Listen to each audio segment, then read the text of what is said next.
Yo, what is up, chat? How we doing today? How's it going? Alright, so in today's stream, we're going to be talking about a bunch of stuff, boys. I don't know if you guys saw my recent post on the community side on YouTube, but I am going to be basically talking about some latest Zach Cregger news that ended up happening at San Diego Comic-Con. Thank you to everybody that's been basically commenting on all socials like TikTok, Instagram, and also on YouTube, telling me to keep a heads up on that. So yeah, there's been a lot. We've got to cover a bunch. Now I'm not going to cover it right from the get-go. All right, so if you guys have never really been here at the live my streams before, I usually kind of like ease into the stream. And by the way, sorry, I'm a little bit out of breath. I kind of came from upstairs. I forgot my water. I was actually sitting outside, fun fact, and all of a sudden I was with like a bunch of my cats. We were just sitting there, and then all of a sudden a coyote passed by because it's like a super nice day today. And then all of a sudden, yeah, so I got up, told the coyote to leave, and he just sprinted. And then my cat Gigi decided he got all poofy, like he got like a Christmas tree tail, and decided he was gonna go chase down the coyote, even though the coyote already booked it. Like he's gone, he left. You know what I mean? Like he got scared of me, but my cat thought like, oh, he's scared. Now's the time to attack. Let's go. But he was the only one that went. So I'm like, what are you doing, dude? The coyote's like way bigger than you. What are you doing? What? So I got all my cats inside.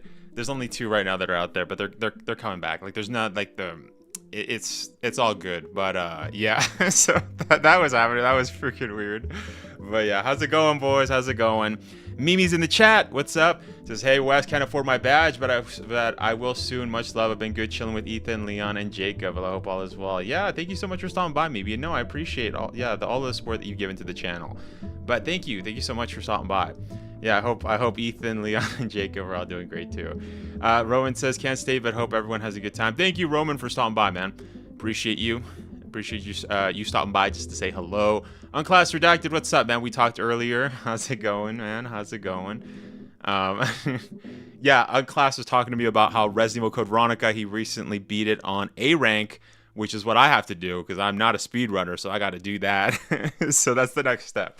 But as mentioned, going back to what I was saying, boys, we do have a bunch of stuff to go over. A bunch of videos that I have to basically go over talking about how Zach Cregger has again dropped the ball and said some really, I don't know how else to say it, really stupid things.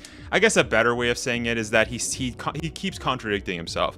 And by contradicting, I mean obviously he says one thing a couple weeks ago or 2 months ago, and then now he says another that basically just negates everything that he's said in the past, but but not really, because as mentioned, I think it's the opposite. If anything, he says things that now like recently at the San Diego Comic-Con that negate what he said in the past, or sometimes it's vice versa, right? We're going to be looking at all of that stuff because I think it's just hilarious.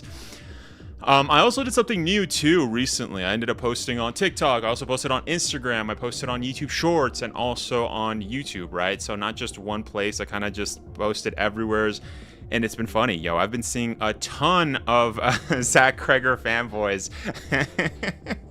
that have just been... Yeah, the funny thing is about the Zach Cregger fandom, or Zach Cregger fanboys as I like to call them, they do not know how to make an argument. And it's funny too because it's like... I've said this multiple times, like, why would you argue about Resident Evil if you have no idea about Resident Evil? Another thing, too, that I've also noticed is that you have a lot of these Zach Cregger fanboys that are LARPing as Resident Evil fans, which has been very interesting to see indeed. But, so yeah, we're going to talk about all of that, but it's just been funny. Lord Blackguard says, I made it. Hi, Project Wesker. How's it going, man? How's it going, Lard? How's it going? I left on a comment. There was an 8-minute video of Zach talking about what he wanted to do followed by cringy interview acting like RE4 merchant. Yes, we're going to be looking at that. Oh, by the way, if you guys leave a link in my comments section, it actually doesn't work. So just FYI, if you do that, YouTube actually puts it like in its own. YouTube basically like shuts it. Like they don't shut down the comment, like they don't delete it, but they'll basically just hide it. So there's certain things like that, right, where that's gonna happen. But oh no, I just saw. Okay, no, you did. I just saw your comment right now. Okay, no, you're good. You're good. But yes, just FYI, guys, if you guys are gonna do, if you guys are gonna post links, this is why I say, right, if you guys want to post or send me something, go on the Discord, right? I have a section right there where you guys can just give me whatever, right? You can send me like, hey, send me this video, right? Or you want me to react to something, you guys can send it there. Just because on YouTube, I have that feature turned off because YouTube has just a bunch of bot problems. Which, speaking of which, I mean, so does the Zach Krager fandom. One of my viewers on my recent video ended up talking about how that he's noticed how there's been so many bots that have kind of just been around this whole situation. Almost as if, this is what my viewer was stating, sorry. My viewer was saying that it's almost as if these studios are paying bots to promote their movie, right? Whatever it is. And we're seeing a ton of that. This is something I've stated too that I suspected months ago, but you'll see stuff even on my comment section. I mean, I'll delete them if it has like, because it makes absolutely no sense. Like, for example, I'll make a video talking about Zach Krager's movie, and you'll get some guys that'll be like, Zach Krager's gonna make Resident Evil great again, or I'm so excited for this movie. This movie's great. This movie's awesome. And it's like, what? Like, and like it's just like the most botted account. So that's been happening a ton on all socials. I've heard some of my viewers, by the way, too. You guys were telling me as well that it's also on Facebook. Now, I don't really go on Facebook. If anything, I was kind of taking like a whole year's worth of like a social media detox, aside from YouTube, of course. But I've just been back on socials, I think, since I went to Calgary Expo. That was when it was in April. So that's when I kind of started going back on socials, TikTok, Instagram, you know what I mean? So I haven't gone on Facebook. Yeah. The only time I actually went on Facebook before was just for whatchamacallit. Like Facebook Marketplace, but it's like I don't need to buy anything, bro. Like it's not necessary. But yeah. Let's see. Mikey Zom, how's it going, man? How's it going? Thank you so much for stopping by. I know we spoke. Sup, Wes? Funny question. Do you think Kevon Murphy has a similar face to Leon S. Kennedy? What's up, Joseph? Let me search up who Kevon Murphy. I don't even know who that is. Kevon Murphy. You're saying he's Leon S. Kennedy.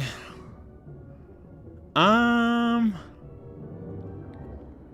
think he could. Yeah, I think he could pass as Leon. Yeah, I think so. Yeah, he could pass as a Leon. Do I think he looks like Leon? Not really. But could he pass as one? Yeah. I mean, to be fair, too. Like, compared to Welcome to Raccoon City's Leon,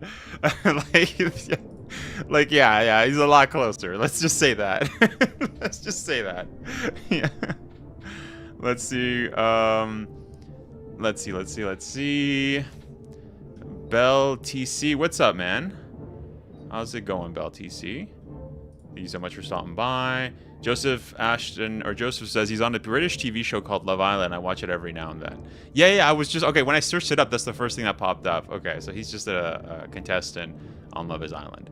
I see. My daughter Elizabeth says hi. Well, yeah, shout out to Elizabeth. Let's see. I don't get why people are upset that we are not going to support this. It's funny. I think it's because the Zach Krager fanboys have just been they've just been getting so pissed that they can't get away with this nonsense. I got so many funny comments, bro. I've been getting the funniest comments. Yo, I've been getting, like, they're not actually funny, but it's worth noting that I laugh. I laugh at all of these freaking, just a lot of funny comments. Like, people try to be like, oh, like, I think there was one guy who was like, yeah, there's several people actually. They were like, oh, like, shut up. I don't want to talk about it. Oh. You're wrong. No.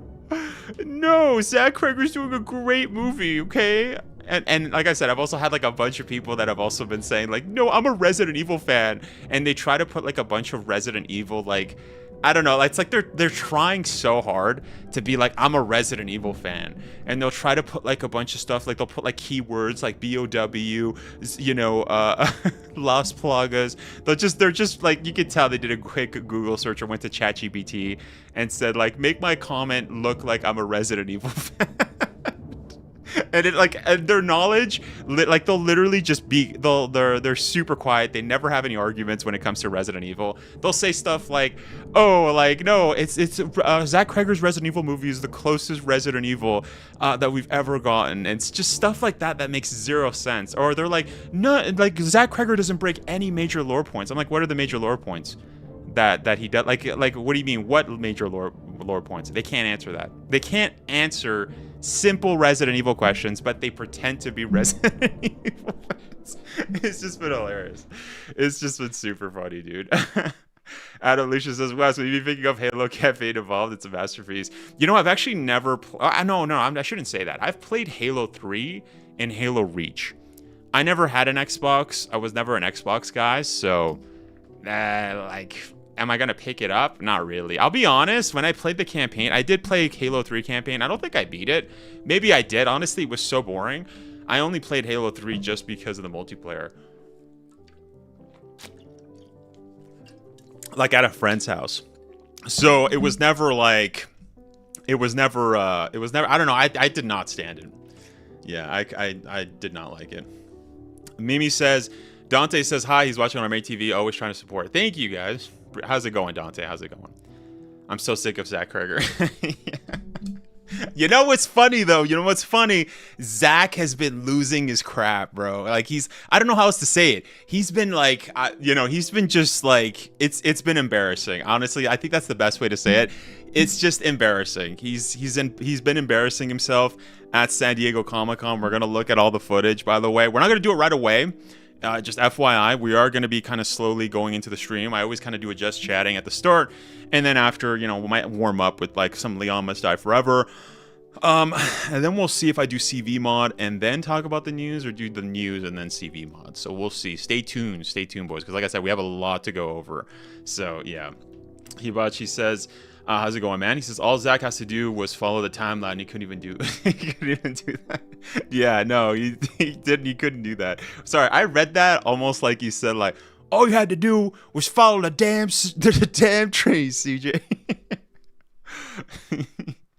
Yeah, literally. That's all he had. Like it's funny because he's already doing an original movie, and it's like, you could have just done it in between stuff. Like, you don't have to do the game, right? But of course, Zach Kreger, in typical fashion sense, he has to, he's gotta make straw man arguments. So we're gonna be looking at all of that later on. But there's a lot to go over. It's funny too because I only found clips of a lot of stuff that Zach was saying at San Diego Comic-Con. Nobody has posted the full panel that he had. So I don't have access to that. If we have access to it later, maybe I'll do like a full dive, right, to any people that attended the event, the San Diego Comic-Con. Maybe then it'll be, we'll be able to I'll be able to do a full reaction. But today it seems like the majority of the stuff that I found on Zach Kreger at San Diego Comic-Con is just clips. And it's worth noting, none of the clips show Zach being level-headed. Zach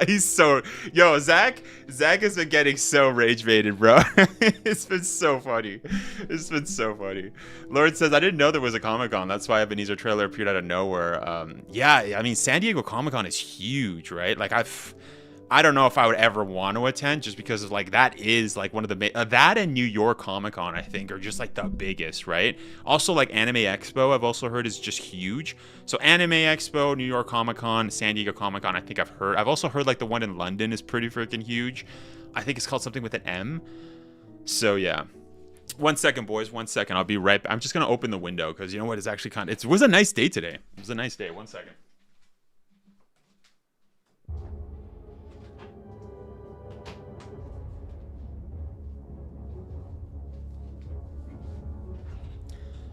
Yeah, you know what? Just because it's been getting kind of hot, I'm like, I have 2 PCs running. I got like lights, and it's gonna get hot. So it's better just to do that.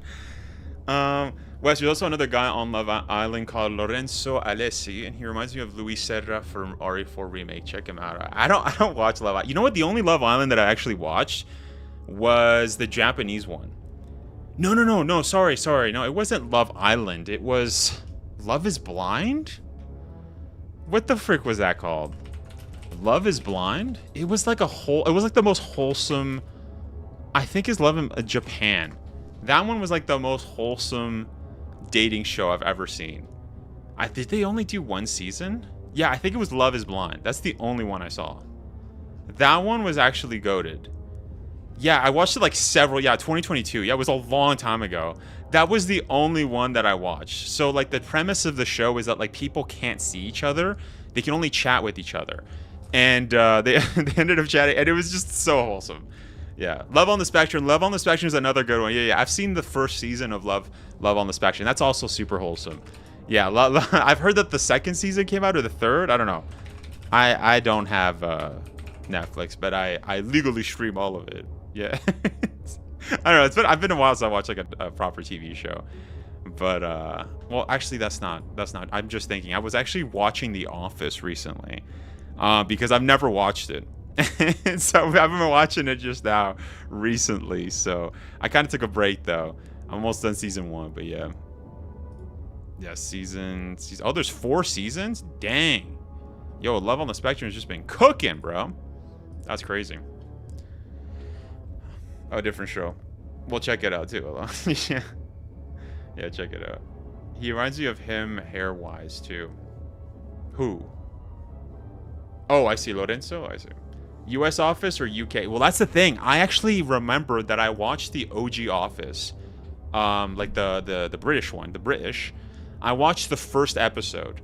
And so when I watched the new, like the American one, not the new one, this is like still an old show, but I watched the American one and I was like, wait a second, I've seen this before. Like like I remember specifically the coworker putting like a stapler in a Jello thing. And I was like, oh, okay, I've watched the British one.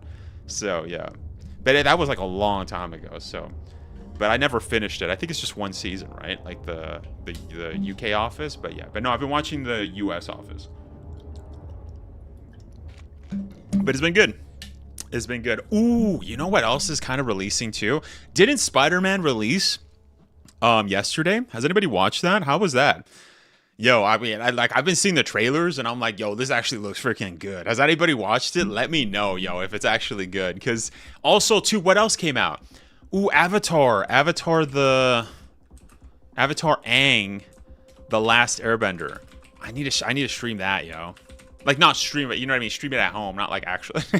But yes, I gotta watch that, yo.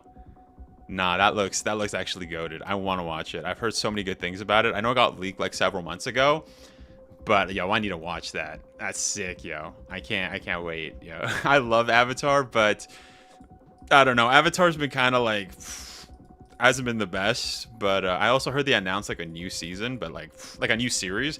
But I don't know. It looks a little bit. I don't know. It looks a little bit bad. 29th of July. Oh, is that Spider-Man? Is Spider-Man coming out next week? Okay, because I thought I saw some reviewers, but reviewers get like early access, right? So yeah, brand new day. Okay, so it releases next week. Yo, that's gonna be huge. Yeah, July 3rd. Okay. Yeah, that's gonna be huge, yo. That's definitely gonna be huge.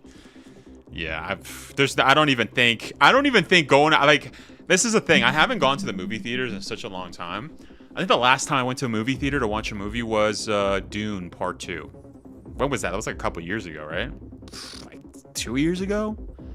Maybe 3? So, yeah. But I do want to watch Spider-Man A Brand New Day. But I don't know if going to the movie theater is worth, because it's going to be packed, yo.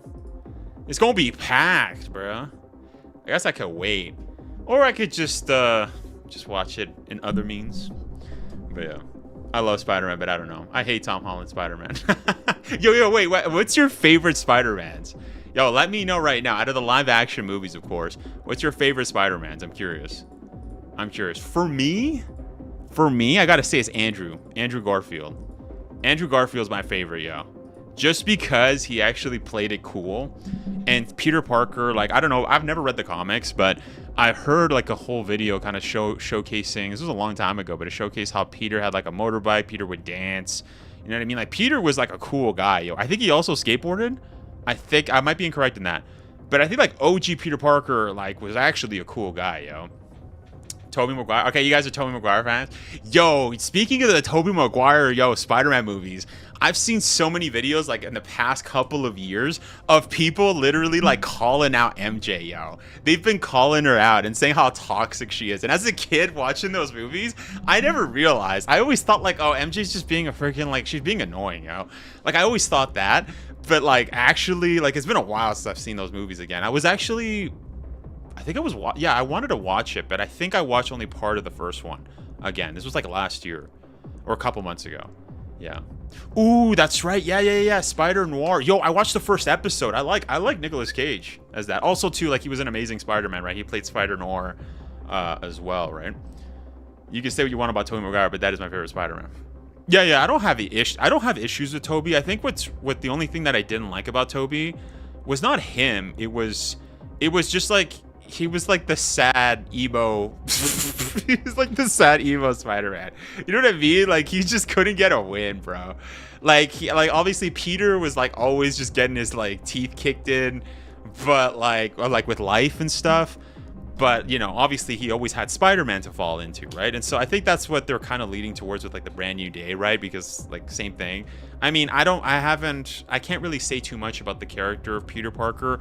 I just don't like it when he's just too emo. I don't know if that makes sense. You know what I mean? Like, he's just too much of a sad boy where it's like, bro, like, give the guy a win, bro. Yo, where's Black Cat? Yo, get her in here, yo. Make my guy happy, bro. Yeah, I'll never forget that moment with her. Yeah, is Randy Savage the wrestler? Ooh, I got 3 minutes. Sorry, how did he do it? I think it went like this. 3 minutes. I don't know. I can't do Randy Savage, but I know what you're talking about. Yeah, I think that's the only exposure to wrestling that I had growing up. The only issue people have with Tobey is the moment is part 3. Somehow that took over his whole character at all. Yeah. Oh, you're talking. Yeah. Wait. No. You actually mean that's right. He actually dresses up as an emo. No. Well, that's not what I mean. Just FYI. That's not what I'm talking about. I'm just talking about like emo in the sense that he's always like, oh, my life sucks. You know what I mean? Like that kind of a thing. But no, I forgot about that. No. He actually does turn emo, but like cringe. You know what I mean? Yeah. But no, that's not what I meant. Just for context. Yeah. That's the dark Peter Parker. Yeah. That was so cringe. Yeah. But Bully Maguire. That's what they call him. Yeah. I was like, what? It's not emo. Yeah, Bully Maguire. Randy Savage called himself Bonesaw. Yeah. It was great. James Franco as Harry was awesome as well. Yeah, but like my boy Harry, like freaking like hella betrayed. I mean, he kind of does. But I mean, like in that movie specifically, he was dating MJ, and it's like, bruh, why would you date your homie's like love interest? You know what I mean? Like that's nah. Why would you do that? That's not a bro, yo. That's not a homie. But yeah, I have to watch them again.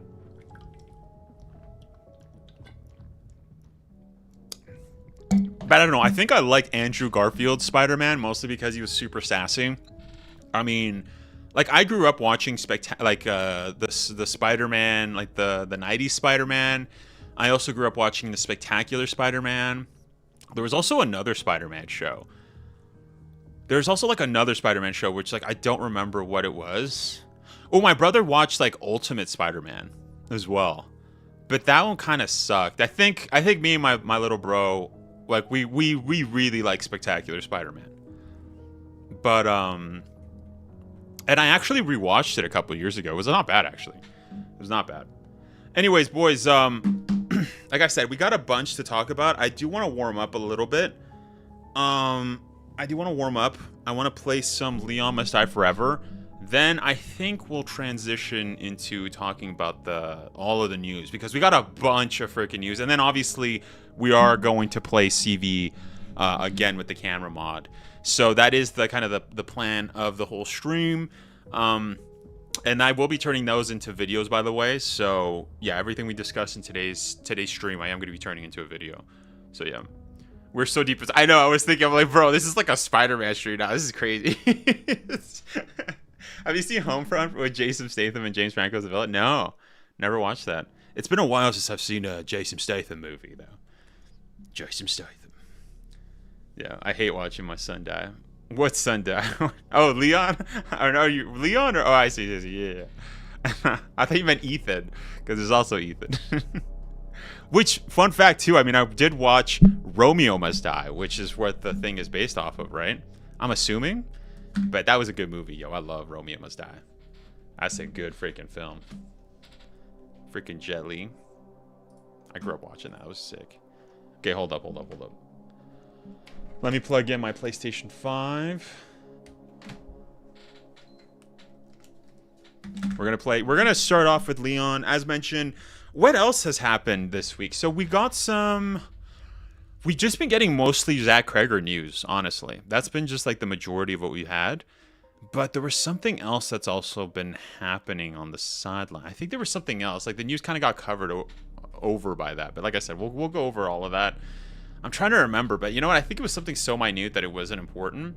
So I don't think I'm gonna... We'll see if I remember. Let me check my bookmarks real quick. Nah, it's just rumors. Rumors that are just not... Yeah. Yeah, we talked about that other news too last week, was it? Or the week before? So we're good. We're good on that front. Yeah, we just got to talk about the Zach Kreger movie. That's like basically the main thing we gotta discuss. Hold on, let me mute my my TV here, because I don't need that. Also, wait, why is it going through my TV? Hold up, it should be going on my monitor. I'm tripping. Hold up. Let me just switch the HDMI.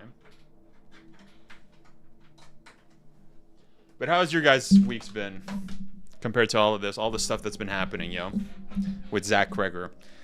Honestly, like I said, I've been having a blast on all socials, just talking to Zach Kreger fanboys. It was good. It was good. PSN was down this week, was it? Oh, not for me. I've been playing this week. Wants to go all digital. Yeah, I don't think so. Honestly, like for me, I don't remember PlayStation being down at all. I had no issues. Okay, we're good to go. Are we? Yeah, we're good. Let's go into some Resident Evil. Ooh, wait, chat has disappeared. Hold on, let me bring up chat. Wait, is that muted? Yes, it is. Right? Are my alerts muted? My bad, boys. Yeah, my alerts are muted. Ahí está, mátalo.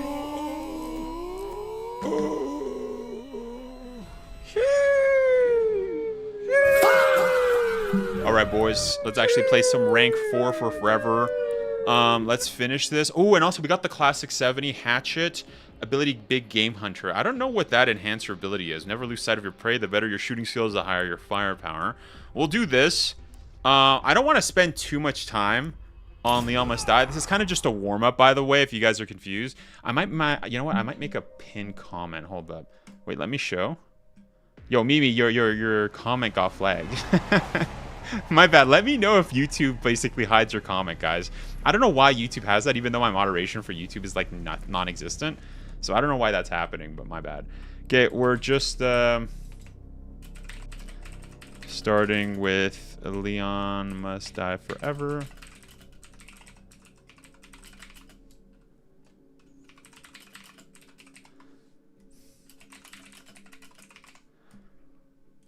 Hold up.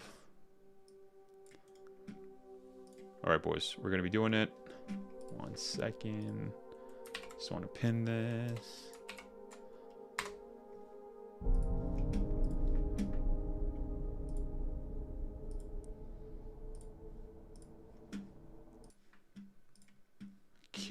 Okay. Am I forgetting something?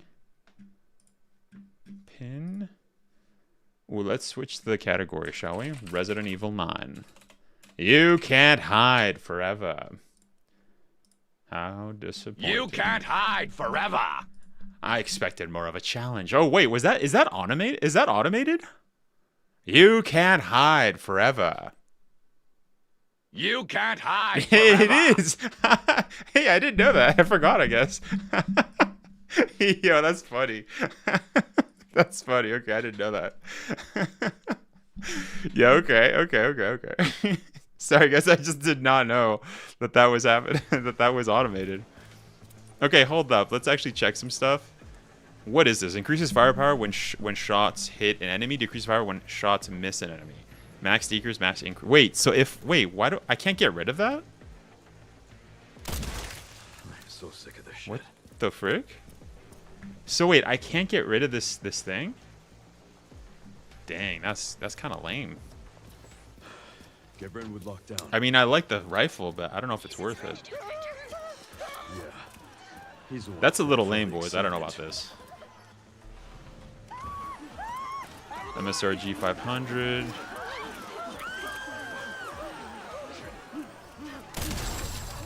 So I really can't miss. Alright, proceeds to miss. Oh my gosh. Wait. Interesting. I never even noticed that. Did you guys see that? When I aimed down the sight in using the car system, I couldn't get a good thing, a good attack there. Interesting.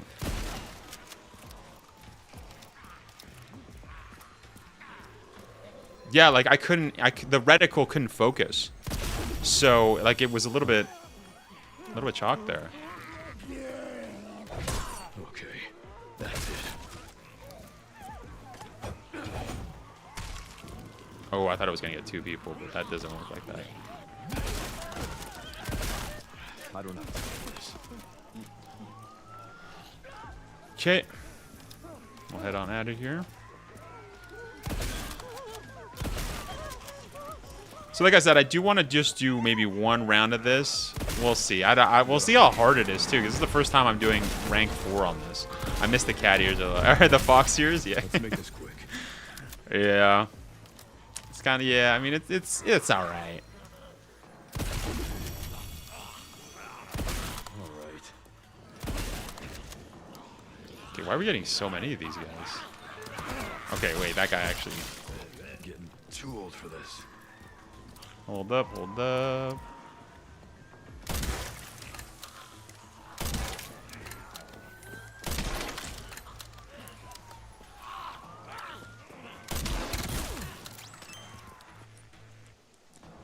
Blazing kick. Ooh, I should have done the rifle, though. I'm tripping. I should have done the rifle. I'm really tripping right now. Like I said, we're warming up. And then we'll go and basically talk about all the news, because we got a bunch of stuff we got to talk about, so... Ooh, the Matilda. Let's freaking go. Excuse me. Oh, it's just level 1, bro. Level 1's a little bit lame.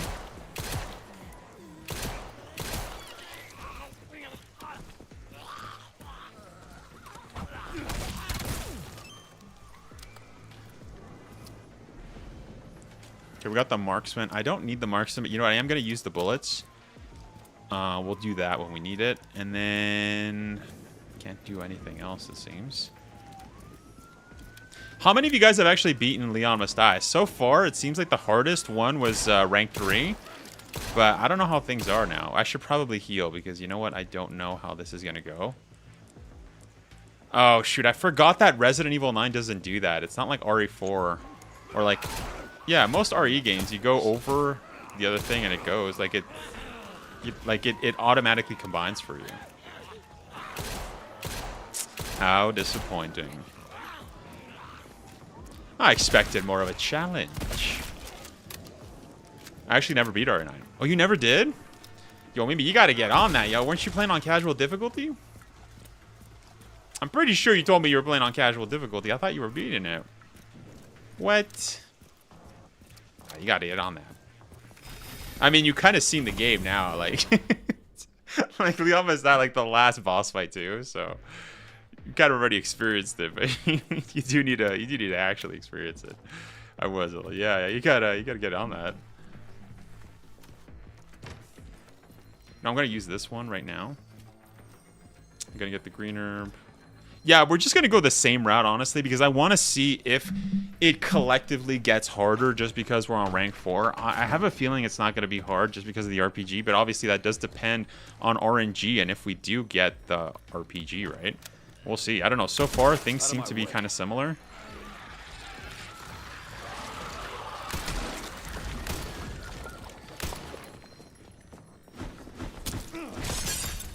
Oh, I broke my thing, bruh.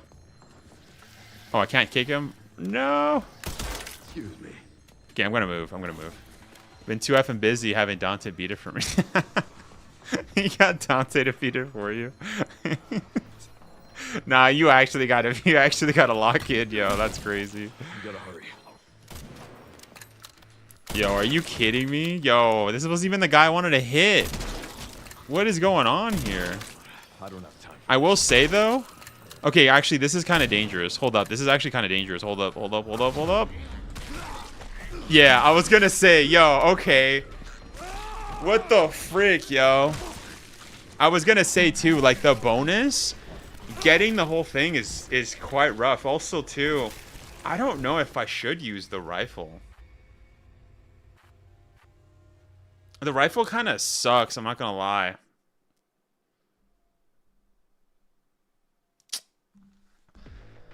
We'll try one more time, okay? This is one more time. If not, then we'll move on to talking about the news. So hold up. I'm gonna try one more time, okay? We're gonna use it with this one, even though I gotta say this ability freaking sucks. A big game hunter is like awful, so I don't think this is the way. This is not the way to do it. I honestly don't think so.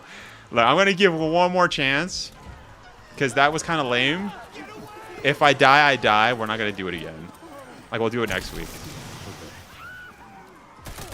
Oh, bro, I got that gal, yo. I didn't even notice this, yo. Freaking gal sucks, bro. You gotta hurry. All right, give me some ammo. Yep.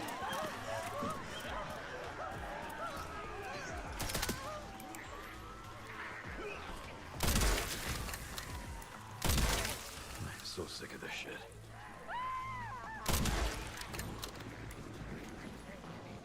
Oh, my sensitivity. I got that old man sensitivity. Oh, kids better get off my lawn. Oh. Yeah, for those of you that don't know, I play at like ultra low sensitivity. I play on that old man sensitivity. That's that. I don't know. I've always been like that. I just love it. Hold up, hold up, hold up. Wait, is that a spider? No, I missed the spider, bro. Okay, so we're already kind of this is already kind of chalked, bro.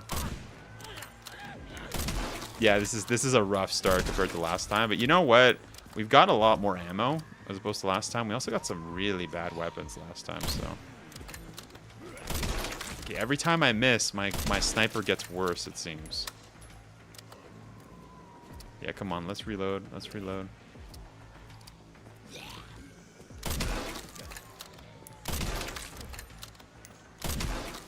Okay, where's the... Is this it? Shoot, what happened to the thing? Okay, I gotta hurry.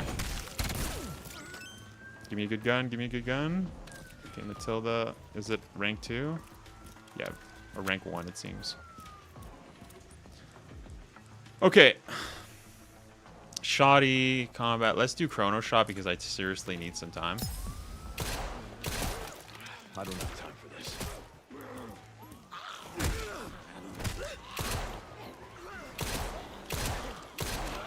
Oh, I hear somebody behind me, yo. God damn it.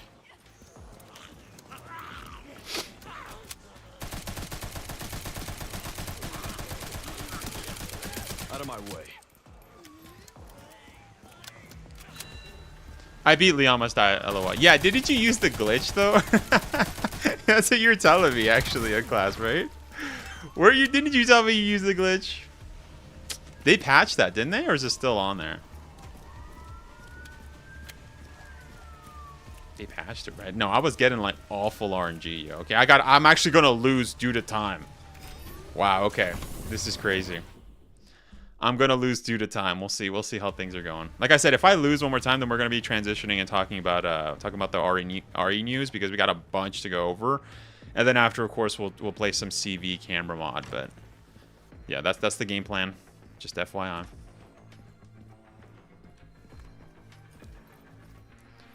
You got what you need to get past this, but have health. So yeah, it's a little bit of a trade-off, isn't it? You're right.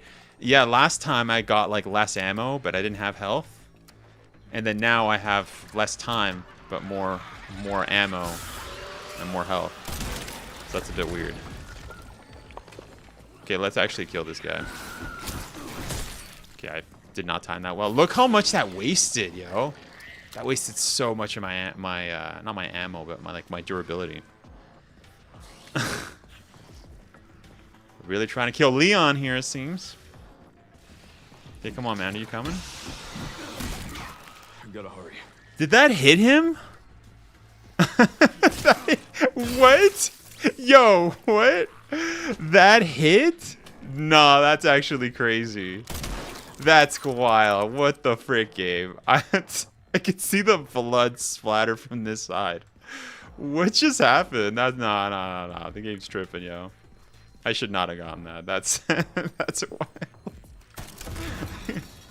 My man. Hey, how's it going, Andrew? What's up, man? How's it going? Yeah, we're just kind of warming up before we go. I go over the latest Zach Kreger news, because Lord knows there's a lot of stuff I gotta go over. So I'm kind of easing into the stream, and then I'll be talking about that. Hope you're doing well, brother. Yeah, same with you. Hope you're doing good as well. I've been doing great. I've just been, you know, pissing off the Zach Kreger community. It's just been funny. And so yeah, nothing. Whoa, where did this guy come from? I forgot. Okay, he pops up right there, bro. Well, there goes my durability. You're kidding me here. Zach Kreger. Yeah. Ooh, I ran out of ammo. Worst time to run out of ammo. You know what? No, let's actually bring them down here, because there is a thing here. Is this level 3? Level 1. Okay. Hey, you need help growing a garden? It's what I do, LOL. Off subject. You know what? I would love to grow a garden, but I know nothing about gardening. That actually kind of reminds me. I was talking about that at I was talking about that recently. Like, I don't do nothing. Like, even though, like, I'm in, like...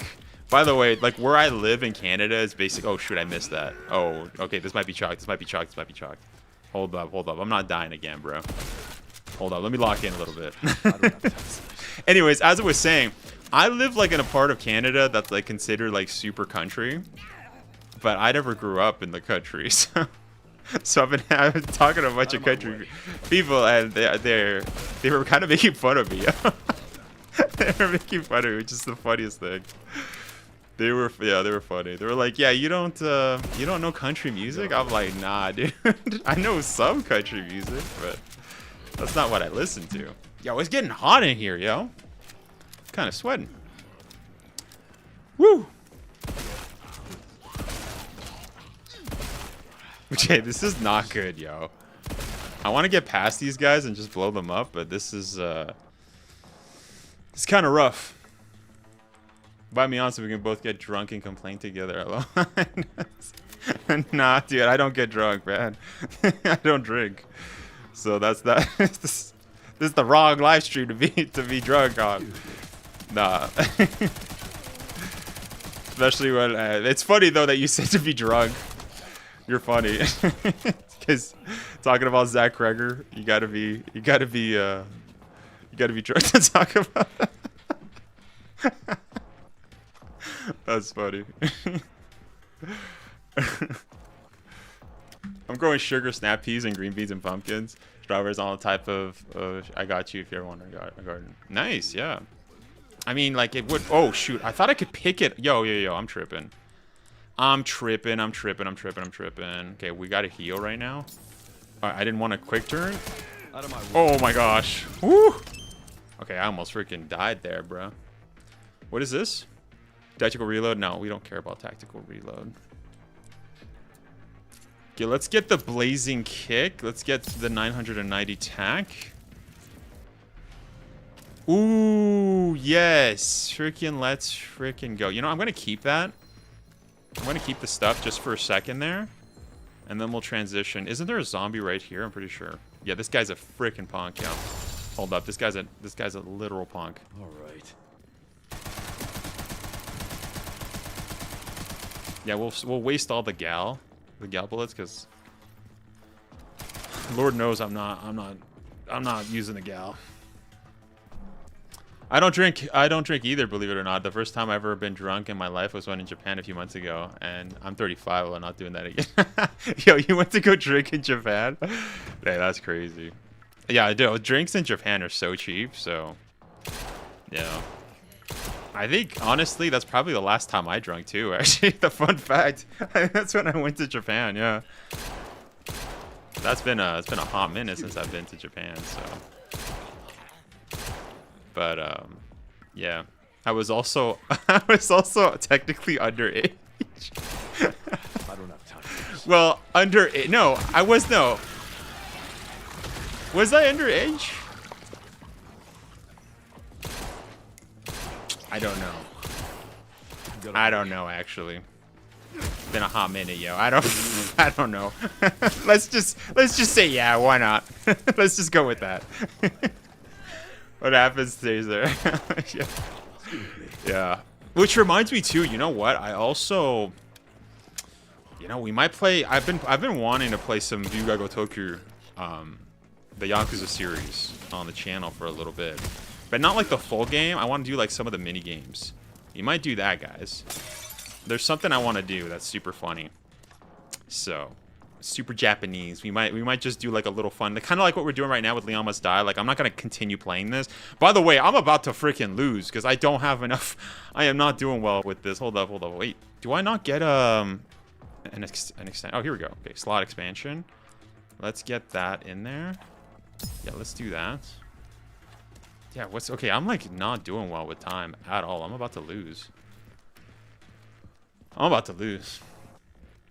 I love to drink, but I watch myself now. Yeah.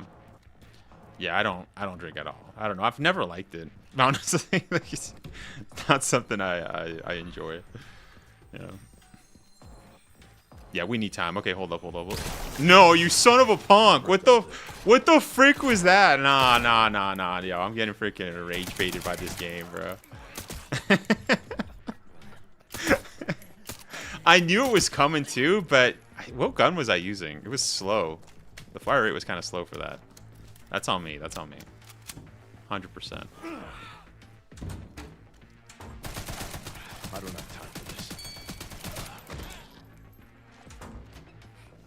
Is there anything in here? No. Yo, I can't waste any time, it seems. Yo, rank 4 is actually like you gotta pick it up. Like you can't. There's no time to like goof off. Okay, we'll see. We'll see how things go, yo. I don't think I'm gonna finish it today, cause like I have not been. I haven't really been that locked in, yo. Usually I kind of go around. I guess I'm just so used to rank 3 that not really used to this. Yeah, we're also not getting too much time. I think there's gonna be a thing right up here. We're gonna get like a spiders thing. Yeah, look, I'm already like losing right now, yo. I gotta lock in, yo. What the frick? Yo, rank 4 is really freaking pushing me. Okay, marksman 1A. That's nice. Okay, go.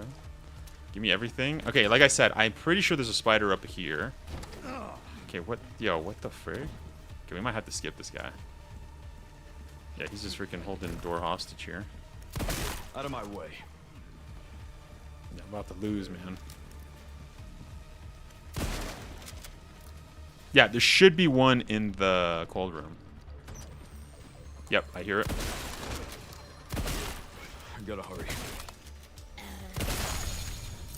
All right. Okay. Give me a goddamn break. Are you freaking kidding me right now? Nah, you're kidding me. Okay, come on. Wesker, you look like Jeff Goldblum. I've been rewatching Jurassic Park. You look like him without a shadow of a doubt. I know. Thank you. You know, the first time I heard that, where somebody said I look like Jeff Goldblum, was in when I first started my channel. I think it was actually when we were talking about Welcome to Raccoon City. And I remember somebody just posted Jeff Goldblum and started laughing. And I was like, what? Like, I was just confused. I was like, why did they... Like, it took me a second. I was like, why are they saying Jeff Goldblum? Like, Jeff Goldblum isn't in Welcome to Raccoon City. Because that was what the video was about. And, and then it hit me, and I was like, oh, they're saying I look like Jeff Goldblum. And then it, like, hit me also. I was like a double whammy. Then I was thinking about it. I'm like, wait, I never thought of it. And then I started telling, like, my family, like, my cousin, my mom, my parents, my brother, and they were just all laughing. So I was like, okay, I guess it's not just that viewer, yeah. And so, yeah, and then after it's just stuck. I've got it ever since. You know what else too? I get RDJ. I don't see RDJ. I don't get, like, people say, oh, you look like a Latin RDJ, and I'm like, I don't know about that one. That one's a little bit of a stretch. Okay, guys, I'm actually gonna lose. Woo! I'm actually gonna lose, boys. This is not good. Okay, I'm gonna have to skip these. Okay, they're not letting me. Hold up. I'm actually gonna lose. I think either from getting killed by these guys or... Yeah, my guns are not doing anything. Wow. Lamau, when I search Project Wesker, Jeff Goldblum pops up. Really? Nah, you're tripping, bro. Okay, boys, well, I died there. That was interesting, though. It seems like Leon Must Die 4, you really have to just freaking lock in, yo. You cannot, like, you gotta rush a lot faster. So that's a good that we kind of know that, especially for next week. I'm gonna stop it there, though. We do have to go over a bunch of news, so let me just sign out here of my PlayStation, and then we'll go on my second PC. And we'll lock in. 1 second. 1 second. We got a bunch to talk about. We got a bunch to react to. So let me shut off my PlayStation. Also, yo, I'm freaking cooking in here, yo. It's freaking... Have my dual PCs here and my PlayStation. I am cooking. Am I sweating? Am I sweating on screen? Woo, yo. I am cooking. And I never cook. No, not RDJ. No, I've been stopped by like 3 people on the street. They've told me like literally, yo, you look like RDJ. I'm like, thanks. Thank you. I don't really see it. Thank you. Like, I'm like, all right. Like, I actually don't see it. I think I see myself way more as Jeff Goldblum. Jeff Goldblum, I can see it, yo. Like, it's like, I can see it. Like, it's 100%. But yeah. But, you know, but what I was going to say about that, it's funny because as a kid, like when I first watched Jurassic Park, because as many of you guys know, I love Dino Crisis. Hold up, my PC. Oh, no, my PC should be on. 1 second. Let me just change the input. Yeah, DisplayPort. As a kid, I thought Jeff Goldblum was like the coolest character in Jurassic Park. Like Jurassic Park 1 specifically. I thought Lost World, he kind of lost a little bit of... Yeah, he was still cool. I don't know. Jurassic Park 1, I thought he was like the coolest. So, like, who knew? Who would have known? Like, just the few. And also, I haven't watched the new Jurassic Parks, but doesn't Jeff Goldblum's character have like amber glasses and like the newer ones? I saw like a picture. Correct me if I'm wrong, boys. I don't know about that, but let me know. Because I haven't watched like the newer ones. I think I stopped at like the Chris Pratt one, the first one for Chris Pratt. That's the max. So. Life finds a way. You're funny, baby. You're funny. Okay, boys, we're going to be starting. Oh, wait, I got to switch my category too. 1 second. Let's go to just chatting. So, boys, I'm just getting ready right now. We are going to be starting. Make sure to leave a like. We are going to be talking about Zach Kreger. If you guys are just tuning in, we are going to be talking about that. Yeah, switch that. Oh, we got a bot on Twitch. Let me just ban him. Hold up. Let me ban this bot. I despise Chris.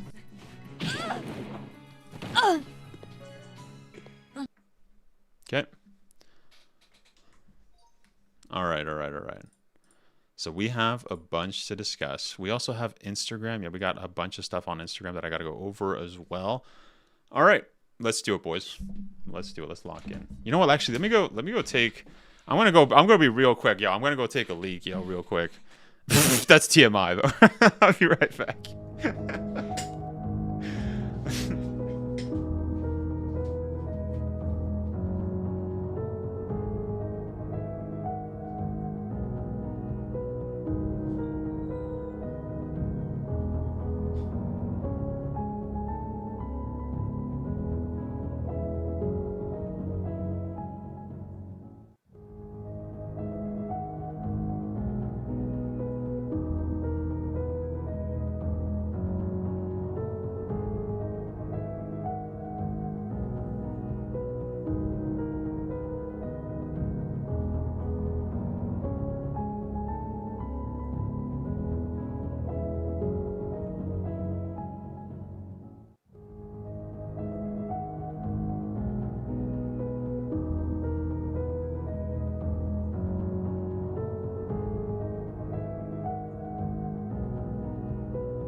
Wait, what's this? Wesk, on the interview you interviewed Nick Apostolides, you completely dwarfed him. How tall are you? Nick looks short. You're saying I mocked Nick? Well, it's not only Nick, actually. It's also Roger Craig Smith, the guy who's played Chris Redfield as well. Yeah, I mean, that's the thing with actors, is that they're very little. You know what I mean? Like I've worked on several sets. You see like a lot of, or if you've been to expos, Comic Cons, there is a bunch of like, a lot of the actors are very little. I'm the same height as Wesker. I'm not gonna say which Wesker because there's different heights, but we'll just leave it at that. But no, I'm not a small guy. I am not small at all.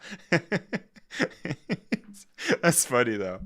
That's funny. But boys, we got a bunch to go over. We got a bunch to talk about. We have a lot. What's up, Kay? Thank you so much for stopping by. Thank you so much. Yo, you use the Gigantify emo. Yo, 7 minutes. 7 minutes is all I can spat to play with you. Let's freaking go. Thank you for redeeming that, man. All right, boys. Now we have a bunch of stuff. 7 minutes is all I can spare to play with you. Okay, we have a bunch of stuff we have to go over. As many of you guys know, Zach recently was at San Diego Comic-Con. Now, he said a lot of crazy stuff. Not crazy stuff. He said a lot of stuff that just made absolutely no sense. So we are going to be going over that. I do want to start off with the first video. Zach literally had a fit. He was like literally like he was tilted, yo. Zach was super tilted. We're just gonna start watching it. I think it'll just speak for itself. And let's go. Okay, so we have Instagram here, so that's why it's a little bit vertical. Oh, hold up, I'm not hearing sound. 1 second. In the 90s. Okay, 1 second. I have to switch my audio output. Elgato. Okay. Movies are kind of narratively doesn't take place in the 90s when Resident Evil 2 came out, and it does take place in the snow.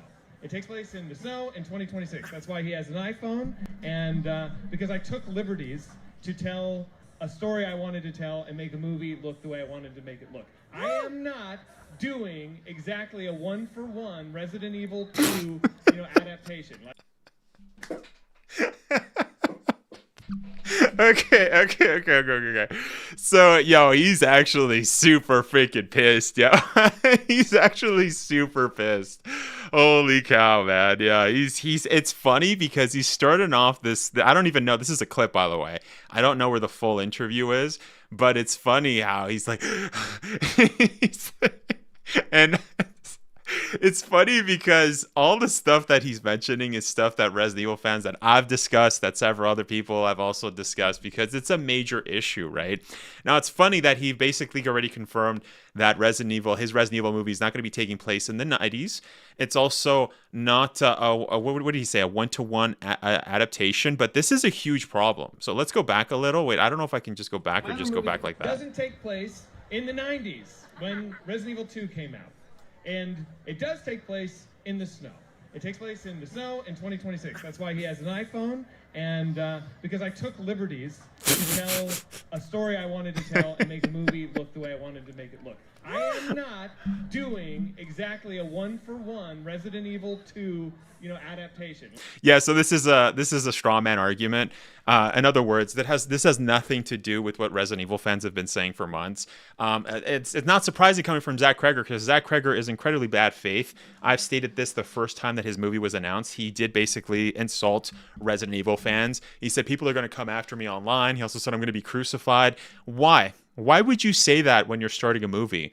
It seems like the only reason you would actually, hint at that is because you already know that whatever garbage of a movie that you did and slapped Resident Evil on is just implying that you have no idea what Resident Evil is. So it's funny, though, that he's saying about the one-to-one adaptation, even though, again, this is a straw man. Literally no Resident Evil fan has ever said this. In fact, I actually recently got a comment on my Instagram to one viewer who was suggesting, you know what, like we could get an original story that's set in the universe and that doesn't break major lore. Now, his example from that viewer, he did say that it would be cool if we got like stars before the events of the Spencer Mansion, or stars, you know what I mean? What happened to the remaining stars members in between Resident Evil 1 and 2, right? Or what's happening in the world of Resident Evil? You don't have to do a one-to-one adaptation. Zach thinks that by making this argument, again, this is a straw man. He thinks that by making up arguments and then trying to, you know what I mean, win the argument here. But again, no Resident Evil fan has said this. Now, it's interesting. I stated this in my previous video. We can have a one-to-one adaptation. There's nothing wrong with that. But Resident Evil fans, that's not the issue. That's not the contention here that we have with Zach Cregger's film. The problem that we have with it is that Zach literally doesn't know anything about the source material. Now, he goes on to say here, there are differences between this movie and the game. So I just want to acknowledge that. I don't think it makes the movie any worse. I think it looks really fucking cool to have a horror movie set in the snow. It's just, I don't see enough of those. I like it a lot. So the snow... So this is a huge contradiction. If we look over here, by the way, if we look at just this is 2 months ago, on April 30th, 2026, guess who ended up saying this? Zach Cregger went on IGN, was it, and decided to break down his own teaser trailer. Now, what did Zach say about his movie? This is something that I've said several times, right? Zach literally said that you can basically have his game and then watch the movie and that they could coexist together. He basically said that his movie can live in the same universe as the games. Now, I'm actually going to showcase this right now so you guys can see. We covered this, by the way. Which is coming out September 18th. Okay, so basically, my rule for this movie was to just try and make a movie that felt like my experience of playing the games, that could live in the world of Resident Evil. So this, I feel like this movie that could live in the world of Resident Evil. Now look what he says. Look what he says. This movie takes place alongside the events of Resident Evil 2.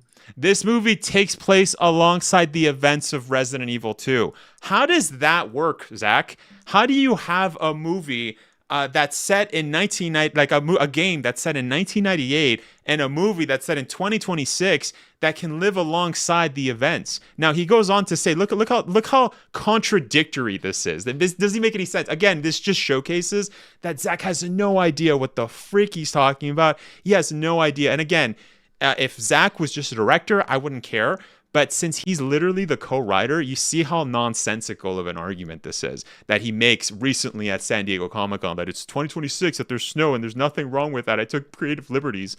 Yeah, you took creative liberties because you don't know the source material. Let's go back. Look. I like to think that, everything that's going on in the police station could be happening in this world. This is just another dude on another mission on the other side of town.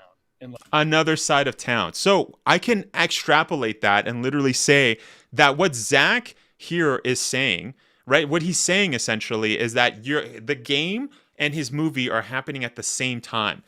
How do you do that if this movie is set in 2026, if it's snowing on one side of town and then the games it's literally raining, or it's so hot that the characters are wearing mini skirts? You know what I mean? Like how do you have that happen? You know what I mean? Like this is one of it's honestly, it's nonsensical. It's frankly stupid.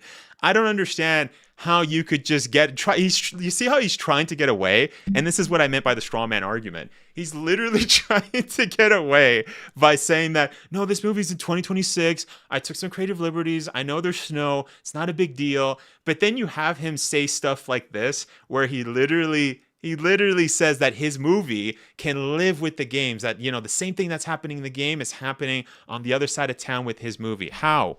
How do you freaking have a guy who's wearing full-on winter clothes, having it? You know what would have made a lot more sense? You know what would have just made this make logical sense? Is if you just made it in 1998. If you're such a gamer, Zach, that's the other issue that Resident Evil fans have. Since Zach is always saying that he's played Resident Evil 9, he's played Resident Evil 4, he's played OG RE4, he played RE2 Remake, he played RE7, he played RE8, and it's like you can't, like, you made 21 mistakes in this video, by the way, in this breakdown. He made 21 mistakes on Resident Evil lore. Yeah, someone's lying. Has not played any of the Resident Evil games. And again, it's fine if you took some creative liberties.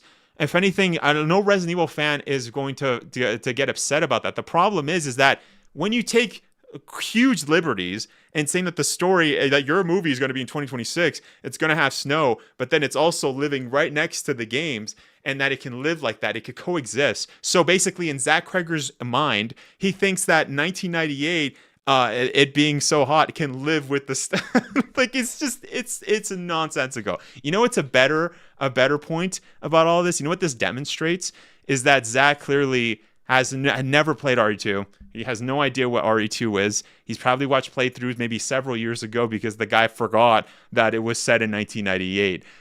And again, it's already been confirmed too. And Zach also confirmed at San Diego Comic-Con that he actually already had a script ready. He already had a script. This was theorized months ago, as I've stated several times. I've been covering this for about a year now. It did end up being confirmed that Zach approached Constantine Films. He literally approached them and said, "Hey, I'm making a movie that's inspired by RE, or my version of RE, and I'm gonna do. Do you guys want to do it with me?" They're like, "Yeah, okay, let's do it." They gave him the rights. They gave him $80 million, Sony and as well as Constantine Films, to make this movie. And look at that. Yeah, and not only that too, the one of the biggest issues, as mentioned, is the fact that Zach is literally LARPing as a Resident Evil fan. You know what would have been better? If Zach had just said, "You know what? I've seen Resident Evil and I think it's cool. But yeah, my movie that's completely random that I'm gonna make, it's kind of inspired by Resident Evil. But I've never played the games. I'm not a Resident Evil fan." And you know what? And if he had not grabbed the rights to Resident Evil, I don't think anybody would have had an issue with this. Literally nobody. If this was just a normal generic horror movie that Zach made, nobody would have an issue. The issue is that as Resident Evil fans, we've literally had 24 years of nonsense movies. So this is what's hilarious to me, is that it's also funny too, because the Zach Kreger fanboys are like, no, Zach said that 2026, this movie said it's, as if that fixes everything that the man has said over the past couple of months, over the past year. As mentioned, check out my other videos because this guy has just been saying just complete nonsense. But yeah, just absolutely hilarious, bro. Absolutely. Now I'm going to catch up to some chats before we continue. 1 second. I know he's going to piss people when he said he probably upgraded the case and he's going to sell the crossbow arrows in RE4. I could write a better movie. Zach Kirk also said he beat RE9 twice and that he mastered it. He said he only played that, though. It could just be, yeah, I would not trust this guy whatsoever. What's up, Sponge Boy? And his version of Raccoon City is like its own separate world where the weather doesn't make any sense and time just doesn't exist there. Exactly. That's how nonsensical this is. That's how nonsensical this is. Like, it's absolutely crazy. What's up, Shaddy Swerker? He tried to hook the fans by claiming that all he did, by claiming all that he did, but just got called out and then had to backpedal. It's also funny, though, because this man has literally just been having a fit at San Diego Comic-Con. Now, we didn't even finish the video, by the way. I think there's just a little bit more. Let's just finish this up. It's just an aesthetic. Doesn't take place. Yeah, like, the guy's literally having a fit at San Diego Comic-Con. And by the way, this is not the only video. This is not the only clip. As mentioned, I couldn't find his full panel on Resident Evil. Only someone posted just a random, like, small part of the clip. But it's hilarious to me. Let's check the comments to see if there's any bots here. Making his own movie and just stealing the title. I don't think our fans truly know what they wanted in adaptation. Oh god, if they listen to y'all, the end product would be a terrible film. Yeah, tell me you have no idea what you're talking about. Nothing common with Resident Evil. Let's call it Resident Evil. Yep. At some point, the question has to be asked, why use the brand name of a well-known, well-established franchise if you're just going to create your own project? Yeah. If you're going to go and do your own thing because you want to be artistic, you know, you don't want to watch the previous movies. You don't want to watch you don't actually want to look at the source material. Why do this? Why slap? This is a great point. Why do that then? What does this have to do with Resident Evil? What, just shotgun shells in a drawer? Shotgun shells in a drawer? Raccoon City General? Raccoon City that's snowing? Oh, it's like, what? Wolfgang, I just autistic guys that game and don't go outside will be mad. People that love movies will enjoy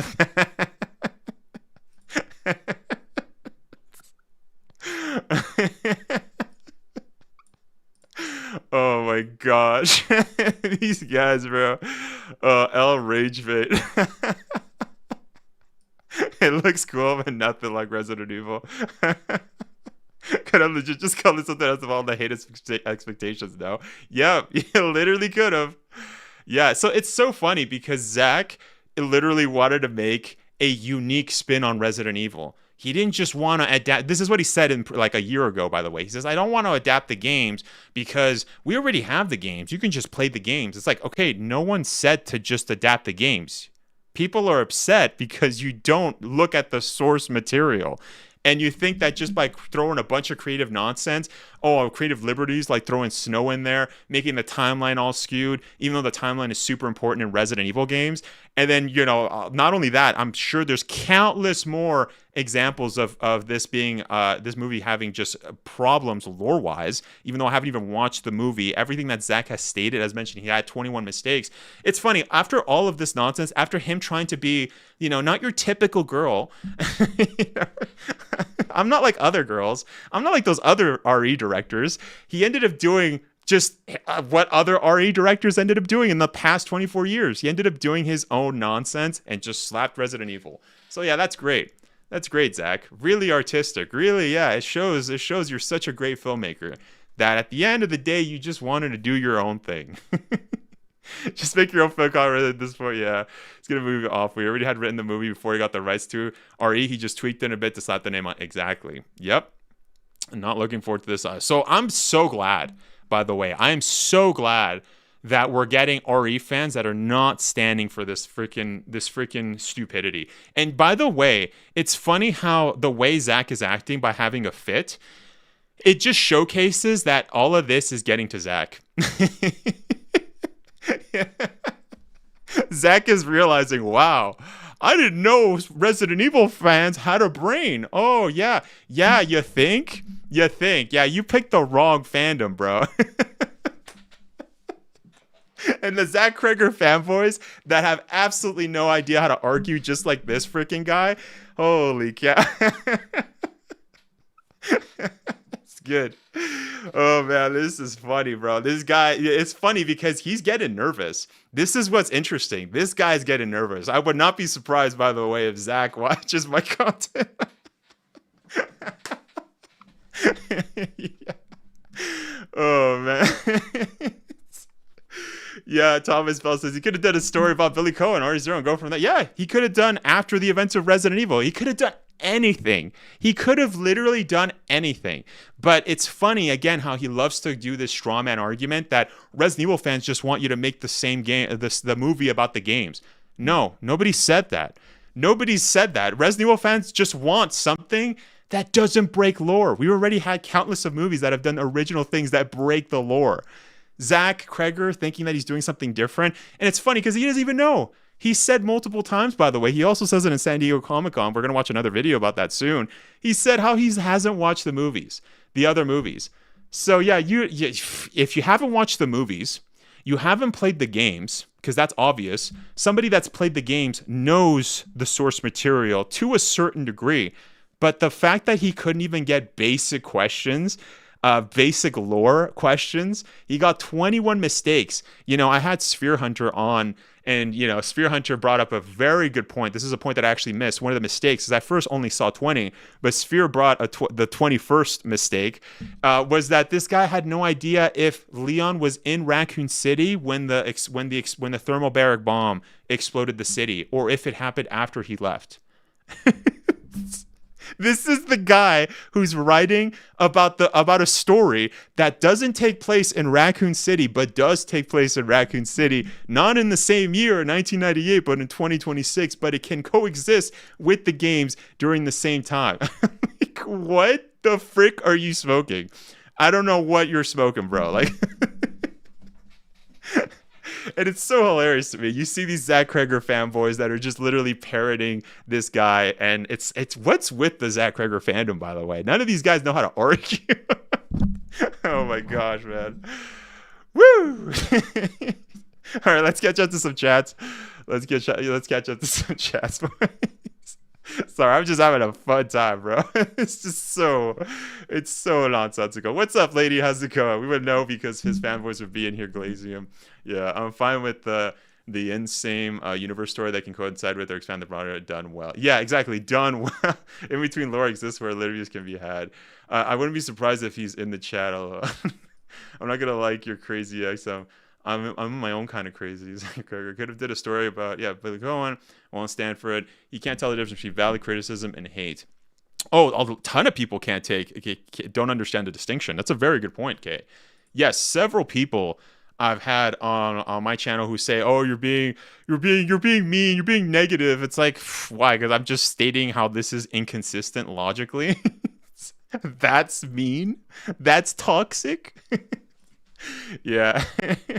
Literal cash grab. Yep. Paul worships Mila, Zach worships Austin. You know, I don't usually do this, but I love the idea of Raccoon City with snow, but this movie makes zero sense. Yeah. The snow. Yeah. It's like, couldn't you just have made a different city? Couldn't you have just picked a different city in Resident Evil? Like, at this point, why don't you just freaking remake Resident Evil 8, right?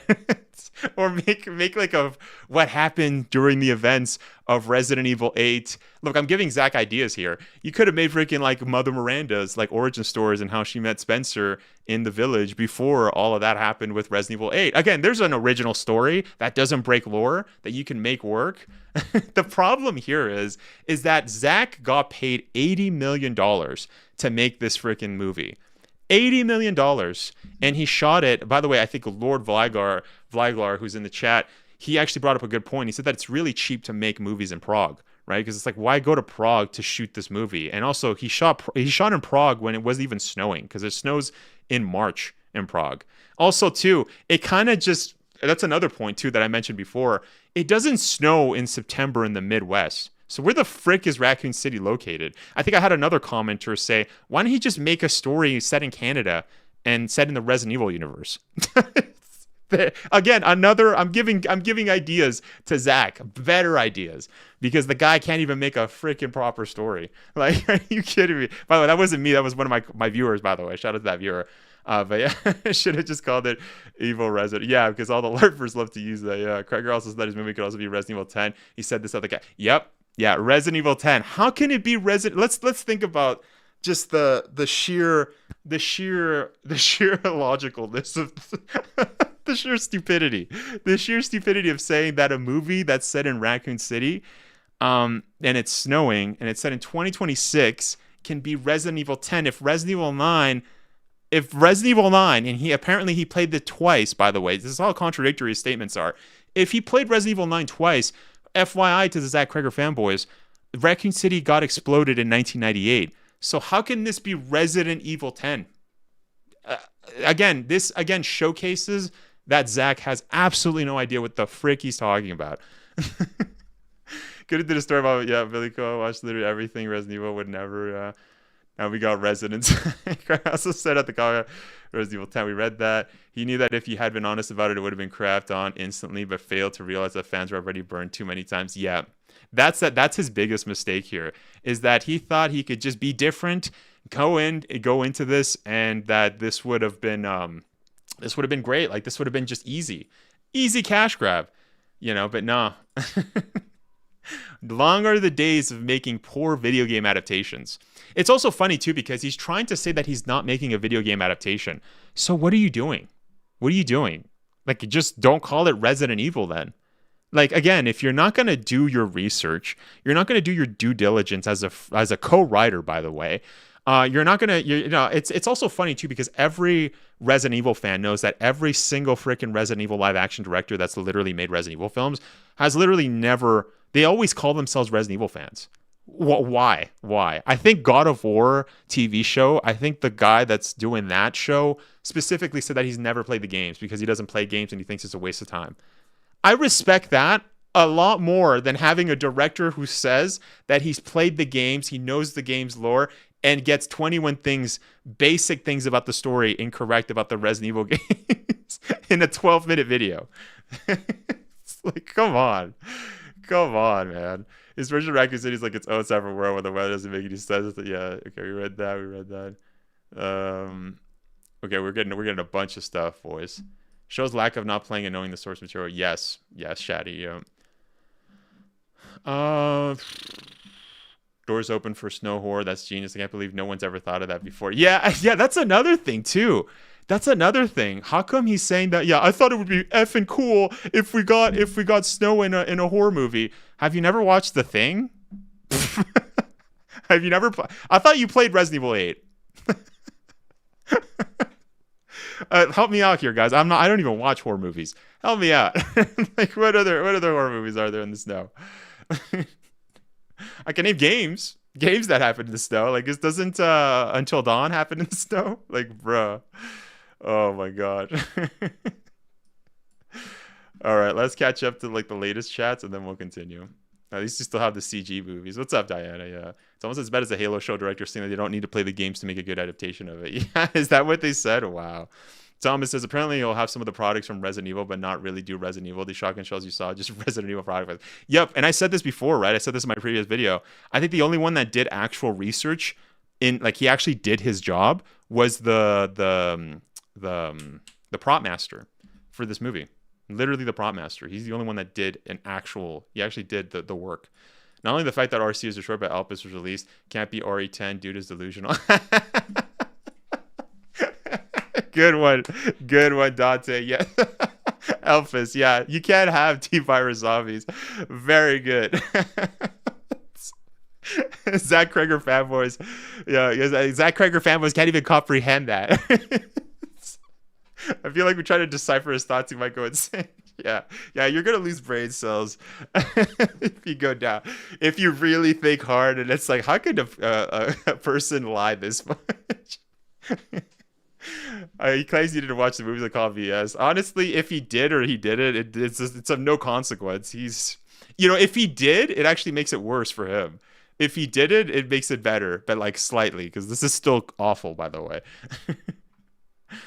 I love my son's name, Ethan Winters. Winters was lucky to get some of my Mother Miranda, and also like with everything else. True, yeah. I'm so frustrated at the people who defend this, man. Like, seriously, are there really RE fans or just want generic horror movies? So that's another thing too that I've noticed, by the way. I've said this earlier on in the stream, but I've noticed that there's a ton of Zach Cregger fanboys who have been called. You can tell they've been called out.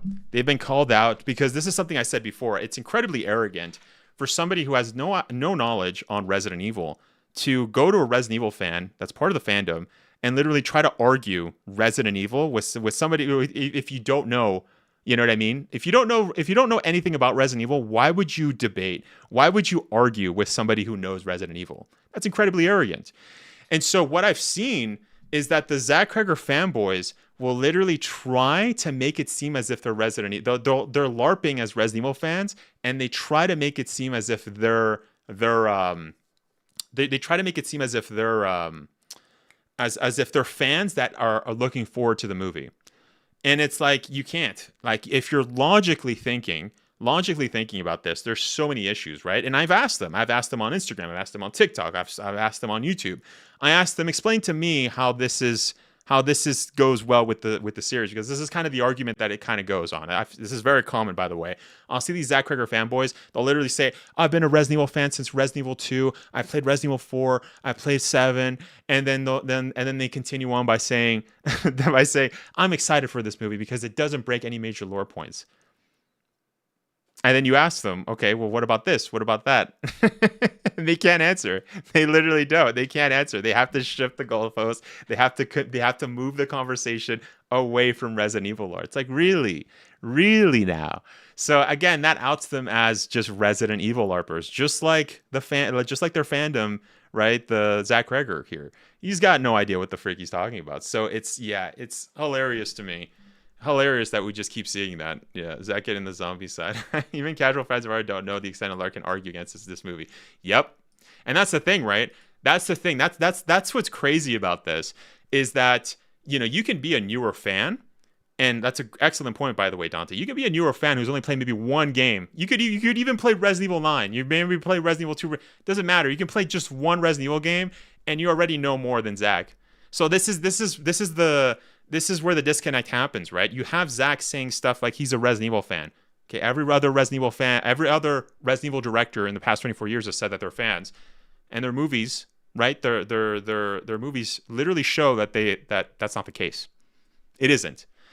So this is the thing, right? It's just that huge disconnect. If a newer fan knows a lot more than Resident Evil than Zach Cregger, then that shows a lot. Again, going back to my point earlier, I find it hilarious that Zach has been having a fit at Comic-Con. That means that the executives at Constantine Films are worried. There's probably pressure on him. There's pressure on him. He's hella upset. And it's funny, too, because I don't know who his PR agent is, but he's never been this vocal. Like, you could see this guy's freaking tilted, bro. Like, he's so pissed, which is great. It's great to see that the Resident Evil fans are pissing him off. Okay, anyways, let's move on to Resident Evil director ranks his favorite Resident Evil game. I also want to look at a little clip of his vision for Resident Evil, so we'll look at that. Maybe we'll look at that first, actually. Let's do that first, and then we'll continue. I went to them. I went to Constantine, who had the rights, and I was like, listen, I have an idea for Resident Evil, and bear in mind, I haven't seen the movies. I still have yet to see a Resident Evil movie, so I'm if that's okay. I only am really concerned with the games. So I went to Constantine, I was like... Only concerned about the games. Even though you've got 21 things in your little breakdown there. If you're a Resident Evil fan and you're getting 21 things that are basic, that are wrong about Resident Evil, again, it's a clear indication that you have zero knowledge on the games. So if you haven't watched the movies, you haven't played the games, then what good are you? Why not just say that? Why don't you just say you have no idea what the frick you're doing? Again, I would have way more respect for this guy if he actually said that. I haven't watched the movies. Please don't be upset with me. But they don't. No one's upset. No one's upset at you. What we're upset about, again, you see how he's strawmanning here? He's trying to manipulate the situation by making it seem as if Resident Evil fans are upset that we never... The movies are complete trash. Just like your movie's going to be complete trash. All right? Let's not make up arguments here. Let's not deter from what's the actual problem. The problem here is that you have no knowledge of Resident Evil. Okay, nobody's getting upset that you don't know anything about the crappy movies that we've had for 24 years. And by the way, yours is also going to be added to that list because again, you don't know nothing about nothing when it comes to freaking Resident Evil. So again, like what is this? Again, he's so bad faith. They don't. What I see in the advertisements for the movies is not what I love about the games. And what I love about the games is the survival horror.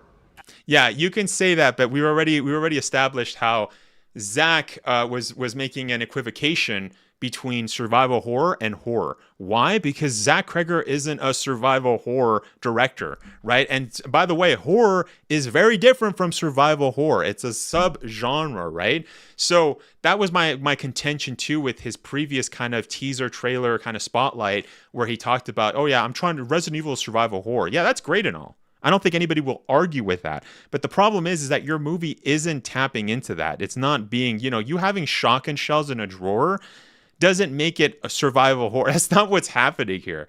And also, what qualifications do you have to make a freaking survival horror movie if all you've done in the past are just generic horror movies? I mean, correct me if I'm wrong. I've never seen any of Zach Cregger's horror movies. I do have a friend who loves horror movies, and he's even said that all of his movies are incredibly mid, especially the endings. So, like, I don't know, but like, please correct me if I'm wrong. Let's just say Zach is an amazing horror movie director. Let's just give him that.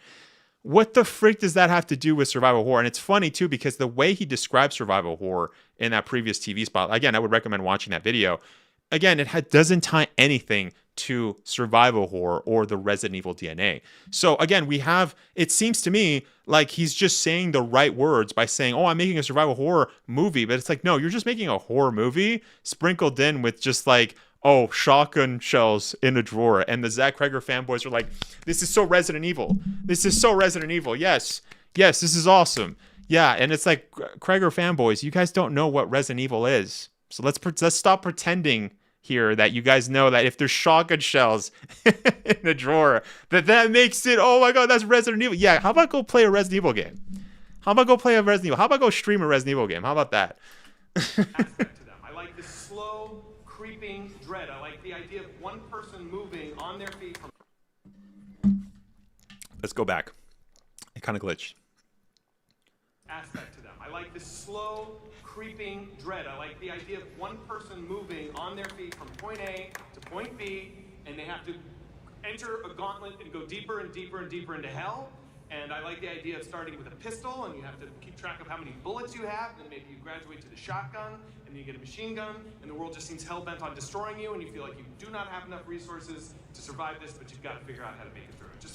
Okay, so that's great. So you know some mechanics from Resident Evil games, but how does that translate? Again, this is where the contradiction happens, right? If we look at what Zach has stated in the past, he literally said that this isn't even a zombie movie, because we had some Resident Evil fans that were kind of coping. By the way, a couple months ago, they were like, oh yeah, this is not good. Like Resident Evil fans were like, this is not going to be a good Resident Evil film, but maybe it'll be a good zombie film. No. Why? Because Zach literally has stated that there's only 3 scenes. He first said 2 zombie scenes, 3 zombie scenes, and the 2 zombie scenes can be seen in the first teaser trailer. This is directly a quote from Zach. So it's funny, he's mentioning, again, it looks like he's mentioning stuff about Resident Evil. Oh, that you're going deeper into hell, and that, you have to keep track of your bullets, and then you go down. Yeah, but it's like, you have to keep track of your bullets. But then didn't you say before that this movie is not literally about a typical main character in the Resident Evil franchise, but just a guy who's just an idiot? This is what he said, by the way, about his character Brian, who's played by Austin Abrams, and said how he's not good at surviving and he's not good at combat. Those were his words. So it's like, okay, so if he's not good at surviving, he's not good at combat, that leads me to believe that this character is literally going to die by the end of this movie. And it also shows, why would he be counting his shots if he's just freaking wasting them and shooting them, right? Again, when that teaser part of the trailer happened where it showed Austin Neighbors shooting a gun and he was like, I failed. So many Zach Cregger fans, again, were like, yeah, that's exactly me when I play Resident Evil. No, okay, because you guys don't play Resident Evil, all right? Resident Evil fans wouldn't just be freaking wasting ammo like that. Like, what are you talking about, bro? Yeah, maybe if you hand the controller to a little baby, then maybe they're gonna just start wasting ammo, right? Or if this is like a brand spanking new player. But again, a Resident Evil fan, a Resident Evil fan, even a newer Resident Evil fan would know I'm not gonna waste freaking ammo. So again, this is a huge contradiction to what he said about his own movie, what he said about his own characters. And now, again, it's like he's trying to make it seem as if all of these things are great, right? To try to fool people. And it's like, again, the evidence can be seen with your project. Nothing that we've seen so far is showing that. You can say that this movie is survival horror. You can say that you've had shots that were like the games, even though, by the way, when he said that, it didn't even look like it was part of the games. But it's like what? Like, okay, you can say all this great stuff about your movie. You can say, oh, it's effing cool that there's snow and all this nonsense. But it's like, really? Again, this is not Resident Evil, man.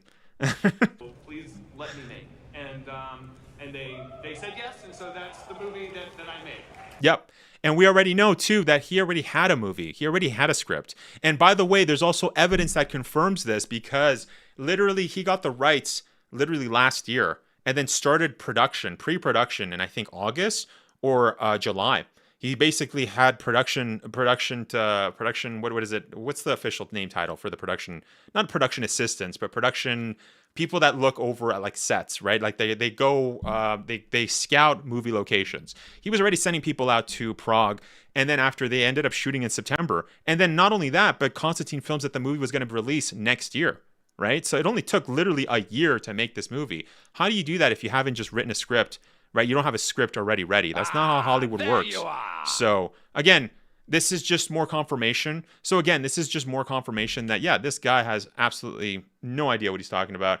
And like I said, it also confirms too that, he already had a script in hand. That's why he went to Constantine Films. He just said, hey, I have this Resident Evil-esque movie that I think is Resident Evil, even though I've never played Resident Evil. Constantine Films is like, yeah, we need another Resident Evil movie. We've already made 3 reboots in the past 5 years. Go join the club. Yeah. Let's continue. Now, what I didn't do is I didn't take a story from the games and turn that into a movie, because I'm not going to do better than the games do. I'm not going to tell Leon's story. Ooh, look at that. Yeah, I'm not going to do that. I'm not going to be... Yeah, look how humble he is, guys. Yeah, I'm not going to make a movie that's better than Resident Evil 4, because Resident Evil 4 is so goated. It's just so good. I'm not going to be able to do that. Yeah, no. That's not, don't get it twisted here. The reason you don't want to do that is because you want to be artistic.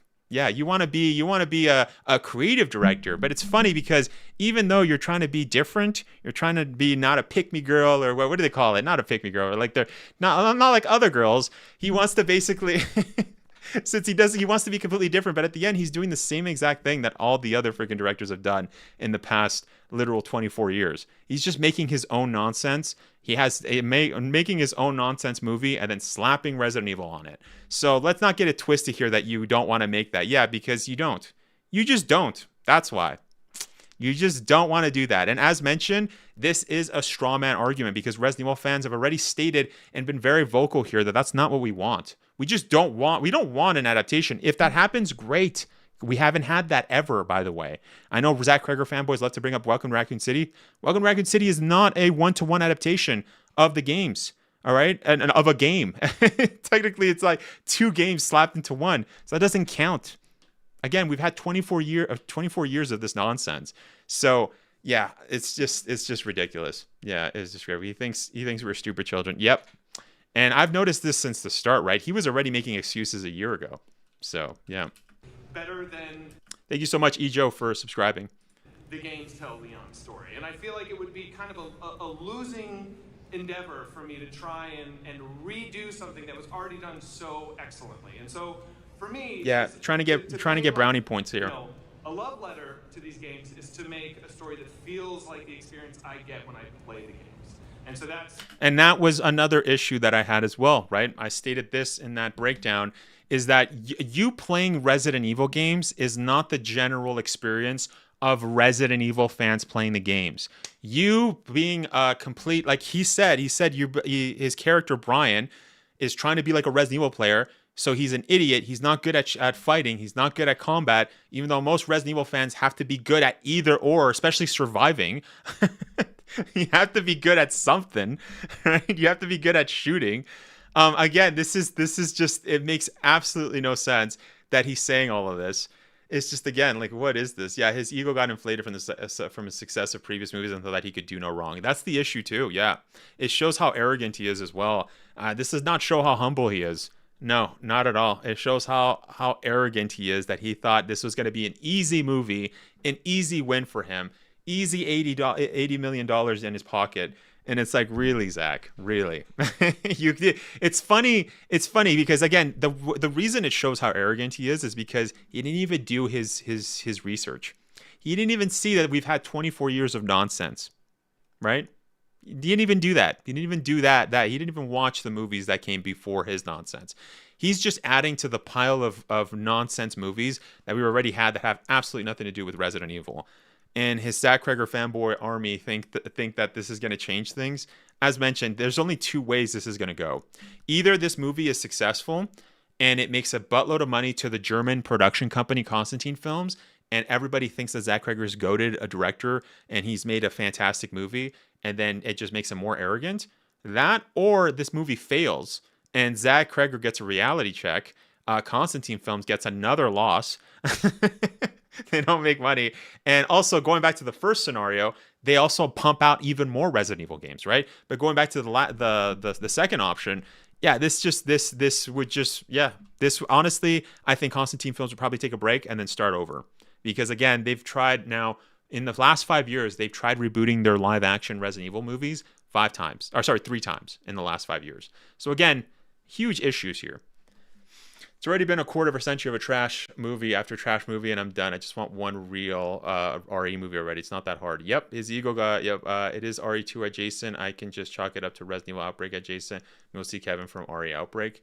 If it is, no, Thomas. He already said that there's not going to be any Resident Evil characters. You know why, too?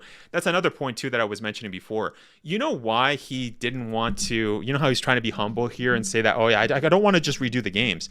Is because if he did the games, that would mean he would have to play the games because he's the writer. But since he has no knowledge of the games, that's already been established, that's why he never did a one-to-one adaptation of a game, right? Now he's trying to make a straw man here by saying that, oh, it's because the games are just so goated. I could never live to that quality. It's like, really? Yeah, really now. Yeah. Again, somebody who can't answer freaking basic Resident Evil questions. In fact, again, there's evidence that supports the idea that he wouldn't be able to. So, yeah. Resident Evil is a broad lore enough. Yeah. Yeah, and he couldn't even do that. That's my mission statement for this. And I think we have the trailer, which yeah, and I think it's clear that you failed. is brand spanking new. I was gonna say that. Am I jumping the gun? No, it is a brand new trailer.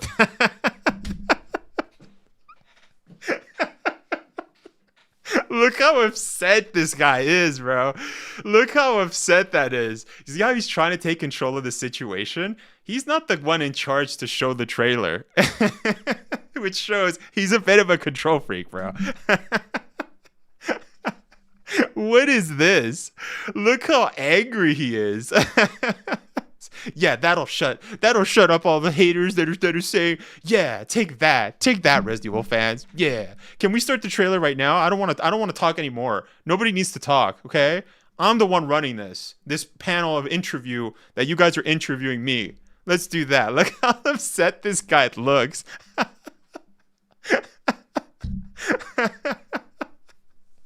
Oh my gosh, Zach. I don't know if Zach told them, but interviews don't work like that.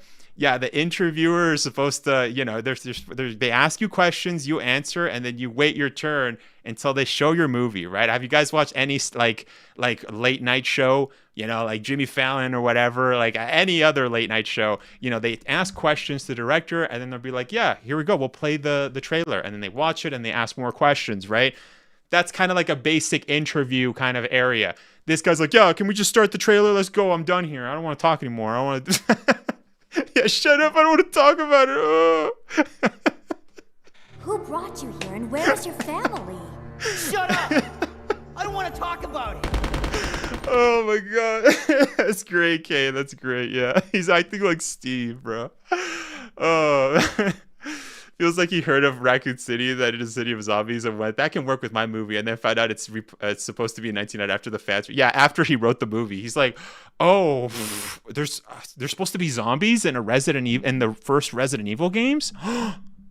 What? But I only had 3 scenes with zombies. Oh shoot! Wait, it's supposed to be 1998. I made it for 2026. Oh, I guess we're just gonna have to roll with it, guys. Yeah, the fans aren't gonna notice. Nah, the fans won't notice nothing. Yeah, I'll just give them a lame excuse that this isn't a direct adaptation. I took creative liberties. Yeah, creative liberties. Yeah, those are some big creative liberties, man. I was gonna say no one has seen this yet, so let's play the brand new trailer. Which is the brand spanking new. I was gonna say that. Am I jumping the gun? No, it is a brand new trailer. He's so pissed, bro. So let's play the brand new trailer. Yeah, let's play. Yeah, because the guy already wanted you to play the trailer.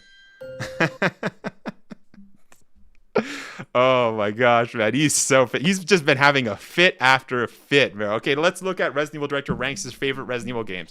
I can already tell you, he's not going to rank his Resident Evil favorite Resident Evil game. Because you know why? Because you have to actually play Resident Evil to rank Resident Evil games. Also, is this the same guy that was in the other thing? Same interview? This is the IGN guy, isn't it? I remember he didn't even know RE2 was after or before Resident Evil's destruction. It all makes sense now. Yep. Yeah. Or Sphere talked about how it was crazy how Zach didn't know if Leon was still in the city after the during the explosion or after. Yeah, for somebody who's played Resident Evil 4, according to Zach, yeah, you don't know if an explosion happened. You don't know if the explosion happened when like Leon was in the explosion. Yeah. Okay. Or movie with Resident Evil product placement, are you? Yeah, somebody who's played Resident Evil 9, according to him. Yeah, come on, play the trailer so I don't have to talk about it anymore. Yeah, literally, that's what he said. Yeah, this guy's got a huge ego, bro. He's so tilted, dude.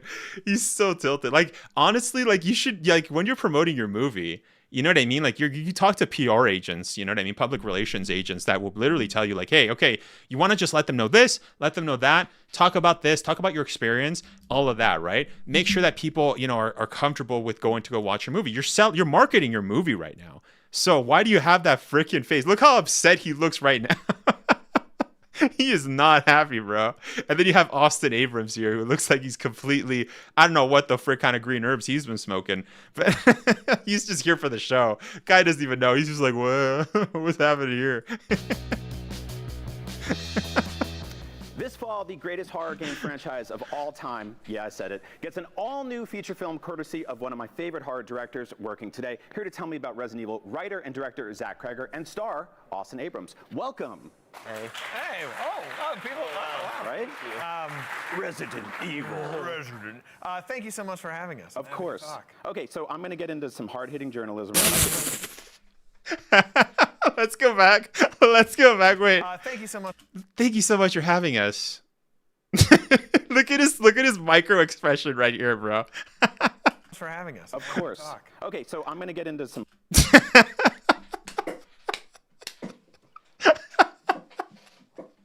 Oh my gosh, bro. Look at Zach questioning his life right now. Oh, he's like, oh, I hope this is a good interview. Austin Abrams is just like, yeah, man, I'm happy to be here. Hard-hitting journalism right off the bat. There's a big elephant in the room. There's a lot of controversy. Oh, look at that brisk product placement here.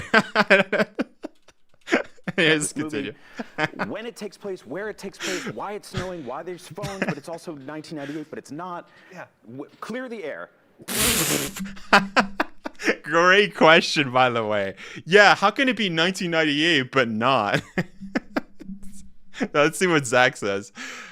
What's the story with Resident Yeah. Zach is like, oh, shoot. I got to answer this question now. Evil? I take liberties. It's Thank you all so much. We'll Yeah. see you soon. Yeah, that's not an answer. See how the interview kind of told them? Yeah, okay, thank you very much. Yeah, that's it. Yeah, I took some liberties. Yeah, some nonsensical. Yeah, some crazy liberties that have absolutely no sense to the story, aka the source material. It's not 1998. It takes place in modern times. I Oh know my that gosh, during the man. events of Resident Evil 2, it's not snowing, and yet in this movie, I thought it would be better for the story and for the visual, whatever I'm doing, if it was snowy. And Whatever I'm doing. Is that really what you should be saying when talking about Resident Evil? Really, whatever I'm doing, shouldn't it be whatever the story is doing? Because again, as a Resident Evil fan, I want this story to live and coexist with the games. You remember when you said that, Zach? You remember when you said that just 2 months ago? Yeah, but whatever I'm doing. Oh, okay, yeah, this is my movie. I wanted to put snow in because I thought it was effing cool. Yeah, according to Zach. I'm quoting Zach, by the way. it's going to be a better movie for it. It's gonna be a better movie. Yeah, okay. No, it's not gonna be a better Resident Evil movie. That's for sure. I am not trying to adapt a video game. I'm not. Nobody's. Oh, okay. So you're not trying to adapt a video game. So then, what the frick was this about? Place alongside the events of Resident Evil 2. Yeah. So yeah, you're not trying to adapt a Resident Evil game. So why are you using a Resident Evil game to adapt, to make a movie that's living alongside that can coexist and live in the same world? I like to think that everything that's going on in the police station could be happening in this world. This is just another dude on another mission on the other side of town, and like what's going on with him. So yeah, I mean, it's not canon in that I'm not using the characters, but it's canon in that it lives in the actual day of reckoning and Raccoon City. So it's canon that it lives in the same day. So you're not adapting a game. Yeah, we get that. But if you're going to make your story live in the same day as another game, that means that both the game and your movie have to make logical sense, right? Any writer will tell you that, especially if this is based off of source material. So again, what's going on here? Like, is Zach just not like a smart guy? Like, I don't understand. Like, I don't want to say that, but it's like, guy, what the frick are you saying? Again, confirmation, Zach absolutely has no idea what he's saying. I'm not using the characters from the games. I'm not telling a story that the games tell because I'm not going to be able to do it better than the games. The games are so yeah, well again, another executed. straw man. And to me, same straw like man. Leon and Claire and these characters, they exist so perfectly in the games that anyone I cast and any difference that I do with them would be when we knew we were. Yeah, again, this argument doesn't work, right? This argument doesn't work because, again, that's not the issue here. The issue is that if you're going to make it on the same day as the game, why is your movie on a different year? Why is it snowing if it's supposed to be in the same day as a game? It's supposed to be in the same location, right? On the other side of town. That's the same location. That means the same town. Again, there's that's not creative liberties. That's in logical inconsistencies. Oh my God. Your favorite would be probably to the test, and any difference that I do with them would be probably to the detriment of what I was trying to do. It's kind of like when you have your favorite book and then you find out someone's turning your favorite book into a movie, and then you hear who they cast, and you're always like, no, that wasn't in my head. That's not what I want. I'm not trying to do that. What I'm trying to do is make a Resident Evil movie. No, that's not analogous. That's not a good analogy at all, because that's not what he's doing. Again, he's trying to make a strawman argument here. It sounds good on paper, right? Yeah, that sounds like, if I'm waiting for somebody to make a movie adaptation of a book, That's like the equivalent here would be like if you made Harry Potter. And by the way, I've never watched, like I've watched Harry Potter, but I've never read the books. But it would be the equivalent of like, oh, you made Hogwarts and Harry Potter, but you're not going to showcase Harry Potter. You're just making you're making a story that's set in like in 2026 on the other side of the castle in Hogwarts, but everything's on fire. Or everything is just all the castle's there's no more castle, and there's just the little house, and that's Hogwarts. That's a better analogy here because again, you're not taking the source material. You're not taking and there's no magic. There's nothing. That would be a better equivalent. So not that the casting would be off. Nobody cares about that. Okay, we've already seen several casting that some of it was better than others in the past 24 years. The issue was never that well, unless we're talking about Welcome to Raccoon City or like Netflix's Resident Evil show. But the main issue was that it had nothing to do with the source material, just like his movie right now, right? So yeah, not a good analogy, not a good argument. That really is a love letter to the experience of playing a Resident Evil game. And to me, that means a couple of different things. I'm going to go. I'm not even going to let you talk. Yeah, see? I'm just going to go. I'm not going to let you talk. Yeah, trying to take control of the interview. I see. Yeah, trying to take, because why? Because Zach he already thinks that he's made all these good points. But again, these are not good points. Nothing that he's saying is good points. It's all just straw man arguments. This is not what the Resident Evil fans are getting pissed off about. It's that he doesn't know Resident Evil. It all boils down to that. I would dump someone if this was their love letter. Yo, chat, you guys are funny, yo.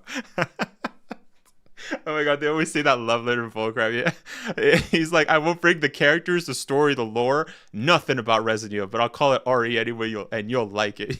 Yeah. I'm not even gonna let the interview talk, even though that's his job. Get out of here, interview. I got this. I'll interview myself. That's not how this works, guy. All right, that's not how this works. When you have an interview, that's a major disrespect to the interviewer that you're not even gonna freaking let him actually run the show here. That's his literal job, bro. Why did you accept to go on this if you're just gonna freaking talk? Like, you know what would have been better, Zach? Why don't you just make a video and just freaking just go in front of the camera and just spout your nonsense there then? You know what I mean? If you're just gonna talk and not let the interview you about your movie, why are you at San Diego Comic-Con, bro? This is the second time you've disrespected this guy. Once on the panel and now on his show, bro. Like, seriously. Like, not his show, but the show that he runs for IGN. I don't know his name, but see how he's trying to be funny too? He thinks he's charming, by the way, but this is not charming. This shows like a guy who's got serious problems and is seriously upset. Playing a Resident Evil game. And to me, that means a couple of different things. I'm going to go. I'm not even going to let you talk. Please do. To me, what that means is that it plays by the... See, he's not kidding. Somebody that was joking about that would just stop talking. You know, or say, I just wanted to mention this. By the way, guys, I just wanted to say this, and then pass the freaking baton to the freaking guy that's running the show. But see how he continues talking? He thinks by being funny that it's not charming, bro. It's not charming. You're a control freak. That's what it shows. Rules of Resident Evil, right? It's in Raccoon City. And see how people are laughing? Because this is really unorthodox. This is really disrespectful. Anyways, let's continue. Hey, guys, I got this from here. Everybody, look at me. Camera here, right here. Okay, what it does is it plays by the rules, and that it's the T-virus. Yo, this is embarrassing, bro. How old is Zach, bro? How old is Zach, yo? Like, literally, like, look, this is awkward. This is hella awkward for these guys, yo. This is the interviewer. He has questions in hand. He's, again, disrespecting him and saying, I'm going to take over the show. I'm just going to talk. Yeah, play the freaking trailer. Shut the lights. I'm done. I'm out of here. Umbrella Corporation, Raccoon City, all those things are necessary. They're in there. But I didn't even know what he said, bro. I was paying attention to all the cringe. Let's go back. I'm gonna go. I'm not even gonna let you talk. Please do. To me, what that means is that it plays by the rules of Resident Evil, right? It does. Okay, it does not play by the rules of Resident Evil. That's already been established. If you're going to change the freaking timeline, it does not change the rules, right? It doesn't keep the rules, sorry. It's changing them. So the fact that, you said in a previous statement that this could be like Resident Evil 10, how could it be Resident Evil 10? As mentioned, Elpis happens, as Dante brought up. Also, like, literally Raccoon City is already destroyed by the events of Resident Evil 9. So how could this be Resident Evil 10? Again, I'm quoting Zach here and all the stuff that he said in this place. But again, this is a huge mess. Like, I don't understand why he keeps peddling this nonsense that this is stays with the rule of the source material. That's the whole issue here. You don't know nothing about the source material. Anyways, let's continue. This is crazy. This is honestly going into crazy. Like, this guy's, I don't know. This guy's having a fit, bro.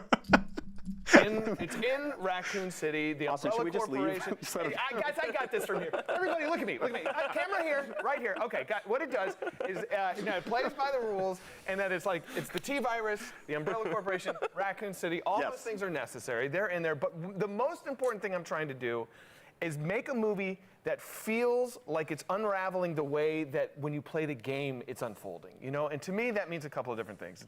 So you don't know anything about the games. So you basically just ChatGPT'd what makes a Resident Evil game and then try to make it your idea of Resident Evil from a non-Resident Evil gamer. That's what this is, because he said before that, he says you need to collect weapons as you go deeper into hell, and then after, that's it. That's his Resident Evil definition there. It's about one character moving on foot from point A to point B. Okay, that's literally every story, but okay. Moving from set piece to set piece, location. Yeah, look, I don't know why he's saying set piece. That's literally location. That's literally every story, Zach. Okay, that's not different. That's you saying that this is the Resident Evil formula, and then just stating literally any movie can be that. I don't know. Like, this was my issue before. He's repeated this nonsense before.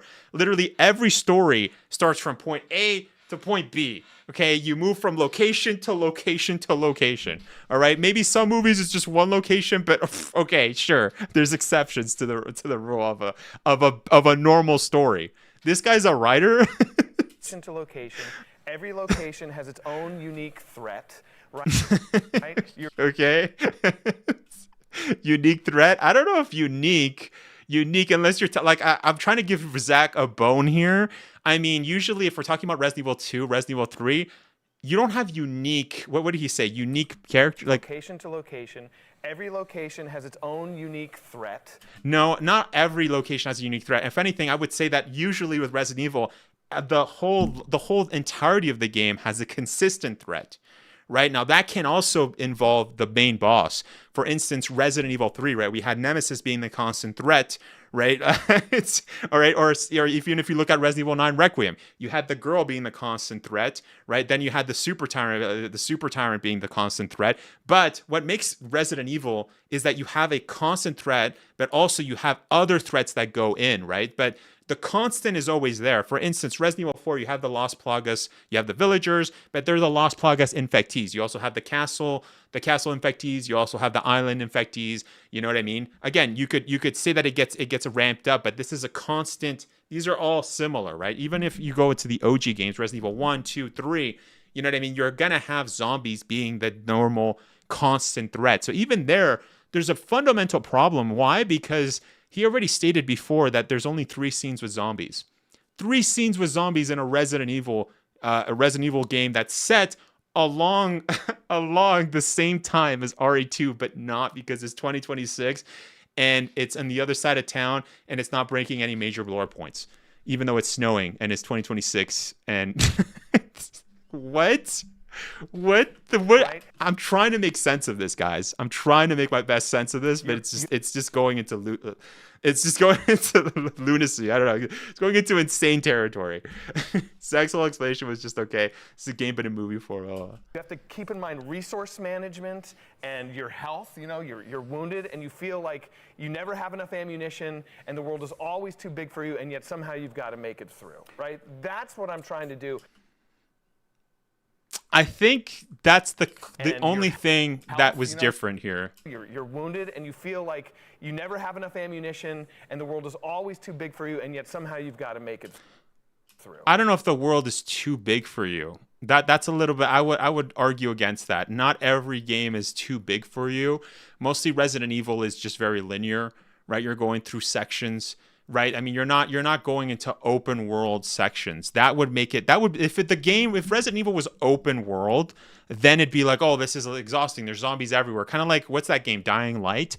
You know what I mean? Isn't that like an open world zombie game? I've never played it, but that's like, oh, that's an open place, right? When it comes to Resident Evil, you're in a city, but you're not in like going through every part of the city. You know what I mean? Like, especially if we're talking about Ori 2, even if we're talking about Ori 9, if we're talking about freaking Ori 8, Ori 4, which are very similar in the sense that there's a village section, there's a castle section, you know what I mean? And there's like a factory, aka an island section, right, for Ori 4 remake, and then, factory for Ori 8. But again, these sections are not open. They're not like what was his word here? You never have enough ammunition, and the world is always too big for you, and yet the world is not too big for you. I don't know what. Again, there's several issues with his understanding of Resident Evil. Like, there's core problems here that make absolutely no sense. Somehow you've got to make it through, right? That's what I'm trying to do. It's like if this movie was a Resident Evil game, like call it Resident Evil 10, it wouldn't feel weird. No, it would. That's James Saclin 8889 just super chatted $4.99.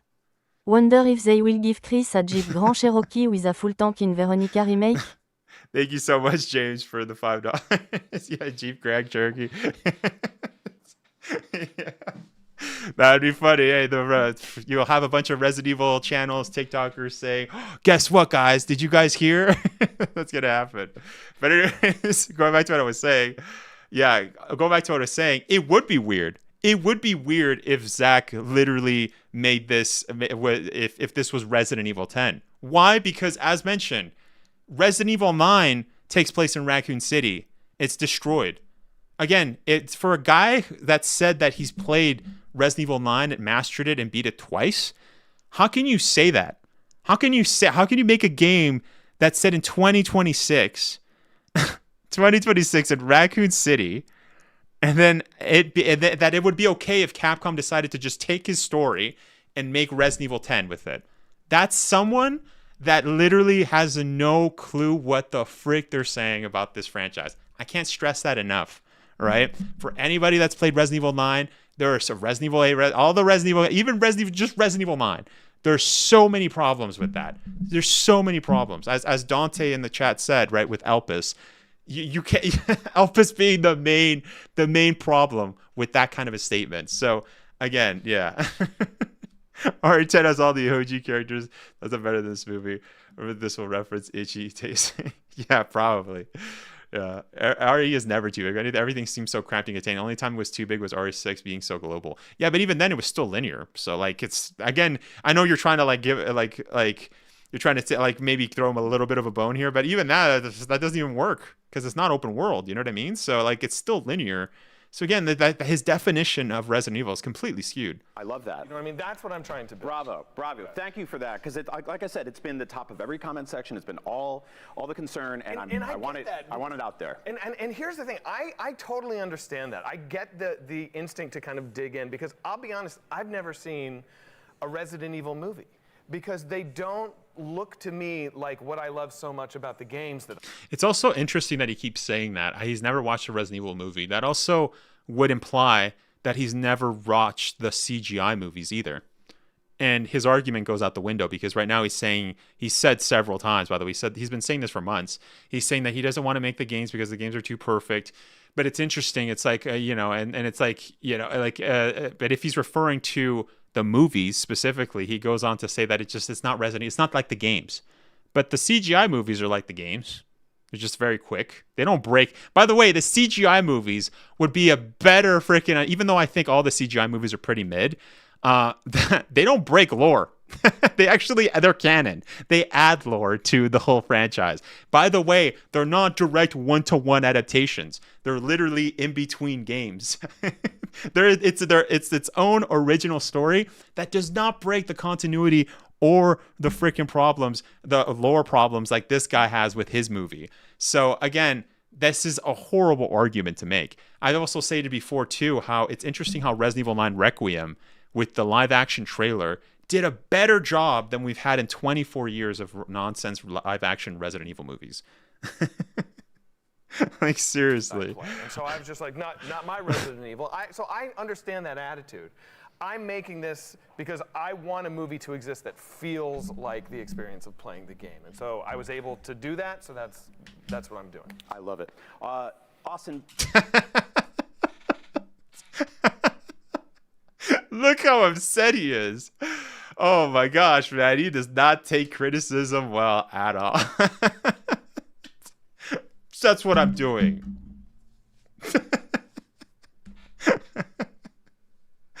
Oh, man. You talked about how a blood bag almost killed you while making this movie, and the scene you've seen in the trailers where things are falling down out of the sky.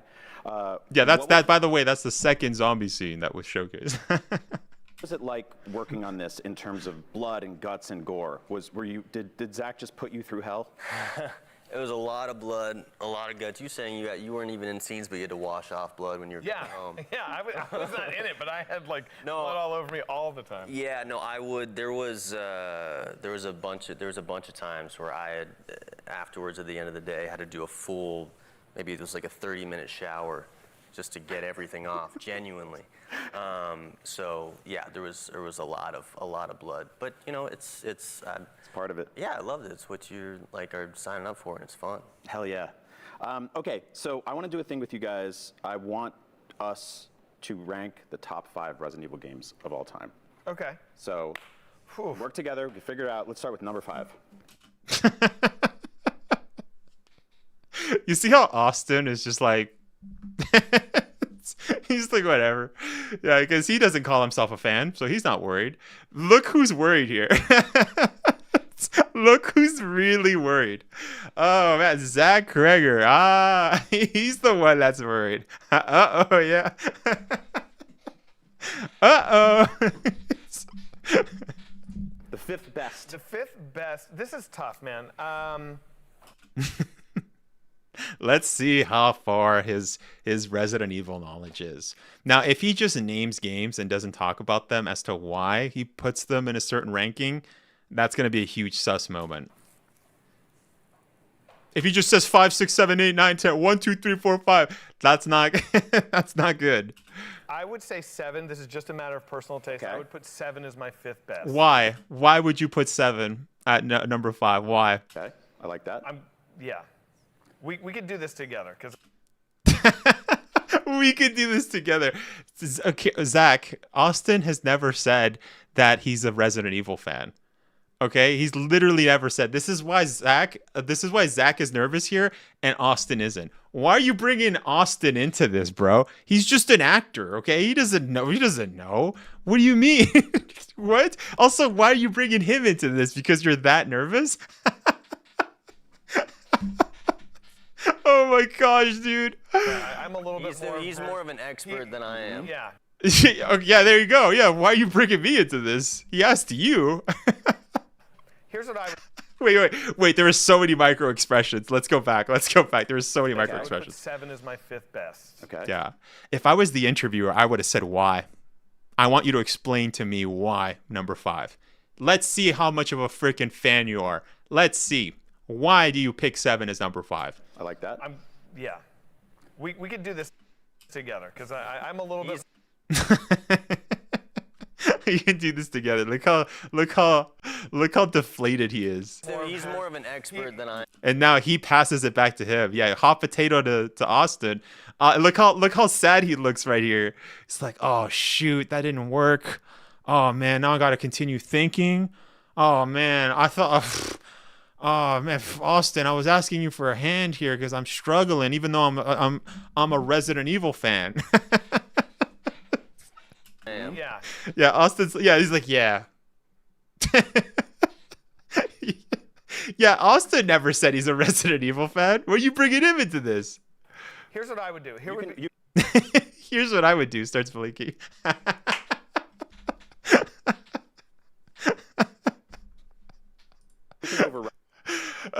He called him an expert. Yeah, that's funny too. That's a good catch, BB. Yeah, he's more a Resident Evil expert than I am. Yeah, that means that they're both. So that means that he's calling both of them Resident Evil experts. And he's. Like, I know you are VSing, but let's see you try to VS. He's smiling too. Ride him if you want, though. Okay, I'll come in. Oh, wait. The interview's being nice here. Hold up. Let's go. Look at Zach. He's so freaking pissed. He's so pissed. Oh, guys, this is so funny, bro. Make sure to leave a like. Make sure to leave a like. And also, check out the full video, too, and support that, by the way, if you guys are here. So let's go back. Yeah. Here's what I would do. Also, make sure to subscribe to the second channel, because this is going to go on that channel, by the way. And also, too, we're almost at 1,000 subscribers, which is amazing. As mentioned, I will be giving out the Wesker plushies, right? We're going to be doing 2 giveaways. So once we hit 10K on this channel, I'm going to give you one. And then if we hit 1,000 on the second channel, I will be giving guys another one. But it seems like we're closer to the second channel hitting 1,000. So, hey, stay tuned. Stay tuned for that. You can override him if you want, though. Okay, I'll come in. Yeah. I'll come in. Look how upset Zach. Zach is literally like thinking. He's like, come on, think. Come on, we got this. Cannonball says your last videos on point. Tutter Cracker shows and delusional if you think this is a comeback for the right, not a chance. I would go. Yeah. 7, 8, 9, and see how he kind of did a little bit of aggression there. He kind of went like this, a little tense there. 7, 8, 9. See, this is what I was saying before. By the way, I was saying if he starts naming 1, 2, 3, 4, 5, those are my favorite games. That's not that, and you don't explain. And that's what he just did. 7, 8, 9. 1, 2, 3, 7, 8, 9. It's tough. I would go 7, 8, 9, 2, 4. Why? Can the interviewer ask why? Can you just ask him that? Literally, ask him why. Tell him to say why. 4 is number 1. 4 would be my number 1. A man of why? Why is 4 your number 1? Come on, interviewer. Impeccable taste. You agree with this? Yes. For number.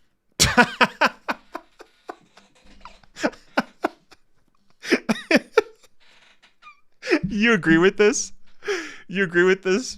That sounds like somebody who's not confident. That sounds like somebody who's surprised. That's somebody who's surprised that he agreed with them. That sounds like somebody who doesn't know what the frick they're talking about. Yeah, and look at that micro expression too with his thing. He's like, okay, I guess I did a good job. Yeah, yeah, I passed the skill check. No, you didn't, bro. You freaking failed the skill check. Let's go back and look at that just a second. Look at that. 4 is look number at 1. this. 4 would be my number 1. A man of impeccable taste. You agree? look at the happiness. It's like, wait, you agree with me? You agree? His eyebrows shot up. Let's look at it again. 2, 4. 4 is number 1. 4 would be my number 1. A man of impeccable taste. You agree with this? Yes. For you agree with this? Number 4 is my favorite. And he's like, oh, I did a good job. Resident Evil game of all time. It is my top 3 favorite video game of all time. Yeah. Are you talking original? He's so nervous, bro. He's so tense. Yeah. He's not even hearing what he's saying. Remake. Or do you just kind of glue them together? I'll glue them together, but I've spent way more time on the remake. Okay. For 4? Oh, we got another contradiction here. We have another contradiction. He said, wasn't he the one that said this was a year ago when the movie was first announced. He said that he played so much of Resident Evil 4 that the disc basically was like worn out. Didn't he say that? Let's look at that right now, actually. I'm pretty sure. I think I have the article. It's been a while, though. I'm going to have to look at all my articles, which is a lot. So 1 second. Hold up. I'm going to have to go back, yo.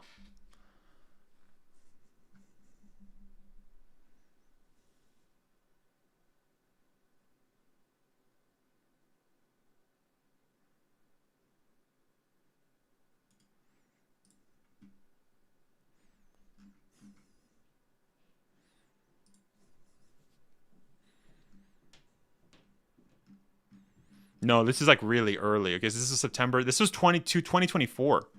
This was 2024. That's a long time ago. 2020. Dang, I've been covering this that much? Sheesh. 2024, yeah. Dang. I've been covering this a lot, bro. I didn't even know it was that long. Hold up. Dang, it's freaking hot in here, yeah. Hold up. Zach Kreger.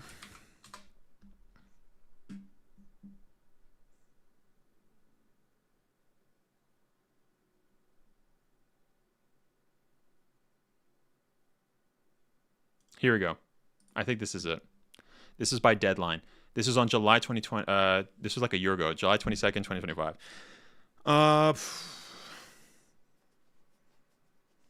Okay, so this is what he said here, look. He said this: because I love the games, Kreger's told Comic Book, I played all of the games. I played Resident Evil 4 100 times through, and I'm obsessed with it. So I just want to tell a story that feels it's honoring the experience you get to play the games. So he's played the Resident Evil 4 100 times, but he says he's played Resident Evil 4 Remake more than Resident Evil 4. That's very suspicious.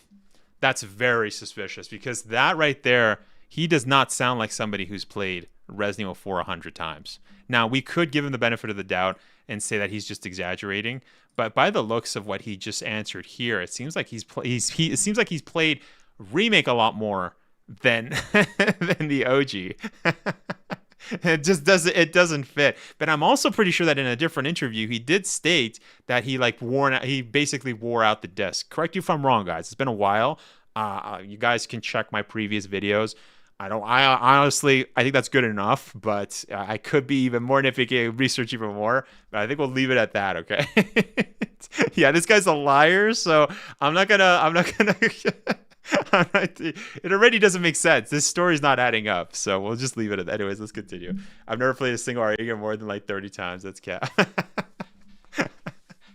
I mean, that's the thing. I've played Resident Evil 4, I think, OG RE4. I stopped counting after 30, actually. Yeah, and that was as a kid. I was 13, right? That's when I played it. Not when the game released, but like I as a kid, because I played it a couple of years after it released, but I was 13 when I really locked in. Like, I played it 30 times, and then I lost track. No, I think it was 40 times, then I just lost track. I don't remember how long I played it. So yeah, him playing 100 times, that means he would know Resident Evil 4 lore very well, but nothing here shows that he knows Resident Evil lore at all. 100 times, and I now still play it using randomizer. Yeah, exactly, yeah. A remake. Oh, what? I'm not hearing noise. Hold up. Oh, that's because I'm muted. 1 second. I muted like on my end. Of all time, it is my top 3 favorite video game of all time. Yeah. Are you talking original or remake? Or do you just kind of glue them together? I'll glue them together, but I've spent way more time on the remake. Okay. So I have a couple of questions for you specifically then. Okay, great. Okay. Welcome. So see what the interview did there? He said, okay, okay. So he's gonna ask him about Resident Evil 4. This is what the interview is alluding to. He's gonna ask him about Resident Evil 4.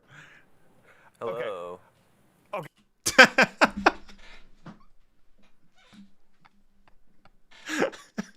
What? Hello. Who said hello? Is that Austin? Okay, welcome. Hello.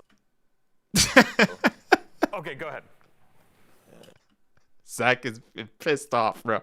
Zach is pissed off, dude. What are you buying? Yeah. Don't get yourself killed out there. Yeah. Do you have an answer? What are you buying? What am I buying? Yeah, what are you buying? Well, the first thing I'm going to buy is probably the case upgrade. Okay. Okay, if I'm able to. What are you talking about? Okay, what are you selling? What am I selling? I sell all the crossbow bolts. Okay, I thought you were going to be the guy. I'm selling this movie, but I like the crossbow. Oh, I thought we were talking. Oh, what am I? Okay, yeah, sure. Stranger, what do you need that for? What am I supposed to say to this? I don't know. Anything you want. Move on. Is that all? Oh my gosh. Okay, can I just say this is cringe from Zach and also the interviewer. What the hell is this? The interviewer did a horrendous job of setting that up. Right now, I could tell when he said, welcome, stranger. You know what I mean? Like he's trying to make it. He's trying to question Zach on his knowledge here, but he did a really poor job at that. Daddy, chill. The fact that Zach is having none of it He's really freaking pissed off right now. He's like, no, let's move on. See how he's taking control again? This is highly disrespectful to the interviewer. Now, here's the thing. If you're in an interview show, right, and somebody's asking you some weird questions, you can say, okay, well, what? Like, yeah, that's fine that he said, yeah, what do you want me to do here? Like, I'm confused. Like, give me an example. Like, what are we doing? That's fine. I don't have an issue with what Zach said there. But after, it's like, no, let's move it on. Okay, let's get out of here. Let's shut this off. I've said everything I want to say. Just shut it off. All right, just play the trailer. That's stepping on it. Okay, you know what I mean? And again, it's also the interviewer is doing a horrendous job here. Like, you know what I mean? Like he should have said, you know, like, oh, I'm gonna role play as the merchant, and you're coming up to the store. What are you gonna do? You know what I mean? This is your experience. Try to sell me the movie. Try to sell me what you would do if you were in the game. Let's go. Quick fire. Let's do it. So everybody's on point, right? So this also shows too that the actor and also the director didn't know what the questions were going to be. So again, this is poor on Zach, also on the interviewer's questions. Stranger? Is that awesome? I will say it's not just Zach here. This with the way Zach responded though, hey, that's not great too. Yeah. Let's see. Move on. Is that all, Stranger? Is that all? Come back anytime. Come back anytime. There we go. Okay, great. There it is. Okay, one more question. Barbarian and Weapons are some of my favorite movies of all time. They are built. Oh my gosh. What was that, bro? What was that? Making the merchant. Let's see kind of go, hello, stranger. Well, we already knew he doesn't know shit about RE. Yeah, I don't think this guy knows about RE too. But one thing's for sure, this guy knows way more RE than this guy.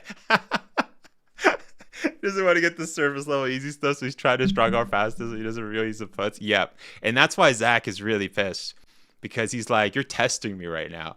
And he's like, let's just move on. Let's just skip that. I don't want to talk about the game. Let's talk about my movie. Barbarian and Weapons are some of my favorite movies of all time. They are built around shocking people and surprising people.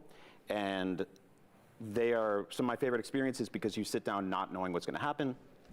Something comes out of nowhere and blindsides you. Is this something that you guys have built Resident Evil around, this sort of philosophy? No, because with those movies, they're like very narratively. Let's go back.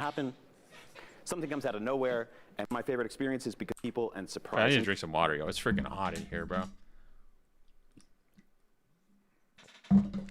I'm sweating, bro. Am I looking shiny, bro? Woo! I'm laughing too much, bro. I'm laughing too much, and it's getting like, it's not, I don't think it got hotter. I think it just got like more like muggy, yo. Ugh. Feels kind of gross, yo. Okay, let's continue. People, and they are some of my favorite experiences because you sit down not knowing what's going to happen.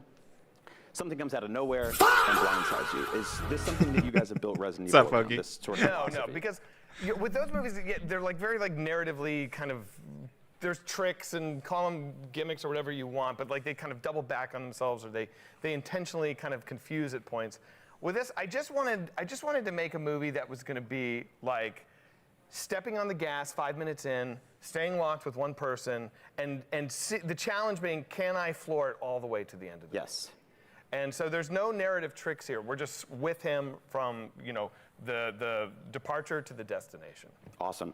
I want to ask you guys real quick about the creature design in this film, because I think one of my favorite things in modern Resident Evil games is when something comes down the hallway that you've never seen, that you're not expecting, that's maybe not necessarily shaped like a traditional zombie or something. Yes. What was your kind of philosophy? Okay, that's a horrible question. That's a really horrible question from the interviewer here. For modern Resident Evil games, what does that have to do with modern What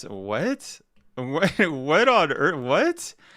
As if like OG Resident Evil games don't do that also?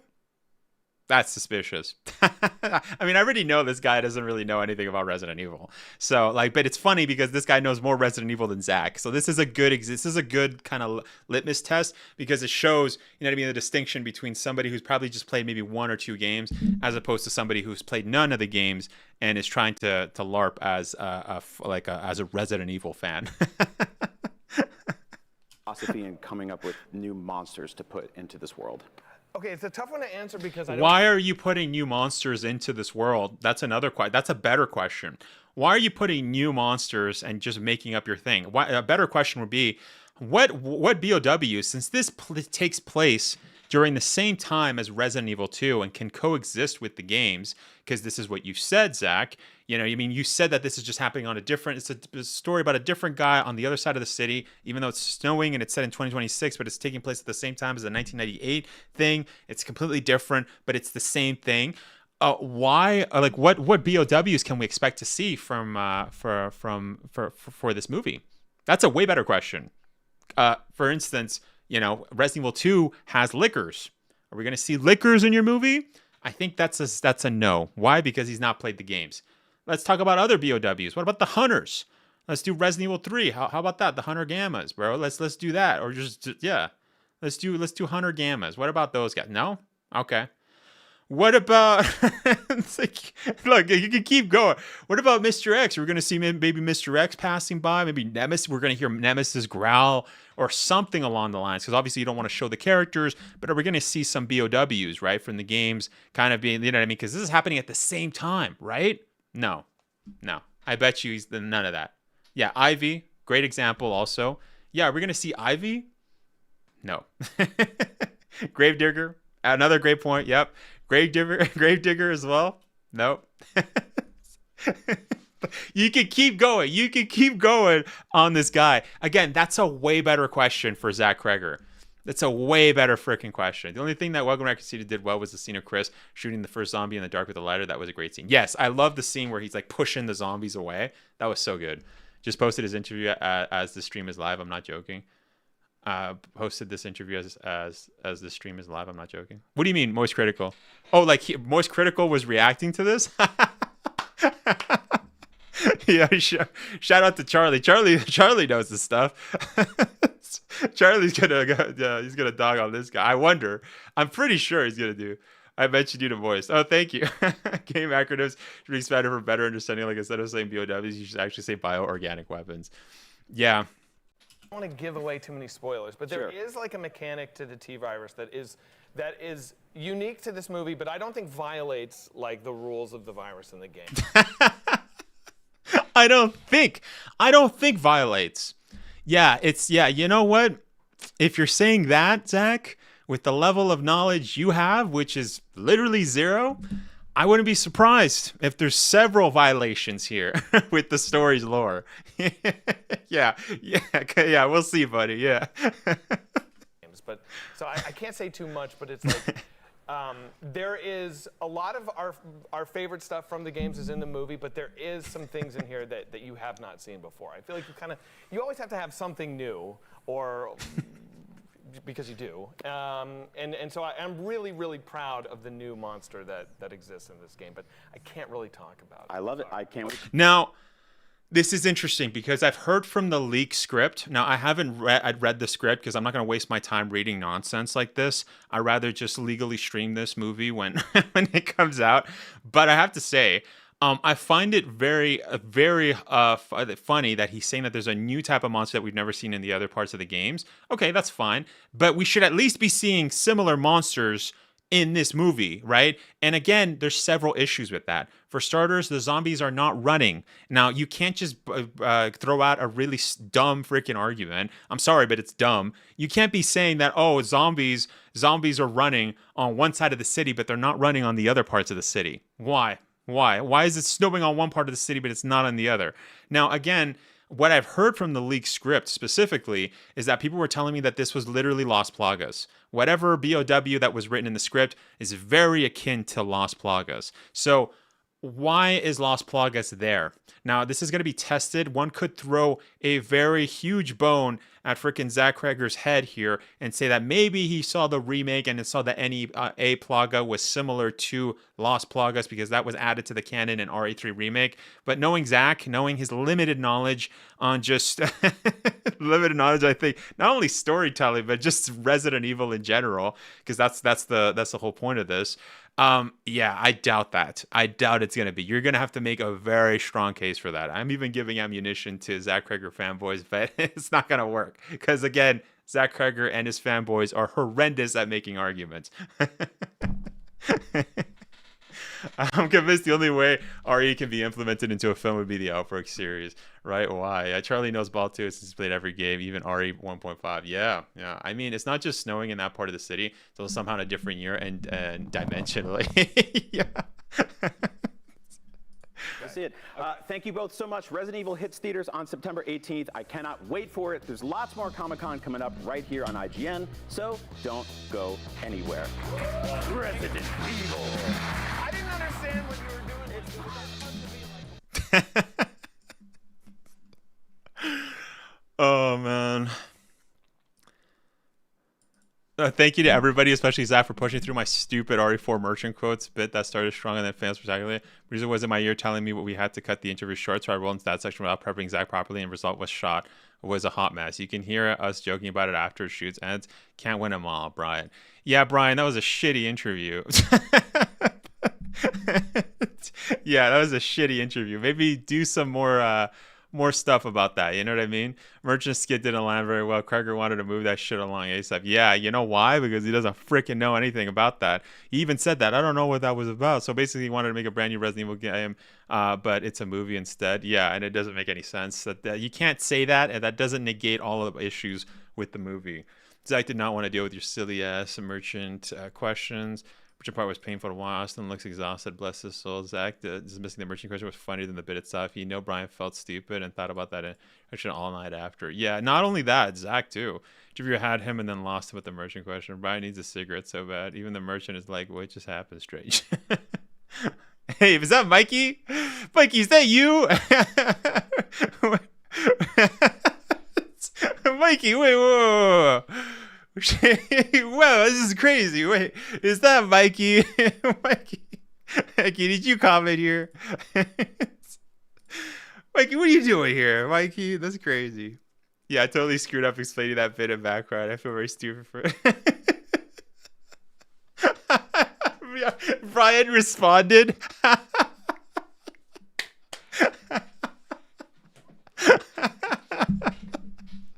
Brian responded. He responded to Ryan. Brian responded to Ryan. Sorry, that's hard to say. Oh my gosh.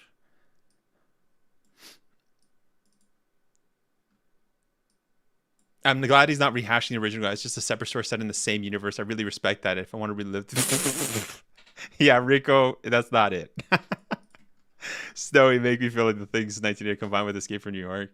Yeah, he just wanted to do that because there's no horror games that do it in the snow because he wanted to be effing cool. That's what he said. I have a feeling he's gonna do Resident Evil justice. Hard to believe that a couple of years ago this piece of work I knew for him. This man was a skid. Yeah. I haven't watched Charlie react to this. I'm gonna watch that later. Yeah. Painful interview blender. Shall we watch a little bit of Charlie? Well, no, is it just going to talk about that? I don't know. 8 minutes ago. Someone asked if I had seen the IGN interview with Zach Kreger about the Resident Evil movie. The answer to that is obviously no. Who is even watching IGN interviews? Unless it's people... If you're looking for the most value for your money, That's a good bird, man. Yeah, I wouldn't be watching IGN, bro. I would not be watching IGN. I'm watching it for content, bro. Oh man, that's good. Okay, I just want to hear the beginning. I don't want to hear him like watch the thing. Okay, that's all I'm watching. Struggling with a bout of insomnia, so obviously I hadn't seen it, and I didn't look it up on stream, but I thought about it like pretty much immediately after it ended. Ugh. Yeah, no one would ever suggest. Yeah. Bless you. If not, you're going to hell. So it was enough to make me curious because why are you even bringing up an IGN interview? So I assumed something happened there. Maybe Zach. Bro, I'm like sweating, bro. While being I need to go do a wardrobe change. I took a peek to see, and heavens to Betsy, there is a section of this IGN interview they did with Zach Kreger that is remarkably awful. Like, it's rare to see interviews go this tits up and this awkward in the modern day because it's all so sterile now. All of the questions and everything are pre-approved. This is a special kind of old school interview cringe where they were not on the same page, and this was clearly something that wasn't extensively rehearsed, and it's gold. No, it's amazing. It wasn't pre-approved at all. Like that much is clear because even the director at the end was like, what was that about? You know what I mean? Like it showed that this was not pre-approved. The actor, the director had no idea that they were going to be asked these questions. This is why Zach was so pissed off during the interview, because he had no idea that the interview was going to ask him certain questions. Now, I think the interview should have grilled him a lot more. But the interview did not do a great job, but he also doesn't know too much Resident Evil. That's very much clear. But also Zach, too, showing how he doesn't know Resident Evil either. So I think the interview did a good job. I don't want people to actually just take the interview by just showcasing the merchant bit only, because, you know what I mean? Like, there was a lot of interesting parts of that interview that we just saw that showcased a lot, you know what I mean, in terms of Zach's. Yeah, I don't know. 4 is number 1? 4 would be my number 1. A man of impeccable taste. You agree with this? Yes. For number 4. 4 is my favorite Resident Evil game of all time. It is my top 3 favorite video game of all time. Yeah. Are you talking original or remake? Or do you just kind of glue them together? I'll glue them together, but I've spent way more time on the remake. Okay. So I have a couple of questions for you specifically then. Okay, great. Okay? I wanted to give you the foreplay here. So the interview had been fine up till this point. Yeah. Very normal, standard procedure. And I was losing interest, but I decided that I was going to see it through because surely something must have happened for someone to ask me if I had seen this interview. And I'm glad I stuck with it. So this was Zach seems like an asshole too to me. Yep. That's what I mean. It's still an important interview. It showed a lot. Also, too, you got to understand, this is the second time Zach was being a jerk to the interviewer as well, right? This is the second time. We saw him at the panel. We also saw him before. So again, I don't want to hate too much on the interviewer. Like, the interviewer obviously did a horrendous job there at that section. He did ask a good question before, but he didn't do the best. It was kind of mid. And then obviously that just got derailed really quick. But, again, the way Zach did not act correctly also, not professional at all. Yeah. Anyways, I think he's just going to talk about that part of the interview. I think that's it. I want to skip a little bit forward from Charlie, because if he's just going to watch responses here somehow, which is incomprehensible, because how do you finagle a response to any of this? Is that all, stranger? Come back anytime. Like, I guess maybe, like, you tried to roleplay with him here. Because, like, the only avenue I could see is, like, maybe if you roleplayed it. But Zach tried that. He was roleplaying. He's like, oh, yeah, I'm buying the case upgrade. I'm selling the bolts. And this guy's like, the bolts? Yeah, he also, that was super cringe, too. It's like, he didn't like that. He didn't like the response that Zach gave him. Yeah. Is this guy high? Wouldn't you want to be selling the movie? Like, it's so weird. It's super cringe. It's super cringe. Yeah, it's like, no, you were supposed to say the movie. This didn't go how I planned on my head. You know what I mean? So it's like, it's so weird. I love it. I can't wait to see it. Thank you both so much. Resident Evil hits theaters on September 18th. I cannot. Yeah, he's just talking about that. That's all he's talking about. He's not really talking about the whole interview. But Charlie said he was getting kind of bored about the interview, so that's fine. Yeah, it's not too much. Since he was just talking about that section, we just went over that, so hey, that's fine. Oh, what does this say? It's a long time resident. I'm still hunger. A long form of meditation of 11 characters. No film has done. This movie looks freaking awesome. I'm tired of directors grabbing the title of RE and getting us juiced. Think we finally getting RE movie. You're right this time, just to be disappointed by the trailer looking like an awesome zombie movie, but it's not RE. Nope, not going to be a zombie movie, by the way. Sorry to burst your bubble. Look at these comments, bro. I understand your complaints, and no one has forced you to watch this movie. It's not that serious. He said it was instead in 2016. He did say he played the games. Guys, I've just been laughing my head off after all of these freaking stupid comments. Like not all the comments, but the comments that I get sometimes are just so funny, bro. I'm included, but you never reacted. It makes me feel like you can watch, but didn't want to react to it. Yeah. I think that's fine. I mean, if Charlie's not interested, then he's not interested, right? This to me is just super fun. I love this. Oh, by the way, this was hilarious. I don't know what the frick this was. Somebody made the worst collectible or statue for Leon.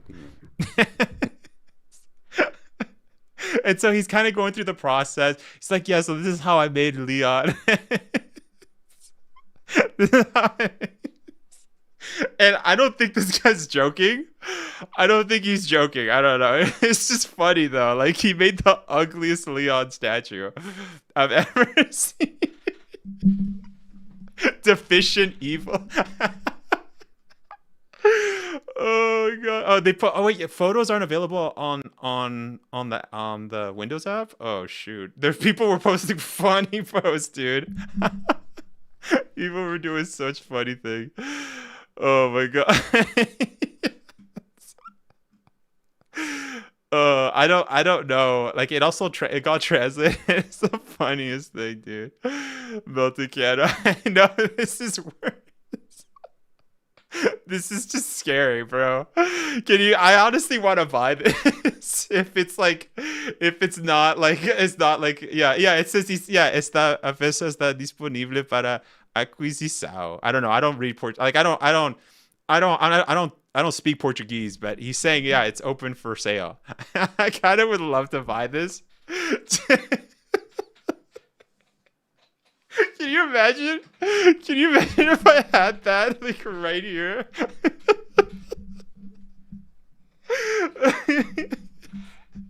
If I had that. If I had that. Oh my gosh, dude. Woo. Just like, can you imagine? Just like, how somebody tagged Andy or Game Awards. Oh my gosh, bro. Oh, dude.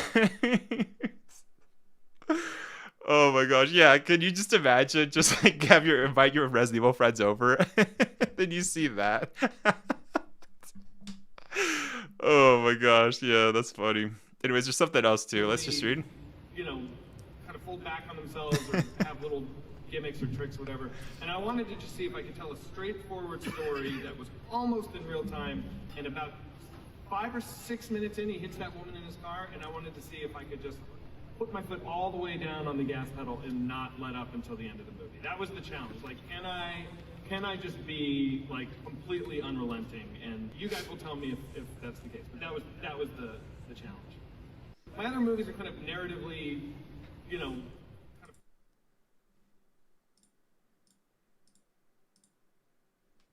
kind of Constantine, who had the rights, and I was like, listen, I have an idea for Resident Evil, and bear in mind, I haven't seen the movies. I still have yet to see a Resident Evil movie, so I'm if that's okay. I only am really concerned with the games. So I went to Constantine, I was like, I haven't watched the movies, please don't be upset with me. But they don't, what I see in the advertisements for the movies is not what I love about the games. What I love about the games is the survival horror aspect to them. Okay, we already saw this. Creeping dread. I like the idea of one person moving on their feet. Bro, never play the games. Point B, and they have to enter a gauntlet and go deeper and deeper and deeper into hell. And I like the idea of starting with a pistol, and you have to keep track of how many bullets you have, and maybe you graduate to the shotgun, and then you get a machine gun, and the world just comes on destroying you, and you feel like you do not have enough resources to survive this, but you've got to figure out how to make it through. It just feels like there's a movie there that I have yet to see, and I want it so bad, so please let me make it. And they said yes, and so that's the movie that I made. I went to them. I went to. Yeah. Okay. Sorry, I just saw somebody message me. It was a Sphere message, but I'm not gonna show the message though. But it was about Zach Craig. That's funny, bro. Oh man, I gotta see that message after. That's funny. Oh dude. Oh dude, it's so funny, dude. Yeah. Okay. Well, that's everything that I can get. It's worth noting that. It seems like now there was also too before I also want to say too, there was also, have you guys seen this? It says directors on directing, but that seems like it's more just like, You know what I mean? Like, it's just Zach talking about his just directing kind of experience with like other filmmakers. That's not really about Resident Evil unless he talks about Resident Evil specifically. Was that the same panel too, or was that like that's the other thing that I'm wondering? Was that just the panel that we just saw? Let's actually check that actually before, because what if there's other parts? So hold up. For cutting a sizzle reel that gets me to allows us to put a ton of footage from different studios into one scale. A rom-com? Yes. So I actually, I do have some individuals actually. Zach, when did you realize Weapons was going to be like this huge commercial and critical hit? Oh my God. I don't know. I was, when Weapons came out, and make a movie that you think is going to get you a result, or that you think is going to be like a stepping stone to your big thing. Make your first movie the thing that you love the most. Make your secret, personal, most favorite thing right away. And I made that mistake. I made a movie many years ago that I thought, like, if I just do this, then I'll get to have the career I want. And I didn't respect it enough. And it ended up being a really painful lesson. And it took me, over 12 years before I was able to make another movie, and I made a movie that I really cared about. Had a complete. Oh, what's this? What's gonna happen here? I don't know. Zach is nervous. Zach is nervous. We'll see. Best live action Resident Evil was a promo video for RE9. That's all we're gonna get, Wes. Exactly. That's what I was saying before, right? But yeah, it seems like, yeah, this is just talking about his movie career. I don't care about his movies. I don't know. I've never watched it, and I have no plans on watching it. I will be watching, obviously. I will be watching the Resident Evil thing, but that's about it. I'm not planning on watching this his other nonsense movies. As mentioned, I've heard that they're pretty mid. So, but yeah, that was very, very funny to watch. Thank you to everybody for stopping by, for watching that. I will be turning that into a video.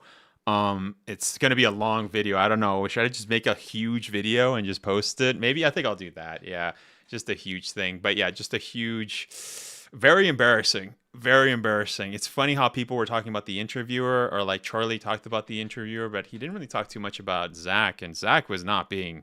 He was being a jerk, bro. Like, literally being a control freak. That was the second time he freaking told that guy Brian to like just play the trailer. Play the trailer. Yeah, Zach is losing it, bro. He's losing it. Now, of course, I am going to transition to playing some Resident Evil Code Veronica, though. I did say that we were going to do that. Obviously, that's the thumbnail of the trailer, but I'm not finishing the stream. That's just what I'm gonna play Code Veronica. Now, if you guys don't know Code Veronica, there was this really cool mod that makes it third person for the OG. So for people that don't, that don't have an issue with playing it, so that's what we're gonna be doing right now. We were playing it last time. We were right before going to part 2, so we're gonna be fighting the Tyrant. So yeah, thank God the torture of the interview is over. Are you still gonna see it in theaters? Nah, I don't think so. Then when I legally stream it is what I'm gonna do. I think that's what I'm gonna do, guys. We'll see if I can legally stream it. But yeah. Hold up. Let me turn on the mod. Phone is dying. Thanks for letting me stream with you. I gotta go. Bye, chat. Thank you, Mimi, for stopping by. Appreciate you. You have a good rest of your day. Tired of seeing Resident Evil's name put on. Yeah, we read that. Why does the main character start with the shotgun? I bet he's a lizard person. LOL. What? Wants to see it in theaters. Tell your wife. Take your wife. I don't know. Go on a date with your wife. Don't watch it in theaters. Don't. Do not watch that movie in theaters. Go take her out. Spend the money on something good. Okay. Tell her bring her to her favorite spot. Do not waste money on that.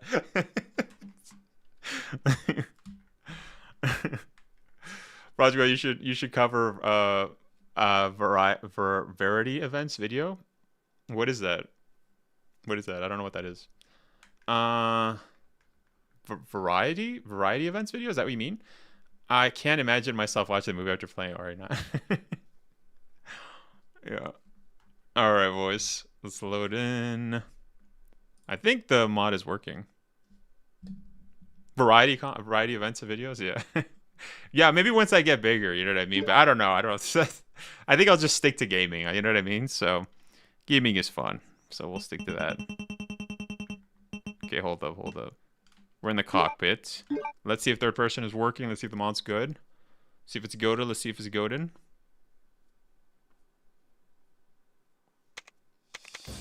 There's a Kreger video that just released. Ooh, what is it? Bro, you're telling me this now? Now, this does have HD graphics on, by the way, and sometimes, as you just saw, we're seeing Claire's face. Ever seen the live-action promo for OGRE2 Wesker? Yes. Yes, I did.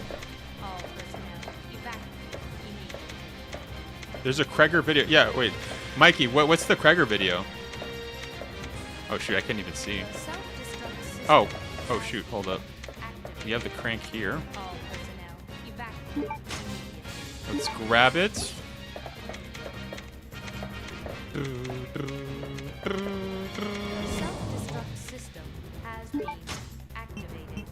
Let's see. Hold up. 7 minutes. You know what? Let's actually 7 reload minutes. this. 7 minutes is all I can spare to play with you. Right away. 7 minutes. 7 minutes is all I can spare to play with you. I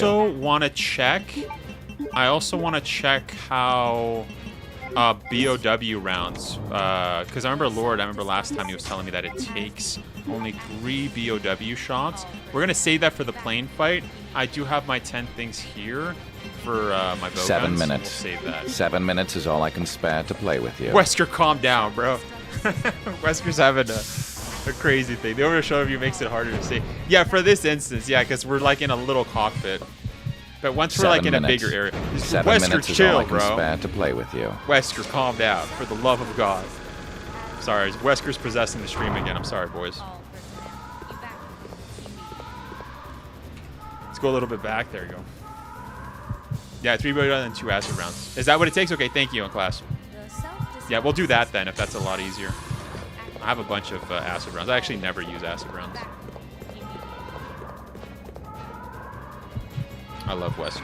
Yeah, well, hey, you're in the right place, man. We're all Wesker bros here. Yes. You can't hide forever. Wesker's the best villain in any game ever. Yeah, I mean, he's up there, man. And for me, I mean, I am a bit biased, but yeah, I gotta agree. Oh, I forgot I left these guys.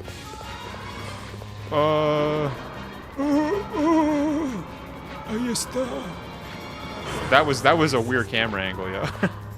Why'd you do that? Because you saw the horrible interview? Yeah, hurry it up. I don't have time to waste.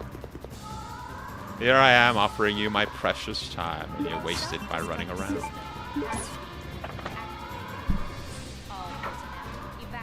Pull the lever! The Tode from Genshin reminds me a lot of Wesker, even in voice. I actually have never played Genshin Impact. Yo, why is my camera so far? What? Why is it so far away? That's weird. You think Wesker will punch Alexa clean in the face in the remake and get canceled for hitting a woman? Nah. I think they should keep it. That's a freaking epic scene, bro. It's like so Matrixy. They have to. Controls the pressure, bridge oil pressure. Why can I not control that? Oh, is that... I'm tripping. That's with Chris. Isn't it with Chris? Yeah, it's with Chris, isn't it? Yeah, we don't need this. So...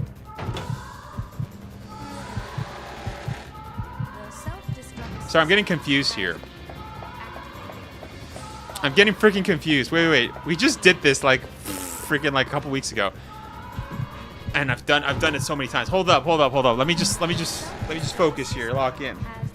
Don't I have to go? I know. I have to go down there, don't I? I have to go down there, I think. Yeah. I think that's where I gotta go. I have to go down there, and that leads me down below. And I'm basically getting right? Yeah.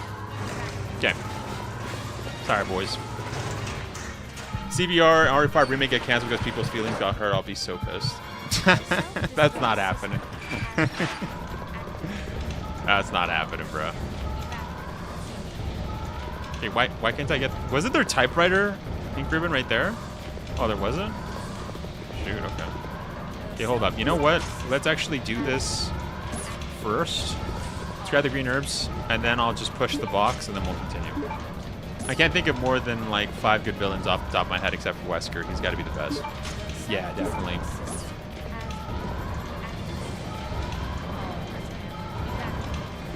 Did I do that right? Ooh, hold up. Yeah, I'm good.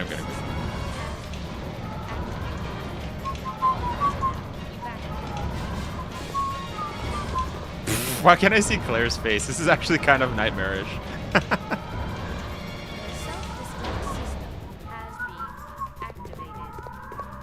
Oh, grenade launcher bullets. Give me that. Ooh, I can't carry any. Hold up. I'm actually just going to use the green herb. Yeah, I'm going to... Whoa, what just happened? Whoa, that was weird. What the frick? Whoa. Oh, it's because the camera. The camera's being pushed. Okay, I'm going to save, and then we'll head up. We'll fight the tyrant, and then we're going to do that whole section. Let's put that away. I don't need my knife right now. Hold up. Let's put that away. Let's get those saves. What are you more excited for when CBR drops? It's a good point. I want to see Wesker, bro. I want to see Wesker. I want to see freaking Claire, dude. I want to see Steve. I want to see freaking Chris. Sheesh. I want to see if Claire is as caked up as she should be. Back of her head, stay alert to threats. Yeah. New Resident Evil strat. I used to think Eder was the hottest sister until I saw the art of Kara in the remake, not a gooner, just an observation. Nah, dude, you gotta see Claire in Darkside Chronicles, which we're gonna play, by the way. That was the best Claire of all time. 5 minutes. In 5 minutes. Once we reach optimal altitude, Ouroboros will spread, ensuring complete global saturation. All right, boys. All right. So I'm going to use grenade launcher bullets for him right now. Allow you fools to escape. This is what you get for trying to oppose me. Oppose me. I can't tell. This is what you get for trying to oppose. I can't. I'm trying, but I can't. What is the next big show that could potentially show RE? Probably Game Awards, honestly. I don't think we're going to get anything at Tokyo Game Show. I think Game Awards are probably going to say we're going to get like a Resident Evil thing. Dang, I don't think I've ever seen... The Tyrant was kind of a Giga Chad there. Did you guys see? It kind of looked like handsome Squidward a little bit. The HD graphics.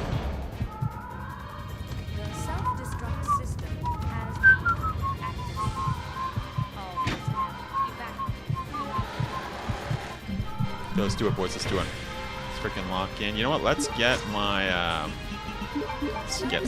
grenade launcher. Top 3 most disturbing villains for me are Irons, Alfred, and Lucas. Yeah. I'm also interested to seeing how they're gonna. Damn, my guy's all caked up in here. Look at that handsome Squidward's here. Does he have a J on the back of his head? I've never noticed that.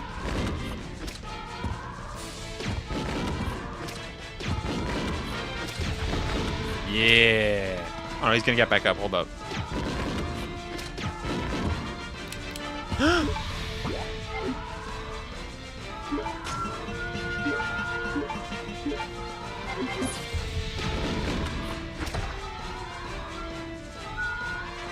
What about Gamescom? Nah, I think it's too early. Yeah, sit down. Yeah, using a grenade launcher was a lot better for him right there. Not gonna lie. Handsome Squidward destroy.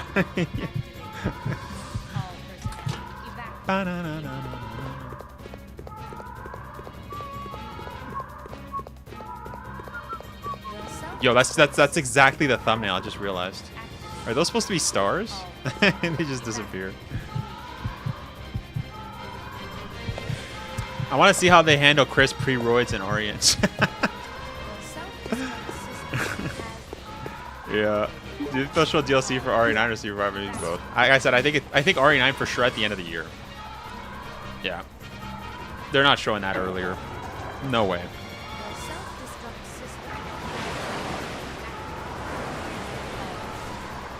Now, don't get me wrong. If they do, I'm not complaining. But just based off of like previous announcements and stuff that we've had, it seems like we're gonna get it at the end of the year. Like the trailer or whatnot. I don't know when it's gonna release. This is a lever. Move the lever. 3 minutes. 3 minutes is all I can spare to play with you. Okay, so that was actually really easy just to defeat the tyrant there. So we'll do the BOW, and like on Class Set, we'll do 2 acid rounds as well. I have grenade launcher bullets. We'll just do the acid. See how it goes. See, I never use the BOW rounds. I think as a kid, I would always just goof off and just like shoot it on like a Bandersnatch or something.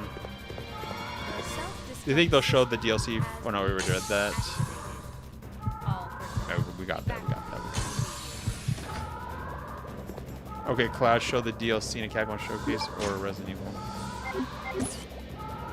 Did you hear though? Dust said that we are for sure getting CVR before RE9 DLC.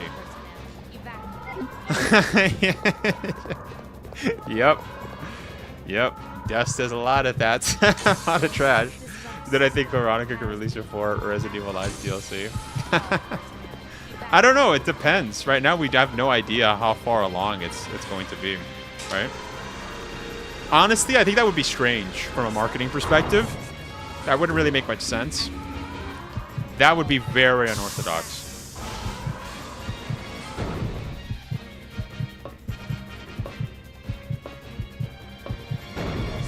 What took you so long? I was starting to get worried. Shut up! I don't want to talk about it! Let's go. Right, we're out of here. Time to say goodbye to this death trap.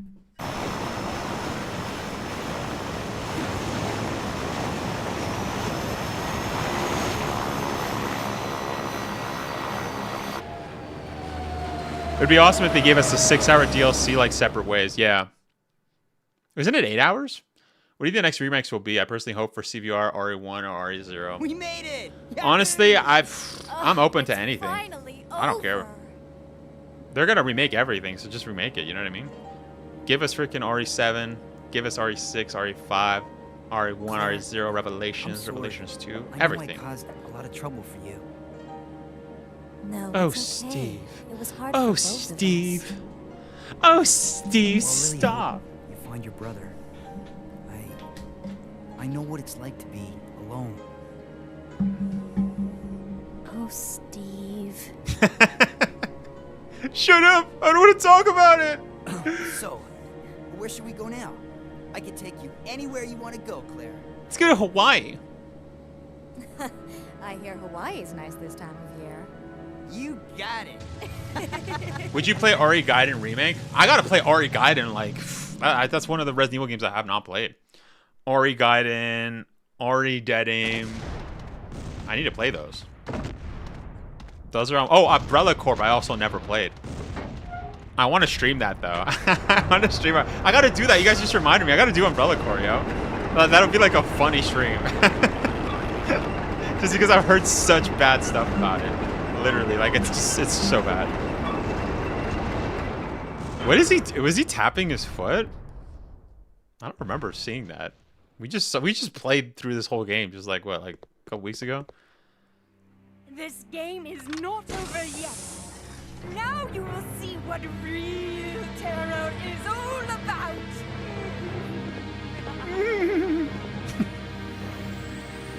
I need to play as Xeno and Victor Mercenaries on Friday. That's what I've been saying, yo. It's exactly what I've been saying. We need that.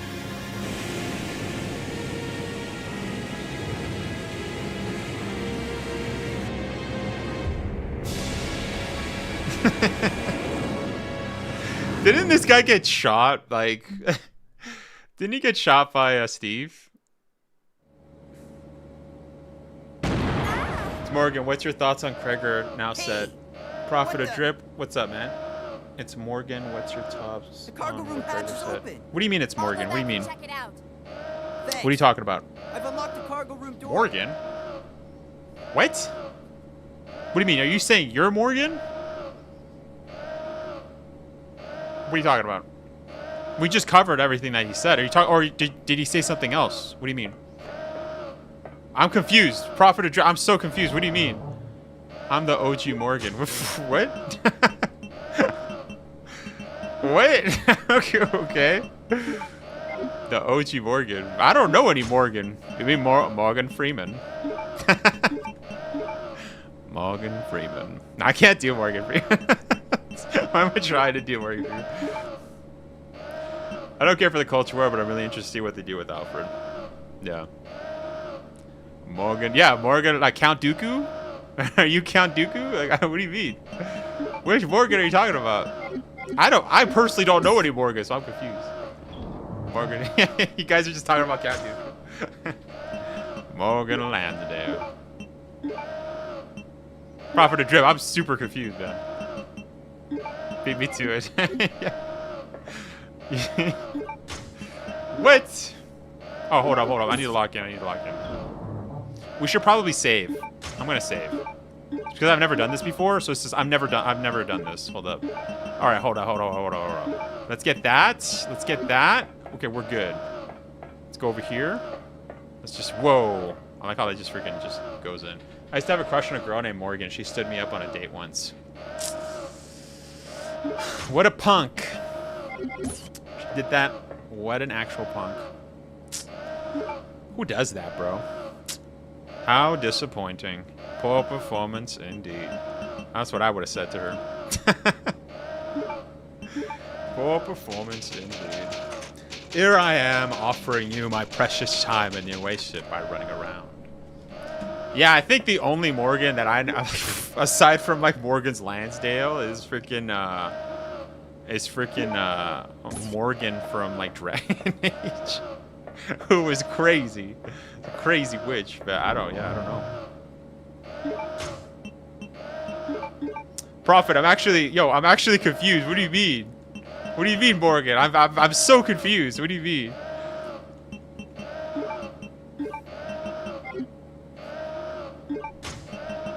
Let's see. Combine. Morgan Freeman, Morgan's Lansdale, Morgan from the company, Morgan. Which Morgan are we talking about? This is the most times I've said Morgan in one sentence. I typed above. I don't see anything. You typed above? What do you mean? Why do my yeah, is YouTube modding stuff? Hold up. No, I don't see anything. Yo, I actually don't even see it on here.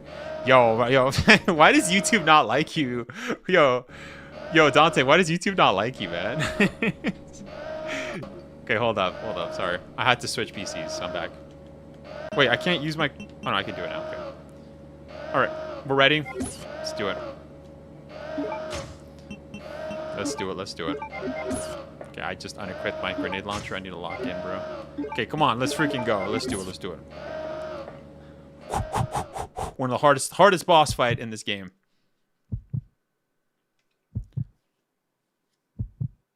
I wish the devs for RE4 made Leon sections in RE9 instead of RE7 devs. RE4 remake made Leon. Yeah. I mean, I thought it was good regardless. I like the pairing, right? Like, they obviously took that from RE4 remake. They made it good. I don't know. But yeah, I really didn't like how everybody moved so slow. That's one of my nitpicks that I had for RE9. I remember saying that in my review, which, by the way, I still have to edit and post. I'll probably post it on my live channel. That's been on the back burner for way too long. YouTube does not like me at all. The religion bots get through more than me sometimes. Yeah. Whoa. It's been a while since I've used BOW. So everything turned green? Oh my gosh, I can't see. Stop it. Oh no. I'm compromised, boys. Preparation launch.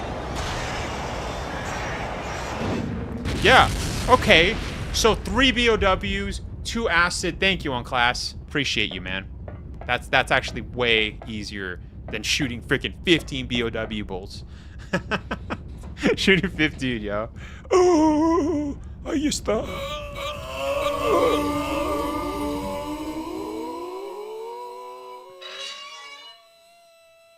Yeah, Dante. Honestly, I'm thinking maybe just making you a mod, man. Oh, nothing. Just a giant cockroach that had to be stepped on. Man, we'll try that. I'm gonna make you a mod, bro. Oh shoot, I'm tripping. No, wrong PC. I keep switching. I don't know. The plane just changed direction on its own. How do I mod people from here? Oh no, I have to mod on YouTube itself. I can't switch over to manual control. My apologies. But My I apologies. cannot let you escape now. Oh. What is this? Alfred, you cross-dressing freak!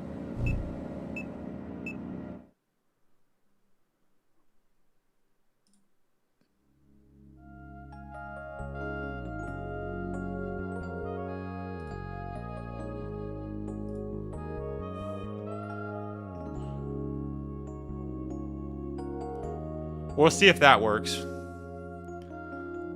I've given you the thing. I love the music. it's so like 90s like J drama. Like YouTube is glitching or some crap. I'm Morgan XQ5. That was one of your OG Zach Kreger cult destroyers. Was in the ER due to dog bite that infected my nervous system. You pray for me and I appreciate you.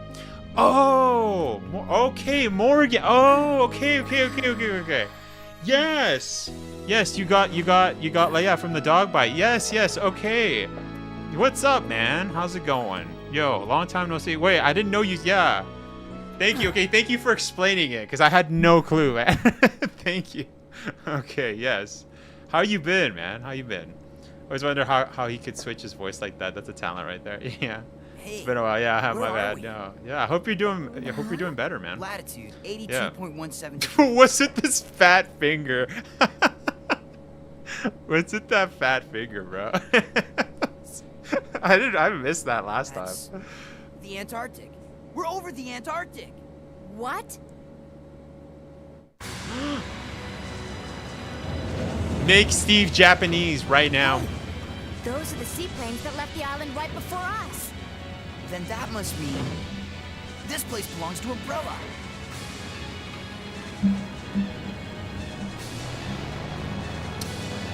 And we get the infamous scene here. The infamous scene with Steve trying to make out with Claire.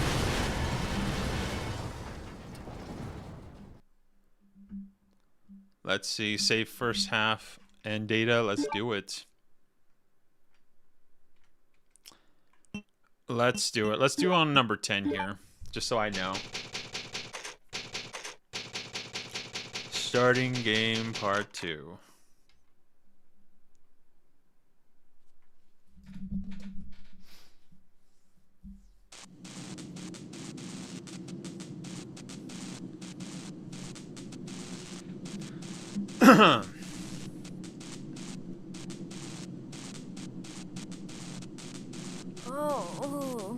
Wait, did I wasn't paying attention. Did the whole kissing scene already happen? Yeah, I did. Okay, I'm tripping.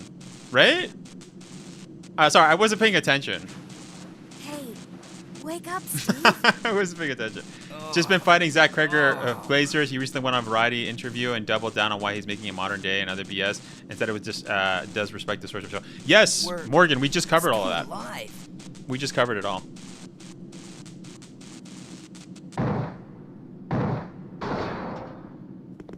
That jump is so slow.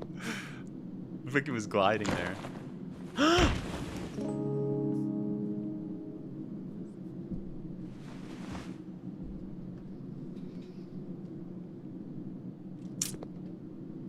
I don't know about that. Thanks.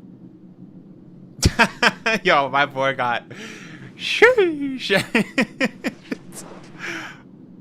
Yo, that changed things for Steve. Plane's trashed. Just had freaking caked up Claire on top of it, bro. Right. Sheesh. Okay. It's crazy. Let's do it. And then Claire's face turned around. Let's go down here. Let's do this quickly. Now, this is the section that I always kind of forget about. I need to get better at this section. So, yeah, looking at it from this angle is a little bit strange, too. Not gonna lie. Apparently, Zach has indeed another interview. What interview is it, boys? What's it called? What's it called? And we'll look at it.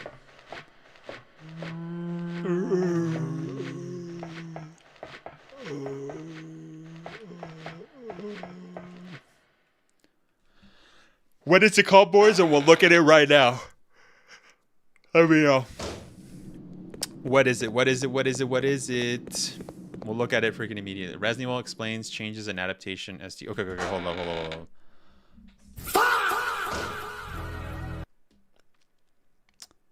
Okay, hold up 1 second, boys. 1 second. We're gonna take a pause here from Resident Evil Code Veronica. How do I pause? I think it's just spacebar, right? Oh, wrong PC, bro. Variety interview. Oh, is that what you were talking about, Mikey? Okay, I was confused. I was asking you about that. I'm like, what's going on? What do you mean?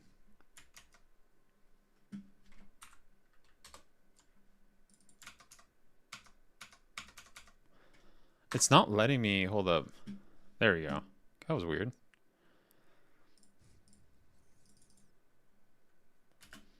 Yeah, paused. Okay, we paused it. Okay, hold up. CLOL. Variety interview. Hold up. Resident Evil. Zach Kreger explains changes in adaptation. SDCC 2026. Okay, 4 hours ago. Okay, 1 second. Okay, awesome. Thank you, guys. Okay, we're going to react to this. Awesome. We're going to react to this. I do want to go and take a quick bathroom break. Maybe wash my face because, bro, it was super hot. It calmed down, though. It's not as hot anymore, but yeah, okay, we'll check this out. 1 second, boys. I'll be right back. We're going to see this. I'll be right back, boys. 1 second.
Okay. The other is called Resident Evil San Diego Comic-Con 2026. Dang, okay, everything's coming back, bro. Stream will be right back. Thank you, Dante. Thank you for that. Just fighting with even more Kreger cooks. Yeah, there's been a ton. Okay. All right. Let's do it, boys. Let's do it.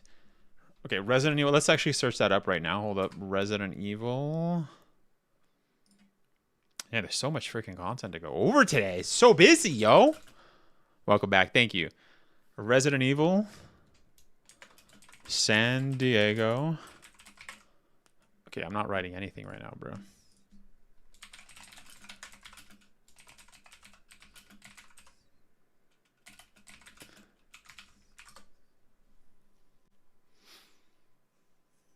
Okay, this is Variety. That's the one that Mikey was talking about. Sorry, my face is a bit wet because I just washed it, so hold up. Okay. All right. Let's start with CBR, and then we'll go to the other one. Yeah, there was one take where like they just triggered one too soon, and it hit. If he had been just a foot to the right of his mark, it would hit him right in the head. He would have died. You've got no idea what you've got there in your hands. My favorite thing I've learned about Resident Evil so far is that it is entirely possible that you felt like your life was put in peril because of some of these amazing stunts that we are going to see. Sure. Yeah, a little bit. Multiple times. That's what you did, Zach. You did that. And I would do it again. 100 times.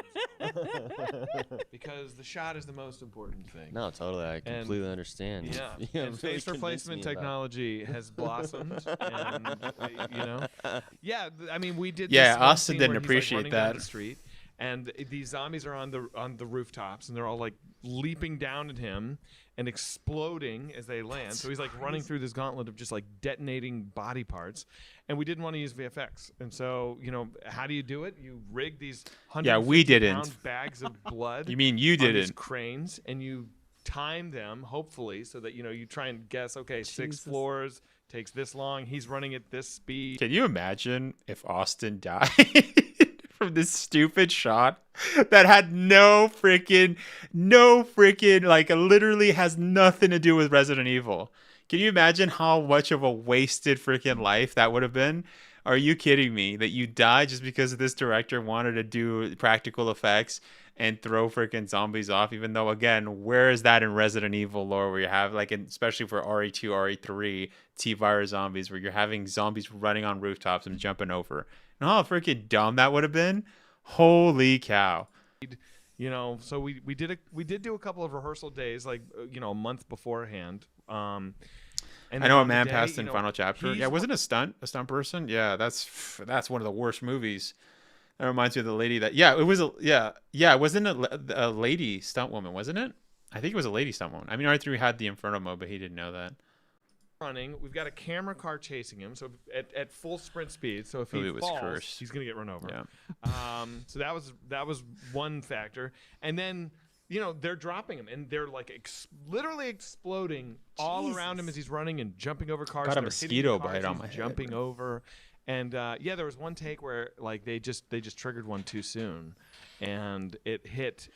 If he had been just a foot to the right of his mark, it would hit him right in the head. He would have died. I mean, does the insurance company know this? Because they definitely do now. You know, these companies, are they necessary? Like, who's to say? And it was crazy. And it's in the movie. Like, thank God. You know, it looked super cool. I was thrilled. Oh my God, I can't wait. Austin, what's harder? Is it harder to dodge? I don't know how I would feel if my boss was so happy that he got the shot, even though he almost killed me. Full blood body bags, or stand in front of George Clooney and Brad Pitt and pretend they're normal people. I think that part. I think that one. Right? Yeah.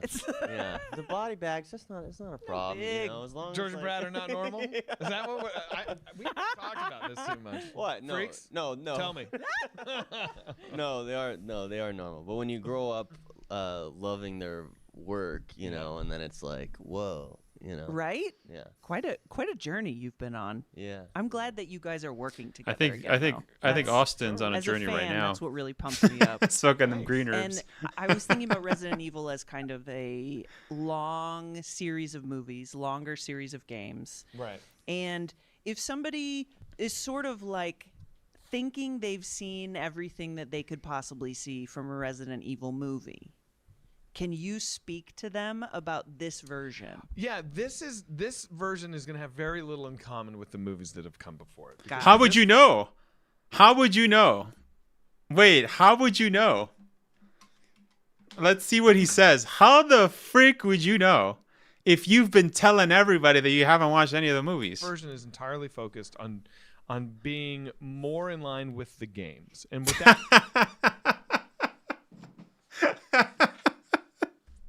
more in line with the games? Are you kidding me? Are you kidding me?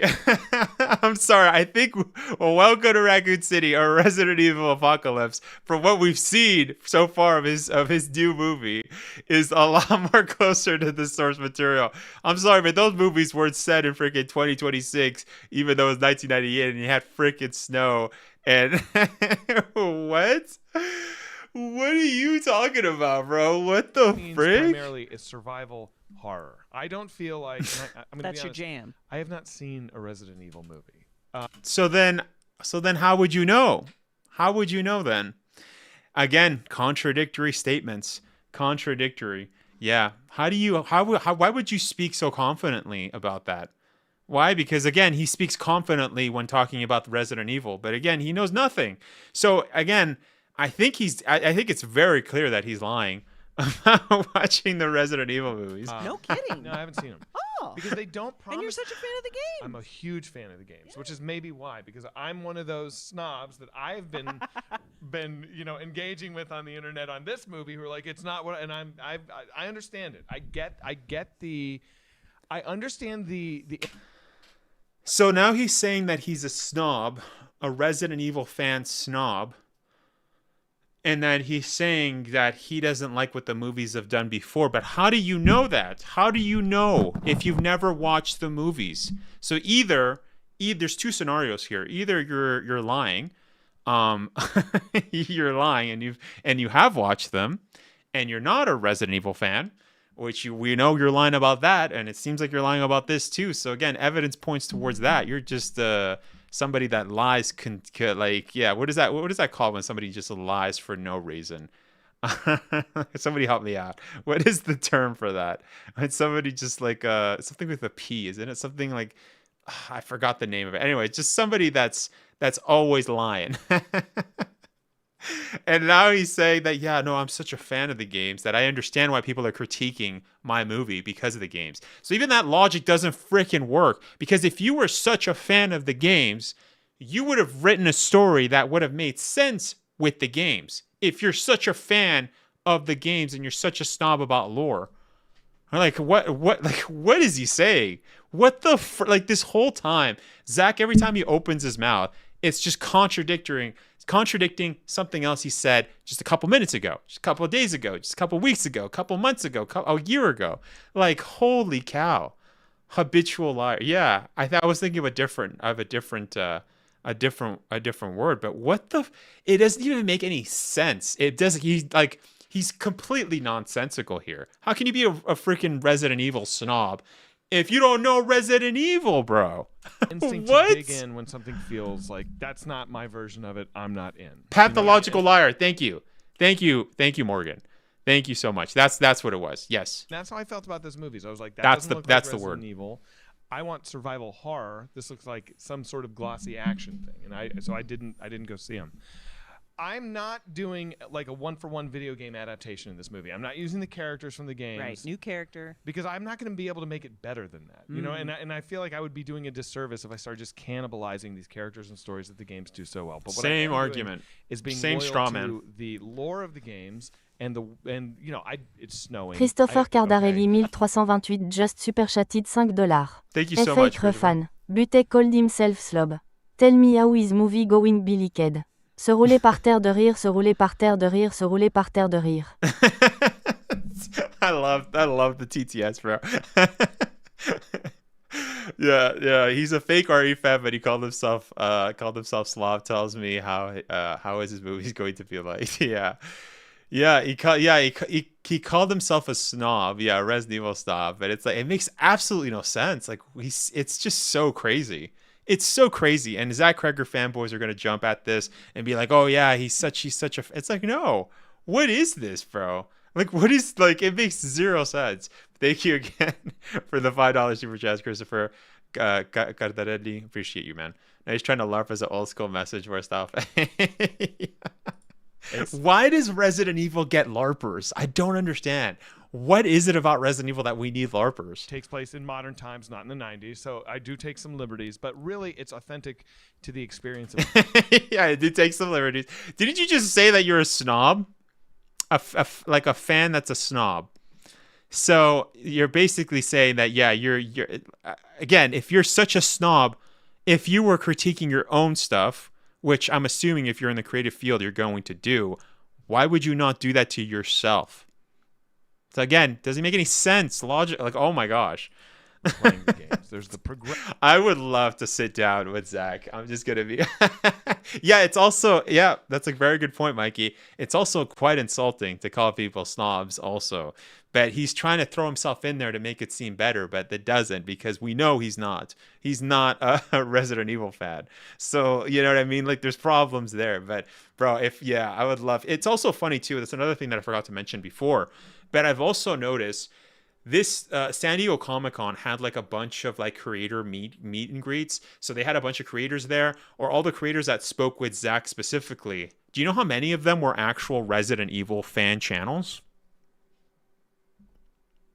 Can anybody answer that? I'm pretty sure it was 0. That's very interesting. If you're so confident about this movie being a Resident Evil, you know what I mean, a Resident Evil movie that has some creative liberties, why wouldn't you invite Resident Evil fans that have YouTube channels? Why? Why is it that all of your meet and greets, all of the creators that have been invited to sets, that have spoken with Zach, how come all of them are just movie review channels, just generic movie channels, horror movie channels? Why? Why is that? Why? Literally, why? That makes 0 sense. 0 sense. Wouldn't it be the opposite? Like, if you were so confident, if you were such a Resident Evil fan, you would not shy away from Resident Evil questions. You would not shy away from having a Resident Evil fan actually ask you questions, right? I know I wouldn't. Let's say hypothetically, and I'm sure all of you guys wouldn't either. If you were a Resident Evil director and you made a Resident Evil movie and you're a fan, you think you would feel nervous to answer questions about what other fans have? I don't think so. And we even saw with that interview with that Brian guy, he was really getting pissed off. He just wanted to go in there, say his points, and leave. And he thinks in his mind that these are good points. It also shows, too, how arrogant this guy is, because I'm sure he has a PR agent, but he's told the PR agent, no, I'm good. I can do it. I'm a Resident Evil fan. I got this. I can do this. Like, what? Like, it makes absolutely no sense. He knows that even the nicest or most professional RE-based content would destroy his credibility. Exactly. Yep. Any Resident, like, I'm not kidding. I think you get freaking any bottom of the barrel Resident Evil channel who like doesn't know, because Resident Evil channels, there's also a lot of LARPers too. You know what I mean? Like, they would also be able to suss this guy out. You know what I mean? Where you have channels that they only grew up playing Resident Evil 4. That's the only game. They only play the new games. They don't play the OG games. They don't play.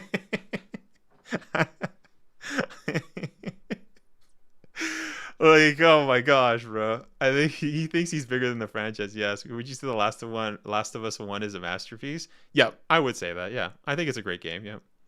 I think the RE LAR problem started since RE7, when all YouTubers all of a sudden started playing and their audience became interested in watching RE without even playing it. Yeah. Well, that's the thing with RE7. That's a good point, lady. RE7 brought in so many new RE fans. And yeah, I think that's where things got a little bad. You know, it's interesting because you get people again that are like, oh, they've only played RE7. You know what I mean? They've only played RE7 in the newer games. They're still fans, but they're newer fans. You know what I mean? Like they still haven't solidified themselves as like, you know, Resident Evil fans. But it's interesting. Yeah, it's interesting why there's so many LARPers. Like, you know, everybody knows Resident Evil 7, you know, RE4, but it's like people have actually played RE4. You know what I mean? Like, like so many, like it was one of the most successful Resident Evil games. I saw it in every household growing up. I saw so many kids that played RE4. They weren't even Resident Evil fans, but they played RE4. So yeah, it's interesting. I would believe that RE7 came around that time that stream became big. Yeah, that's a very good point. Yeah, I never really thought of that. Yes, is it a good RE game? No. Yes. That's exactly my viewpoint, Sponge Boy.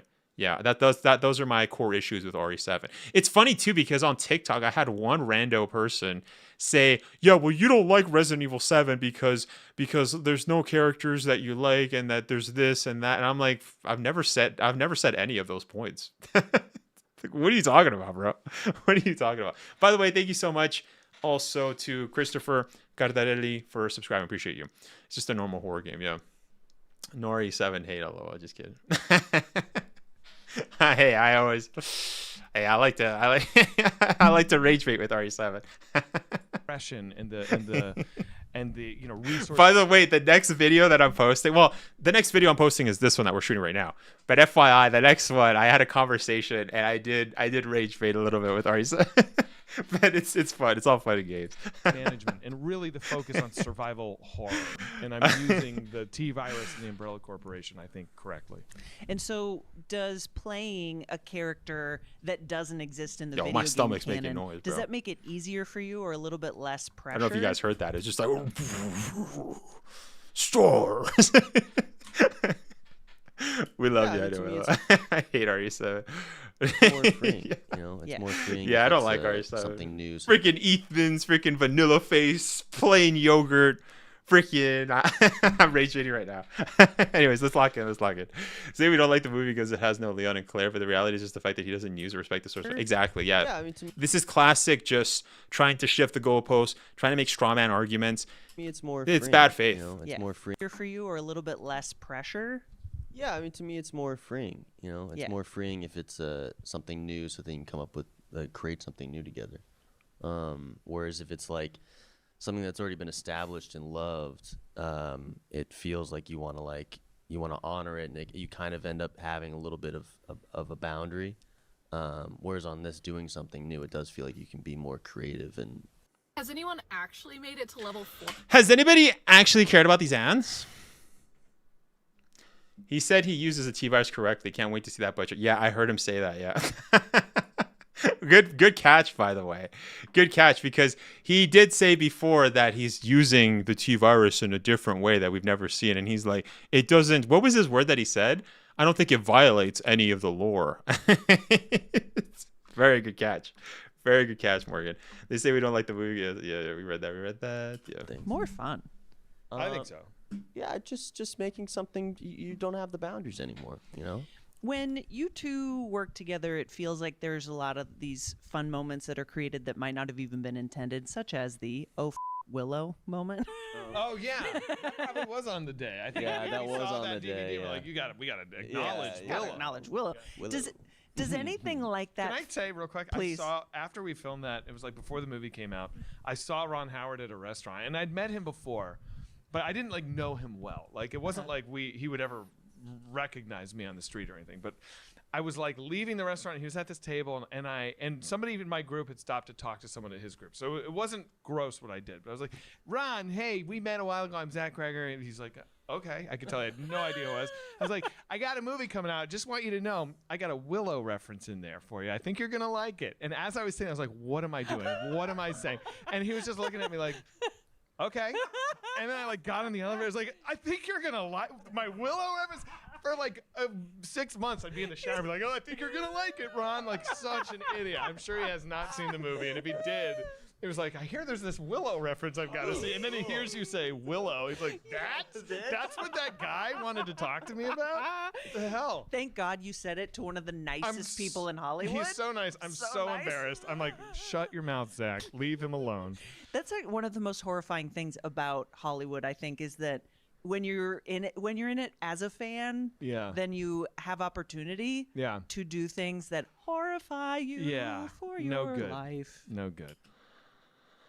Okay, there's a lot of cringe here. I'm sorry, but the theater singing right there was a little too much for me. Also, hearing about Zach being really awkward. What is this interview? This interview is hella boring, bro. This is really weird. He uses, and he said he uses tier, and they said they would rather do something new, so it doesn't need to be in any boundaries with that. Yeah, that's what he's trying to get away with. He's trying to make it seem like that. Sorry, Ron Howard. Ron, I did an interview at Comic-Con. I talked about you. You're going to want to check it out. He's like, can I eat my goddamn sandwich, please? He's definitely a subscriber to the CBR Presents channel, for sure. For sure. Does that kind of energy find its way, walking up to Ron Howard energy is what I'm referring to. Does that kind of energy find its way into something like Resident Evil? Because it just seems like this movie's balls to the wall. Does walking up to Ron Howard find its way into Resident Evil? Nah. Like, is there time for fun? Because Brian does have a certain lightness and fun. Yeah, what is she asking? I think the interviewer thinks that she's doing a fantastic job, but holy cow, this interview's freaking boring. I'm sorry, let's go back. Energy find its way, walking up to Ron Howard energy is what I'm referring to. Does that kind of energy find its way into something like Resident Evil? Because it just seems like this movie's balls. Yeah, that's a dumb question. I know what she's trying to do. She's trying to like relate the question with an answer that you got from the guy. Like what? Oh my gosh. Okay, guys, I think we're gonna have to skip. We're gonna watch to the end, but like this is. Yeah, I think Zach right there is pretty okay by saying Ron Howard find its way into Resident Evil. Nah, like, is there time for fun? Because Brian does have someone said this interview to Charlie. A certain lightness and fun about someone said this to Charlie. This is pretty bad too. What the hell is going on here, bro? Brian isn't having that time, but I feel like there's Daddy, chill. When you're watching it because that's also partly what was so fun about the character is he is kind of quirky, and it's his like reactions to things, that make things funny. You talked about this a little bit. I feel like Austin he can't help but kind of bring a certain level of humor to these things, but it's not coming from a place of like a funny joke or a clever line. It's more like he's just very good at reacting authentically to an insane situation. And there's something about his authentic reaction that has the effect of eliciting a laugh from the viewer because we just identify with it, you know? And it's a crazy, absurd thing he's experiencing. So when somebody behaves correctly, we're able to like process the absurdity. And we also need it too, because it sounds like this is going to be super intense, and we need that moment, a beat. It makes the medicine go down. There you go. Yeah. To me, that's what I feel like Zach is so great at doing too. Is like blending that like horror and comedy element. It just makes it so much more fun to watch. I really don't try to make a funny horror movie. I'm always just trying to make a horror movie. Like my goal is always like make a horror movie, straight, scary. That's what happened to survival horror. What happened to this being a survival horror movie? Because it seems to me like you're just making another generic horror movie. But okay. That's all I want to do. And I end up just not like rejecting the funny when it kind of pops up. When it surfaces. When it surfaces, I allow it in, and then in the edit, I try and cut it out. And so what we're left with is like me doing my best to like scrape the funny out of the movie. And as a result, there's a lot of me sitting in the theater yelling at the screen and laughing because I'm like, oh no, you better call the cops, like things like that. You're that person. I'm that person. Yeah. Don't sit near me in the theater. Gotcha. I just wanted to know what it was like working with Mila Jovovich.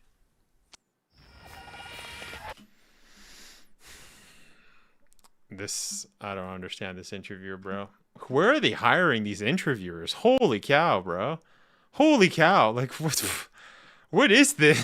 This is like one of the worst, like the second worst interviewer we've seen today. I'm sorry. What the frick is this? It's like she's trying to keep him comfortable talking, inflating his ego type of thing. Yeah, but it's coming off just like not great. Not great.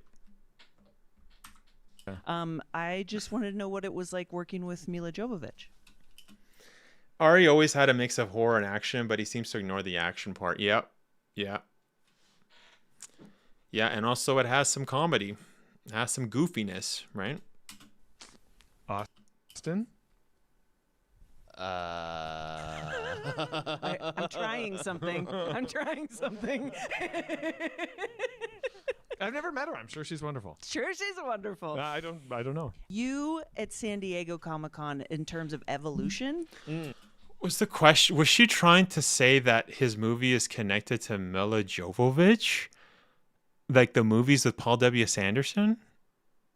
Is that what she's trying to do? Is that like I'm so confused? No, we got to go back. theater. Gotcha. I just wanted to know what it was like working with Mila Jovovich. Never worked with her. Why would you ask that? What is this? Who the hell is in charge of San Diego?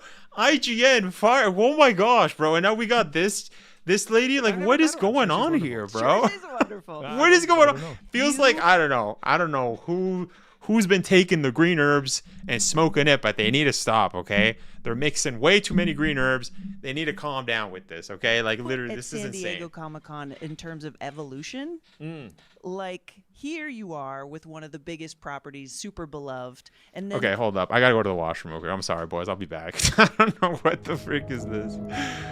Why would you ask Mila Jovovich? Why would you do that? Makes no sense, bro.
Okay, I'm back.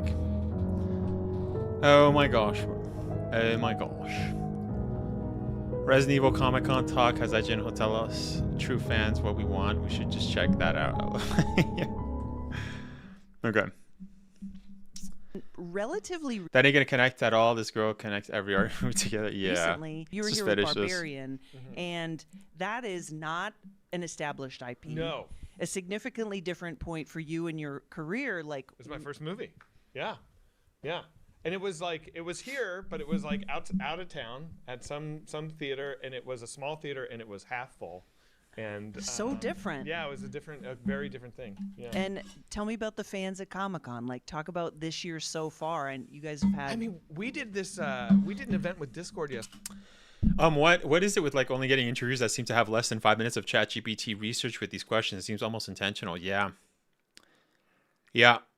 That's a very good point, Dante. Yeah, it seems like this is what I was kind of alluding to with the content creators that were invited to have a conversation with Zach, that were invited to set. It seems all of them had absolutely no idea about Resident Evil. None of them were Resident Evil fans. They were just movie reviewers, just random gaming guys that have no idea what the frick they're talking about. And all of them have just been glazing the living daylights out of this movie. You can see it on Instagram. You can see it on TikTok. All these these shorts creators, also on YouTube. I think there was one YouTube channel that was glazing the living daylights out of this for about a year now. Just people that have no clue what the frick they're talking about. And then, these interviewers, it seems, I wouldn't be surprised if it's the same thing like you're saying. Yeah, very good point. Very good point. Yesterday, where they'd built this whole experience, and they had different locations from the movie replicated on this plot, and all these people were going through it. And I mean, people showed up to hear us talk about Resident Evil. It's a thrill. It's really cool to be able to be allowed to play in a sandbox that people have a lot of reverence for, and it's something to take really seriously, but also to feel like you do have some license to kind of make it your own. And so it's been really, really exciting to see the reaction. What do you think about more nominations? Is that going to happen? Weapons is sort of like a groundbreaking Facebook also glazing that out. Yeah, I haven't checked Facebook. Recognition, that doesn't happen, and it's happening because great filmmakers and great performers are finally getting the recognition they deserve for amazing stuff. So does that ever enter into your consciousness now? No. I guess keep that up. Yeah, it's not. Those kinds of thoughts are not healthy for I feel like an artist. Okay, well, I'll just say it then. I'm looking forward to talking about this movie all the way through. Holy glaze! Okay, all right. Thanks a lot for coming in. Thank you very much. That's nice. Sony the Great glazes the F out of this film. Makes sure it's straight up. Yeah. Holy cow, that lady was just glazing him, bro. Holy cow. Just feeding that ego. It's like, can you be a little more subtle, man? Okay, let's see Variety. See what he says here. Wait, can we look at the comments of the other one? Austin looks like he's a Walking Dead character. That's awesome. Constantine was about to lose the rights. Save them. Yay. I don't know. I think that guy's being sarcastic. I think because he said yay and ... I must there's a movie after Dune 3. We'll be watching this opening weekend on IMAX. The rest of the game still happen. Yo, Dune 3 is gonna be freaking trash. I'm just gonna say, literally, the writer for Dune has already stated when he was alive that he just did not like where his book was headed, and so he just basically ruined his own story. I don't know. I'm not watching that movie. If it's campy, I like Dune 1 Part 1 and 2, but not the train. To have Bruce Campbell on this, Zach Kreger's making a resume. Look, it's the same bot. That bot I've seen on my channel. I've seen this bot. This bot has commented so much. He comments the same thing.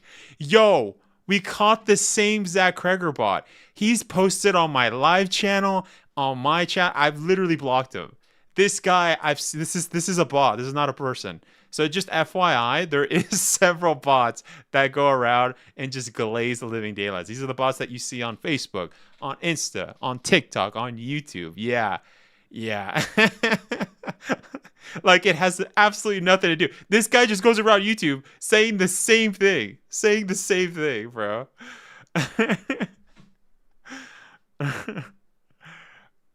How do you know Zach is his mouth is open?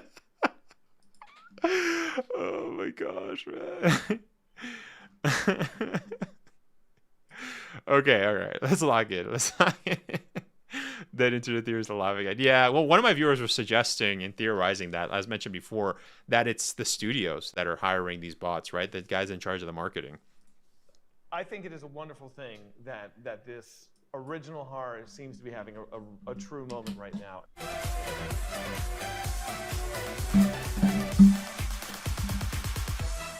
Too many people, man. Thank you guys for coming here to the Riot Studio. We want to kick it off with a fishbowl question. Okay, sure. Choose wisely. Yeah, I'm nervous. I know. Austin is so high, bro. Who's the most active on the group chat? I would He's think so more. faded. What do you think about? In our group chat?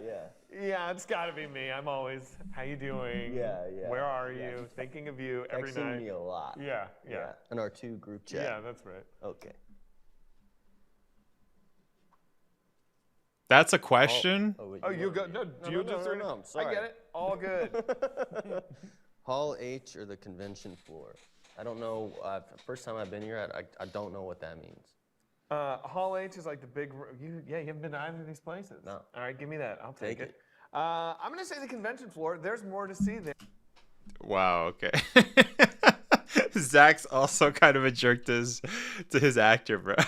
I would not want to work with Zach, bro. This guy almost got you killed. And you're just there. He's like, I haven't been to any of those places. You could have explained it to him. Well, Hall H is where, this happens. And then the main hall is, you know what I mean? Like, you could have done that. And then he would have, I would have picked it. No, just give me that. You don't know what the frick you're talking about. And I like Control freaks. freak, yeah. Hell yeah. Wait. Okay, here we go. Worst note you've gotten on set. Oh, be very careful. I remember what. Be very careful. Wow. Be very careful. Wow. Okay, wait a second. I want to see this again. Been to either of these places. No. All right, give me that. I'll take it. I'm gonna say the convention floor. There's more to see there, and I like freaks. Hell yeah. Okay. What? Did he just call Comic Con goers just freaks? Is that what he just said? He just called people that attend Comic Con freaks? I'm gonna say the convention floor. There's more to see there, and I like freaks. Wow. And he just call people at the convention just freaks. Am I tripping here, chat? Is that what he did? Okay. Yeah, right? I'm trying to see past it. But is he actually calling people that are just at Comic-Con, people that are there that are going to your little panels and hearing you freaking say the same thing? Wow. Calling them freaks? Hell yeah. Even he just realized, wow, I shouldn't have said that. Even Austin is laughing because he's like, wow, that's kind of mean. Okay, here we go. Worst note you've gotten on set. Oh, be very careful. I remember what. Be very careful with how you answer this question. What you said to me. He's not joking. Also, by the way, I know he likes to hide. He likes to hide by making it seem as if it's a joke. This is not a joke. He's actually telling him, watch your freaking mouth. He's actually telling him that. Wow. No, I don't want to. Worst, I don't know. Probably it's maybe a line.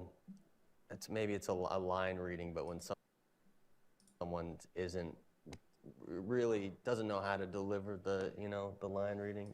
Yeah, he's basically threatening him. Yeah, he's like, dude, watch your freaking tone right now, because if you say anything to jeopardize my movie, I'm never hiring you again, basically. I mean, isn't they're not a good actor themselves delivering it, then it's He's not talking about me. I want that every camera to know. All right. Okay. We're crushing this. What did he say? He's not talking about me. Isn't they're not a good actor themselves, how to deliver the the line reading. You know what I mean? Or isn't they're not a good actor themselves delivering it, then it's He's not talking about me. I don't even understand what they're saying. Every camera to know. All right. Okay. We're crushing this. I mean, I just want, maybe just to start at the very beginning, you guys obviously worked together in Weapons. Yeah. When did Resident Evil come along? Was it while you were doing Weapons, afterwards? When did Zach hit you up for this one? Hey, I'm Daniel, founder of Ridge. Daniel, nobody cares.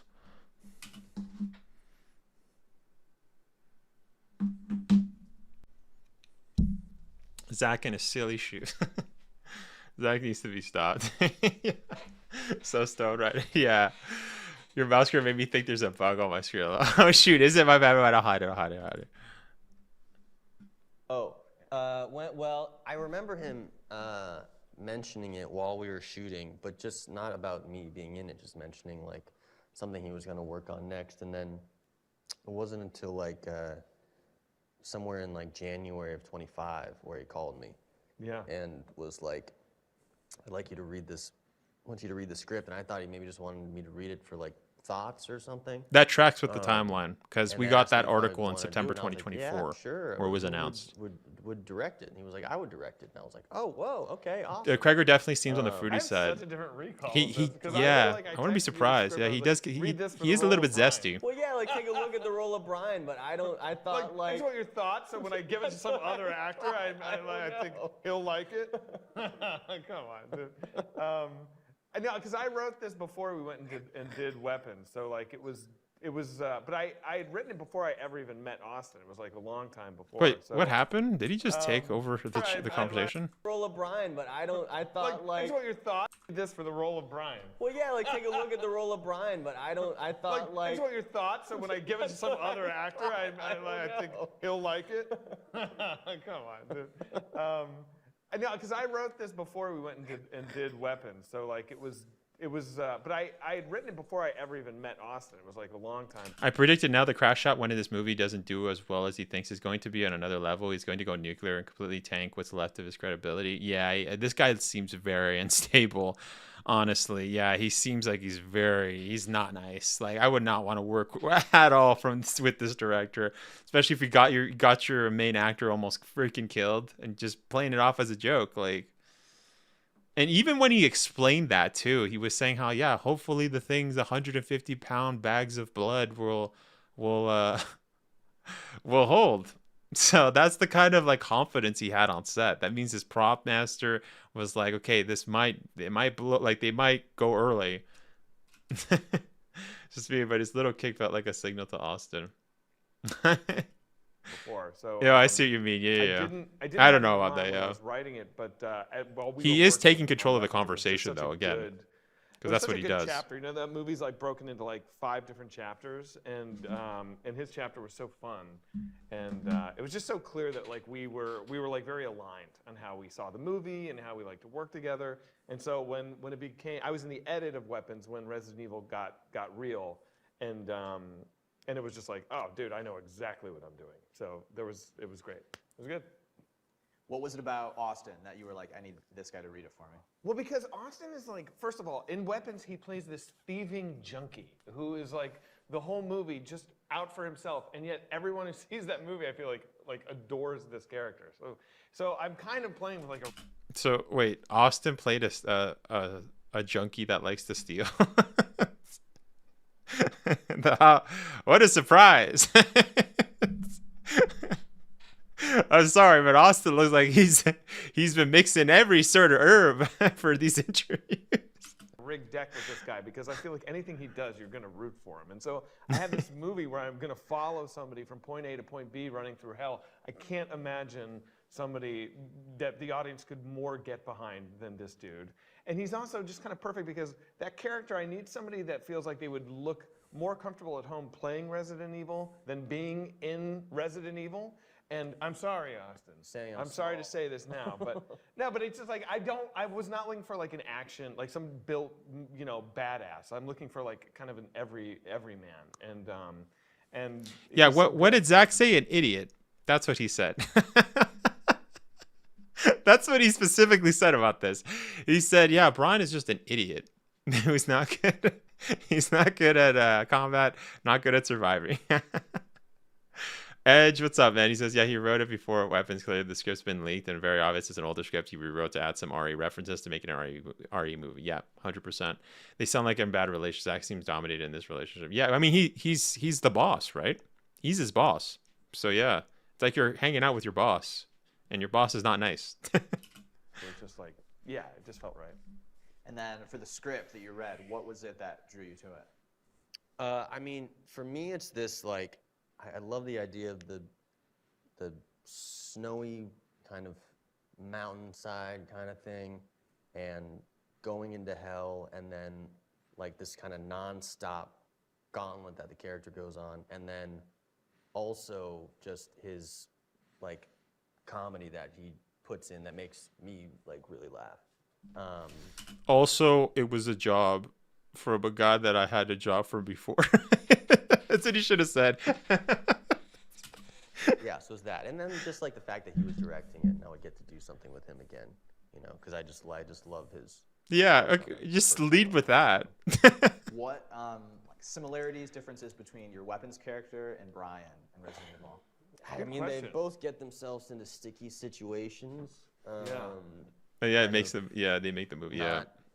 Not meaning to. Yeah, it's like his Brian character is some sort of new revolutionary idea when Ethan exists. Yeah, and I don't, yeah, it's even Ethan though was able to fight, able to do combat. You know what I mean? So it's not like a direct one-to-one. Their capacity to like get themselves in like fucked up situations.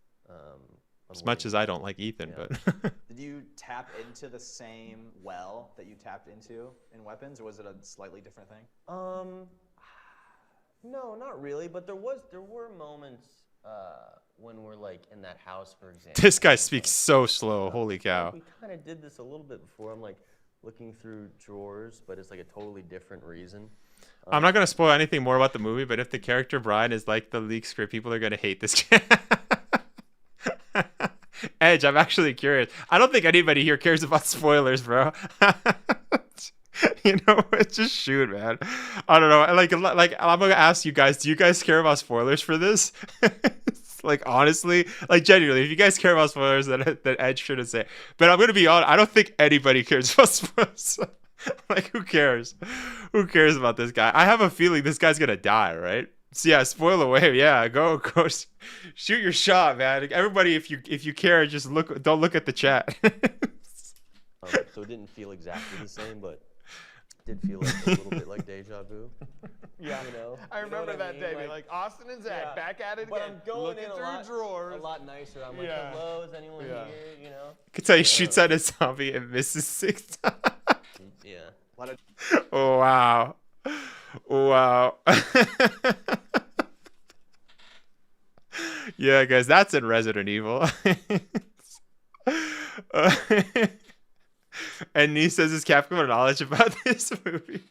I think they have to put like Capcom in like the credits, but no, the Capcom is not involved in any. Like this is just their IP that they've licensed to Constantine Films. That's it, right? So, yeah. Drawer acting. I love drawer acting.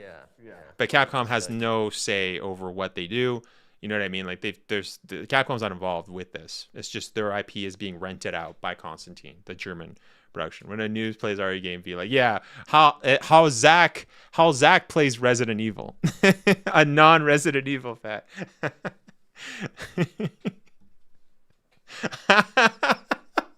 Oh, really? Wow. Yo, if that actually happens, bro, that's gonna be so stupid. Oh my gosh. So according to Zach, he's a very bad RE player because he said he wanted to make the character like the player. I take back my Ethan. I know, that's what I was saying, Tate. I'm like, no, Tate, do not compare this to Ethan. That's someone that's even for me.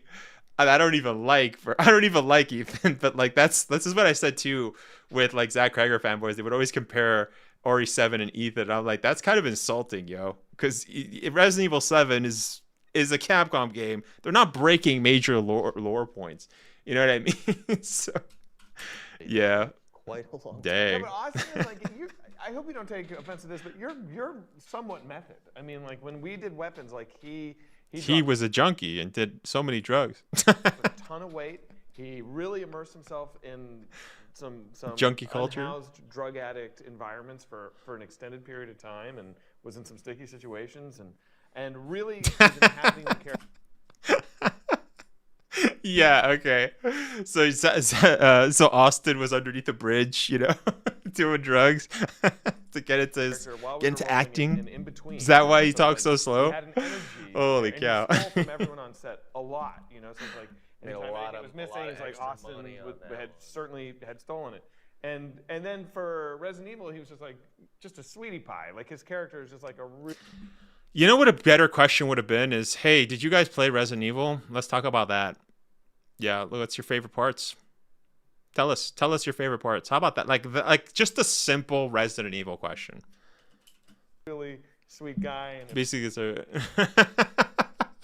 Wait, that's what I was assuming. Oh man, that's gonna be so funny, dude. Really a dream to be around with. Really appreciate it, and there was no theft. Oh, dude, that's so dumb. Yeah, not surprising. Not surprising at all. That came out yesterday was he seems like a Thank you, Edge. I hope what you're saying actually happens. Weird, or I mean, not to. He's to kind of gets into sticky situations like this. Okay. This, you know, like a shit. Well, maybe not the right turn of phrase. But this conversation with the girlfriend, like something's going on there. I'm not sure if you can really explain like the circumstances leading up to the call that we see in the clip at all. You want to do this? Or want me to do it? Really? You take it. All right, buddy. Thanks, man. I know you're hungry for it. Put me in. Yeah, when we meet him, you know, he thinks he's in a horror movie of his own, right? Where his girlfriend has just told him that she's pregnant, and he thinks his life as he knows it is over, and he has this terrible kind of decision to make, like how. So he's a jerk. He's an actual jerk. Wow. So you know what? I think what Edge is saying is 100% true. Wow. I think you're 100% true, dude. Wow. How are people going to like this character? He's the type of guy who would not man up and be a dad, bro. When my life is over. Dude, you know, he's like a young dude who like doesn't have a career, you know, he has a job, but he doesn't have so a he's a career, chud. He doesn't really know his way in the world yet. We're supposed to fall in love with the chud in the character of the story. We're supposed to root for him. Blindsided, and he's certain that like life as he knows it is over. He's in a horror movie of his own making, and then all of a sudden his life gets interrupted. Oh my gosh, by bro. If this movie is that bad, which again I was suspecting before too, because I've been told by other people that have said similar stuff to what you're saying, Edge, so I think it is. Wow. That's going to be such a trash movie. That's not even going to be just like a normal... we already know it's going to be it's not going to be a Resident Evil movie. But if that's the movie, wow. I'm going to freaking... I'm going to talk. I'm going to yap about this movie. Actual horror movie. And then that's wow. Everything else into...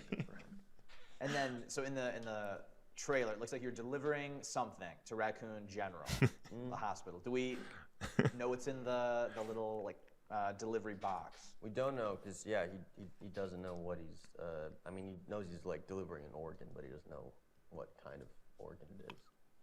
So some kind of organ. We can't a brain. That's what he thinks. Okay. Raccoon General, the hospital that he's... Raccoon City General. Raccoon City General, that we learned at the end of the trailer. Right. Is that... I guess I'm curious, as a Resident Evil video game fan, do we know that that's kind of the... Really? No-go zone? That'd be so dumb. I mean, as far as his character is concerned... Oh my gosh, bro. This is getting so worse. Oh my gosh. You know what? Let's interview Edge. Forget this. I'm kidding. Raccoon City General before the past. There is no zombie outbreak that anyone is aware of. This is just, business as usual. Wow. It's like a Mount Sinai kind of situation. Exactly. Yeah. Okay, and then the zombies. This is the first like appearance that he's ever seen. Okay. Yeah. Okay. The Umbrella Corporation, obviously a big deal, and it seems like the other characters are Umbrella scientists. Yes. People. What role does Umbrella have in the movie? I mean, Umbrella is they're kind of the nefarious inventors of this horrible virus that has been leaked out into the world, and it's like a big tech company that has been doing something because they think that they. What the frick did he just say? Did he just say Umbrella is a tech company? What? Did Zach just say that Umbrella is a tech company? Yo, shout out to the freaking interviewer, bro. Finally, somebody asks him a freaking simple Resident Evil question so we can all know how freaking... Wow. Let's go back. It's like a big tech company that has been doing something because they think that they the world. A tech company. Yeah, you played Resident Evil 2, 3, 7, 8, 9, 4. Oh my gosh, there you go. It's like a big tech company that has been doing something because they think that they can, whether they should or shouldn't, register. And then the rest of us have to just deal with the repercussions of that. Kind of like everything today. Yes. Is there any comps, real world comps that you'd throw Umbrella up against? I'm sure you could make some comps. The clip yesterday, the gun. It's a bad script, yeah. And they didn't watch the Alice movie. That called BS, yeah. yeah. We already mentioned that. Fight around the car. It just struck me like a Barbarian of Weapons. This horror but comedy, just hilarious situation. Is it tonally similar to your other works, you'd say? Yeah, I mean, and it's tonally similar to those movies because it comes from me, and I kind of just can't help myself. I always just want to write my favorite movie. That's my goals. Like, what would be the movie I want to watch? And that would be a horror movie first and foremost. And if I happen to... What happened to survival horror? Yeah, what happened? I thought you were making a survival horror movie. I thought you were trying to make the equivocation that survival horror was a horror movie, huh? What happened to that? What happened to the distinction all of a sudden? Yeah, this is twice now you've said that you're making a survival horror, and there's 2 more times that you're saying you're just making a horror movie. There you What the freak? Oh my gosh, man. The deeper we go with this guy, it's just literally just freaking like, holy cow, bro. Holy cow. What's up, Mike's Reviews? Holy Have cow. some laughs come in there. I'm not gonna stop them. But yeah, it's just it's funny. I don't think Weapons of Barbarian are that funny personally. I'm not bummed when people laugh, but it's like that's not important to me if they are or not funny. And I feel like that's just the way I feel about Resident Evil 2. So like I recognize that there's some stuff in there that people. What am I saying? Yeah. You know what? I think everyone's gonna laugh. Everyone's gonna laugh that are Resident Evil fans. Are gonna laugh at how bad this freaking garbage is. I think that's what you're saying. That's what you're alluding to here. Yeah. He doesn't know what's about. Yeah, exactly. We went over that in the previous TV spot. If people get a kick out of it, great. Great. But that's not the point. I'm getting a kick out of what you're saying. I mean, it was, I loved the scene of you running around the car. Umbrella's like a big tech company. Hell, if all movies have more feel than Ari, isn't it? Yeah, even the Paul W. Sanderson movies say that it's a pharmaceutical company. Who the hell? How did he get pharmaceutical and tech company? Like, again, somebody that says he's played the games. He's a snob. He's a snob. For the zombie to come through the gun, jam. You're a LARPer, Zach. Perfect. Thank you. Good. I want to ask about, this year's been huge for horror with Obsession and Backrooms. Yeah. What's been your take as a fellow horror director on kind of what we've seen this year? I loved Obsession. I haven't seen Backrooms yet. It's just for no reason other than I've just been busy and I haven't seen it. But I thought Obsession was really, really well made, and I thought it deserved everything that it got. I was very impressed. Feel like you're he just saw Big Labs and thought tech company. Yeah, so in his version, he's just gonna be fighting meta. Like, stupid, bro. Oh my gosh. Groups together these. I was very impressed. How do you? I mean, people kind of group together these directors come from a comedy background and now they go into horror. Yeah, why? You're part of this group. Austin is just there to be chill. I guess feel to be part of this new wave, this like new movement of horror, creators. I mean, I think it is a wonderful thing that this original horror seems to be having a true moment right now, and it's like, what a breath of fresh air that like people are excited to go to the movie theaters to see a story that has never been told before with actors that they're not giant movie stars that we've had for many decades, and it's like people want to go see something new. And I think that, you know, the success of Backrooms and Succession, that's great for me because I believe, you know, a rising tide lifts all boats, and I am so stoked to be benefiting from that, and I hope that I can add my own momentum and keep this wave going because it's great for the business. Perfect. Is that as good as the first time? Seamless, yeah. Brother, that was better. Yeah. Good as the first time? Have they done this twice? Wow. And there wasn't as much. I think maybe they did the question twice. I think that's what they did. I think he asked the question and then he wanted to say it one more time. Because Zach's a control freak, so he's probably like, no, can I say that one more time? Guys, let's do it one more time. Okay, let's do it. Action, go, roll in, action. Fewer screams. Yeah. I want to quickly ask the flood. The flood. What's is there anything like what stage is that at? That's another horror? Okay, so Flood is my next movie. So after Barbarian, I wrote Weapons and Flood and Resident Evil, like in kind of a blitz, right? So again, confirmation to the Zach Kreger fanboys. He literally just said that after writing Barbarian, he wrote Flood and freaking Resident Evil, right? But he didn't have the rights to Resident Evil until he approached Constantine Films. Again, check your freaking sources, guys. These freaking Zach Kreger fanboys like, no, he never approached. They approached me, or you know what I mean? Like, no, he wanted to make a Resident Evil movie. No. He made a script, then went to Constantine and said, oh, maybe I can make it into a Resident Evil movie. And then they turned it into a Resident Evil. Yeah, it has, again, it was not, its inception of the movie was not Resident Evil. He never had the rights before. All right? So when he starts to stumble, he has to BS. Starts shoot word salad and fidget so much. Yeah. He's not even trying to be an RE, but he's proving he's not with every RE question he's answered. Yep.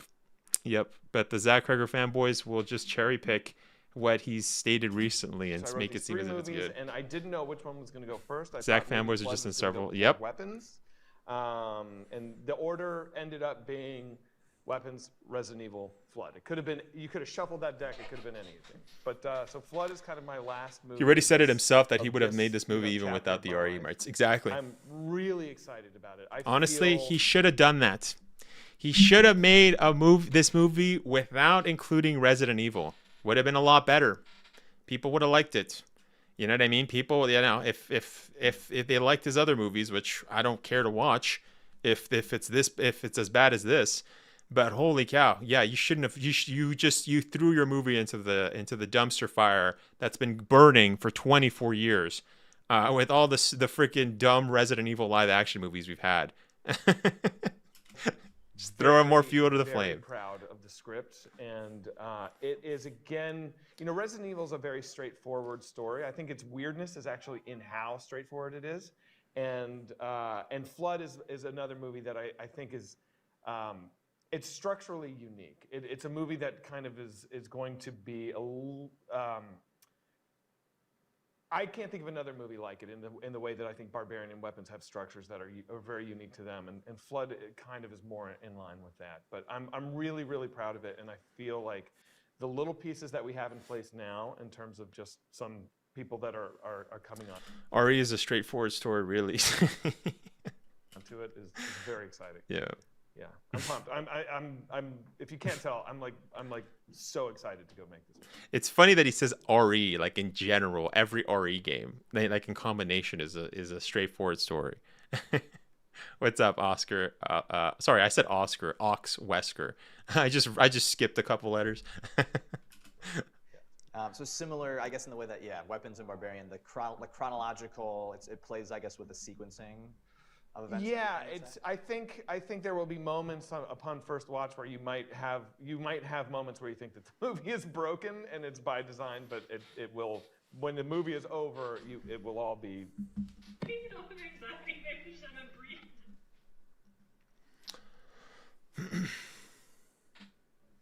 Okay, we're almost done. Movie is over, it will all be clear. Okay. Yeah. And Resident Evil, you said point A to point B pretty straight. doesn't play around. The goal for me, what made Resident Evil such a fun writing challenge for me was like, okay, can I make a movie that is 90 minutes long, period, not 91, 90, perfectly, like on the nose, and can I, on page 6, step on the gas and never stop and like let it go absolutely all the way until it hits the wall at the end. And that's not an easy thing to do. I think this movie does that. I'll let other people tell me if I'm right about that. But I just thought that would be like I think Fury Road kind of does that sort of thing, like where it's just like one sequence that just goes, and there's just not enough movies like that, I think. So I wanted to make a horror movie that felt like one giant blitz. And then finally, I got to ask about the Aunt Gladys prequel. What stage is that at? We're going to get Amy Madigan back in there? Yeah, it's for Amy. Of course, I wouldn't do it without Amy. And it's so that is the script is. Why do I being keep written hearing now. people in the Of course, I back? wouldn't do it without Amy. And it's so that. Yeah, is, what's with the script like? is They're being shooting a written video now. here, and I'm just hearing freaking like screaming this whole freaking video. What is I broke the this? story with my buddy Zach, and he's writing the script, but we're talking all the time, and we're working on it very much together. And I really love it. It's super weird. It's structured similar to how Weapons is structured. And so when I was writing Weapons, I had a chapter that was just the Gladys chapter. That was kind of her origin story. And I ended up taking it out of Weapons because I figured, the less you see of the shark, the scarier the shark is, right? And I think that was the right decision for Weapons. But I think there's a really interesting story that exists for Gladys, because the way she goes from being a normal person to what she becomes in that movie. Guys, we've been streaming for 4 hours, yo. It's 8 o'clock. I think after this, I'm gonna have to just cancel. We'll just cancel. We'll pick RACV next week. To me, is great. It's a different movie than Weapons. Like I cannot mine her for fear. I have to find the fear around her, but it's totally doable, and I think it's gonna be awesome. Oh man, I'm excited for everything you just said, for all these things coming up. So. I think I'm excited. I've been seeing a lot of Zach Cregger fanboys say, I think this movie's gonna be like Resident Evil. I think it's gonna stick to the source material. I think, but it's funny how these people never say I know. They never know. I think Resident Evil. I think Zach is doing. Yeah, he's doing a good Resident Evil adaptation. Yeah, they never know. I know, man. I could go all night clouding on this guy. Yeah, this is the end, though. Cool. Thank you guys so much for coming by and stopping by. I appreciate it. Thanks for having us. Thank you, man. Awesome. Cool. Well, there was a couple of good parts from that video that I'll obviously add to the video, but a lot of just like dead air. Like honestly, like this was not interesting. You know what I mean? Like same thing with the other video. I mean, I'm glad I looked at it though. So thank you to the people that told me about that. I think it was Lady as well as Mikey. Thank you guys. I appreciate you. But yeah, it's not an easy thing to do because you start the movie from the ground. Why don't you just follow the lore that's already there, make it better? I might never know. Yeah, he deserves all the tomatoes that are thrown at him. Yeah, honestly, that was really bad, boys. That was really bad. Yeah, I was really freaking bad. There's so much I got to go over. I got to edit all of this. So that's what I'm saying. I think I will just leave it there. I'll edit this. This will go on the second channel. Also, if you guys are watching the VOD, I'm not sure if certain music or certain videos might get like claimed or whatever. So I might have to, cut it out. We'll see. We'll see how it is because I don't really do reactions, right? And some of this is from like Variety. You know what I mean? I think Charlie will be fine. I don't think Charlie cares. You know what I mean? Like we watched a little bit of Moist Critical's kind of reaction because I thought he was going to go into like actually like stuff, but it was mostly just about the interviewer. So we'll see. But yeah, boys, I'm gonna edit all this. I'm thinking of just editing into one big kind of compilation video, just cutting all of the dead air, all of the stuff that's not important. Because there's a lot of stuff that we went over. But yeah, this was fun. Honestly, it was funny. I don't know, it was fun. It was funny. You guys made it more fun though, for sure. So boys, yeah. Honestly, I will say though, Zach, one thing I do want to leave off though is that Zach is very nervous. The Zach Cregger fanboys are breaking. I've shut a lot of Zach Cregger fanboys on all socials. A lot of them have just stopped talking. Yeah, because they just relent. They finally give up. So hey, it's working. It's working. So hey, the movie's gonna release in 2 months. And hey, if this movie is not successful, fantastic. We don't need freaking Constantine Films having the rights anymore. I've said this a long time ago. All they're interested is just making several billions of dollars, just like they did with the Mila Jovovich movies. I think they just need to give up with the rights. Give it back to Capcom. Give it to another studio that actually cares about the source material. It's also funny because, again, they can't get away with making crappy video game adaptations. This isn't the early 2000s, right? We're getting better and better video game adaptations now. So, yeah, especially with movies, with shows, like, come on, get with the times. You know what I mean? If you're not, then, like, leave it. Just stop. Stop hurting yourself. So, yeah, I think, like I said, this, and if it is successful, then we're going to get more of these horrendous Resident Evil live actions. We're going to get them regardless. I doubt Constantine Films is going to drop it. But yeah, Zach Larper, got to secure the bag. Yeah, appreciate you, man. Just hope it's not a success. I don't want to see another one of these. Yep. Especially because Zach is sticking to his guns. He doesn't want to relent and say, "Oh wow, I really don't know anything about Resident Evil."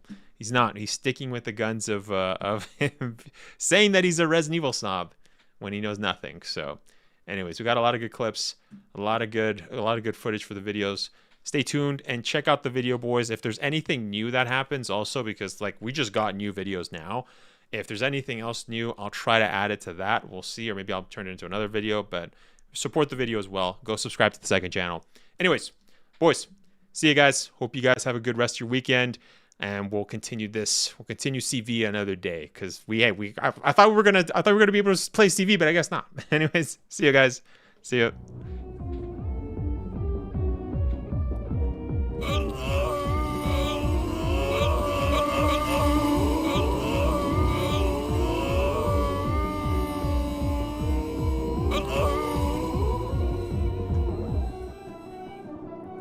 See ya, boys.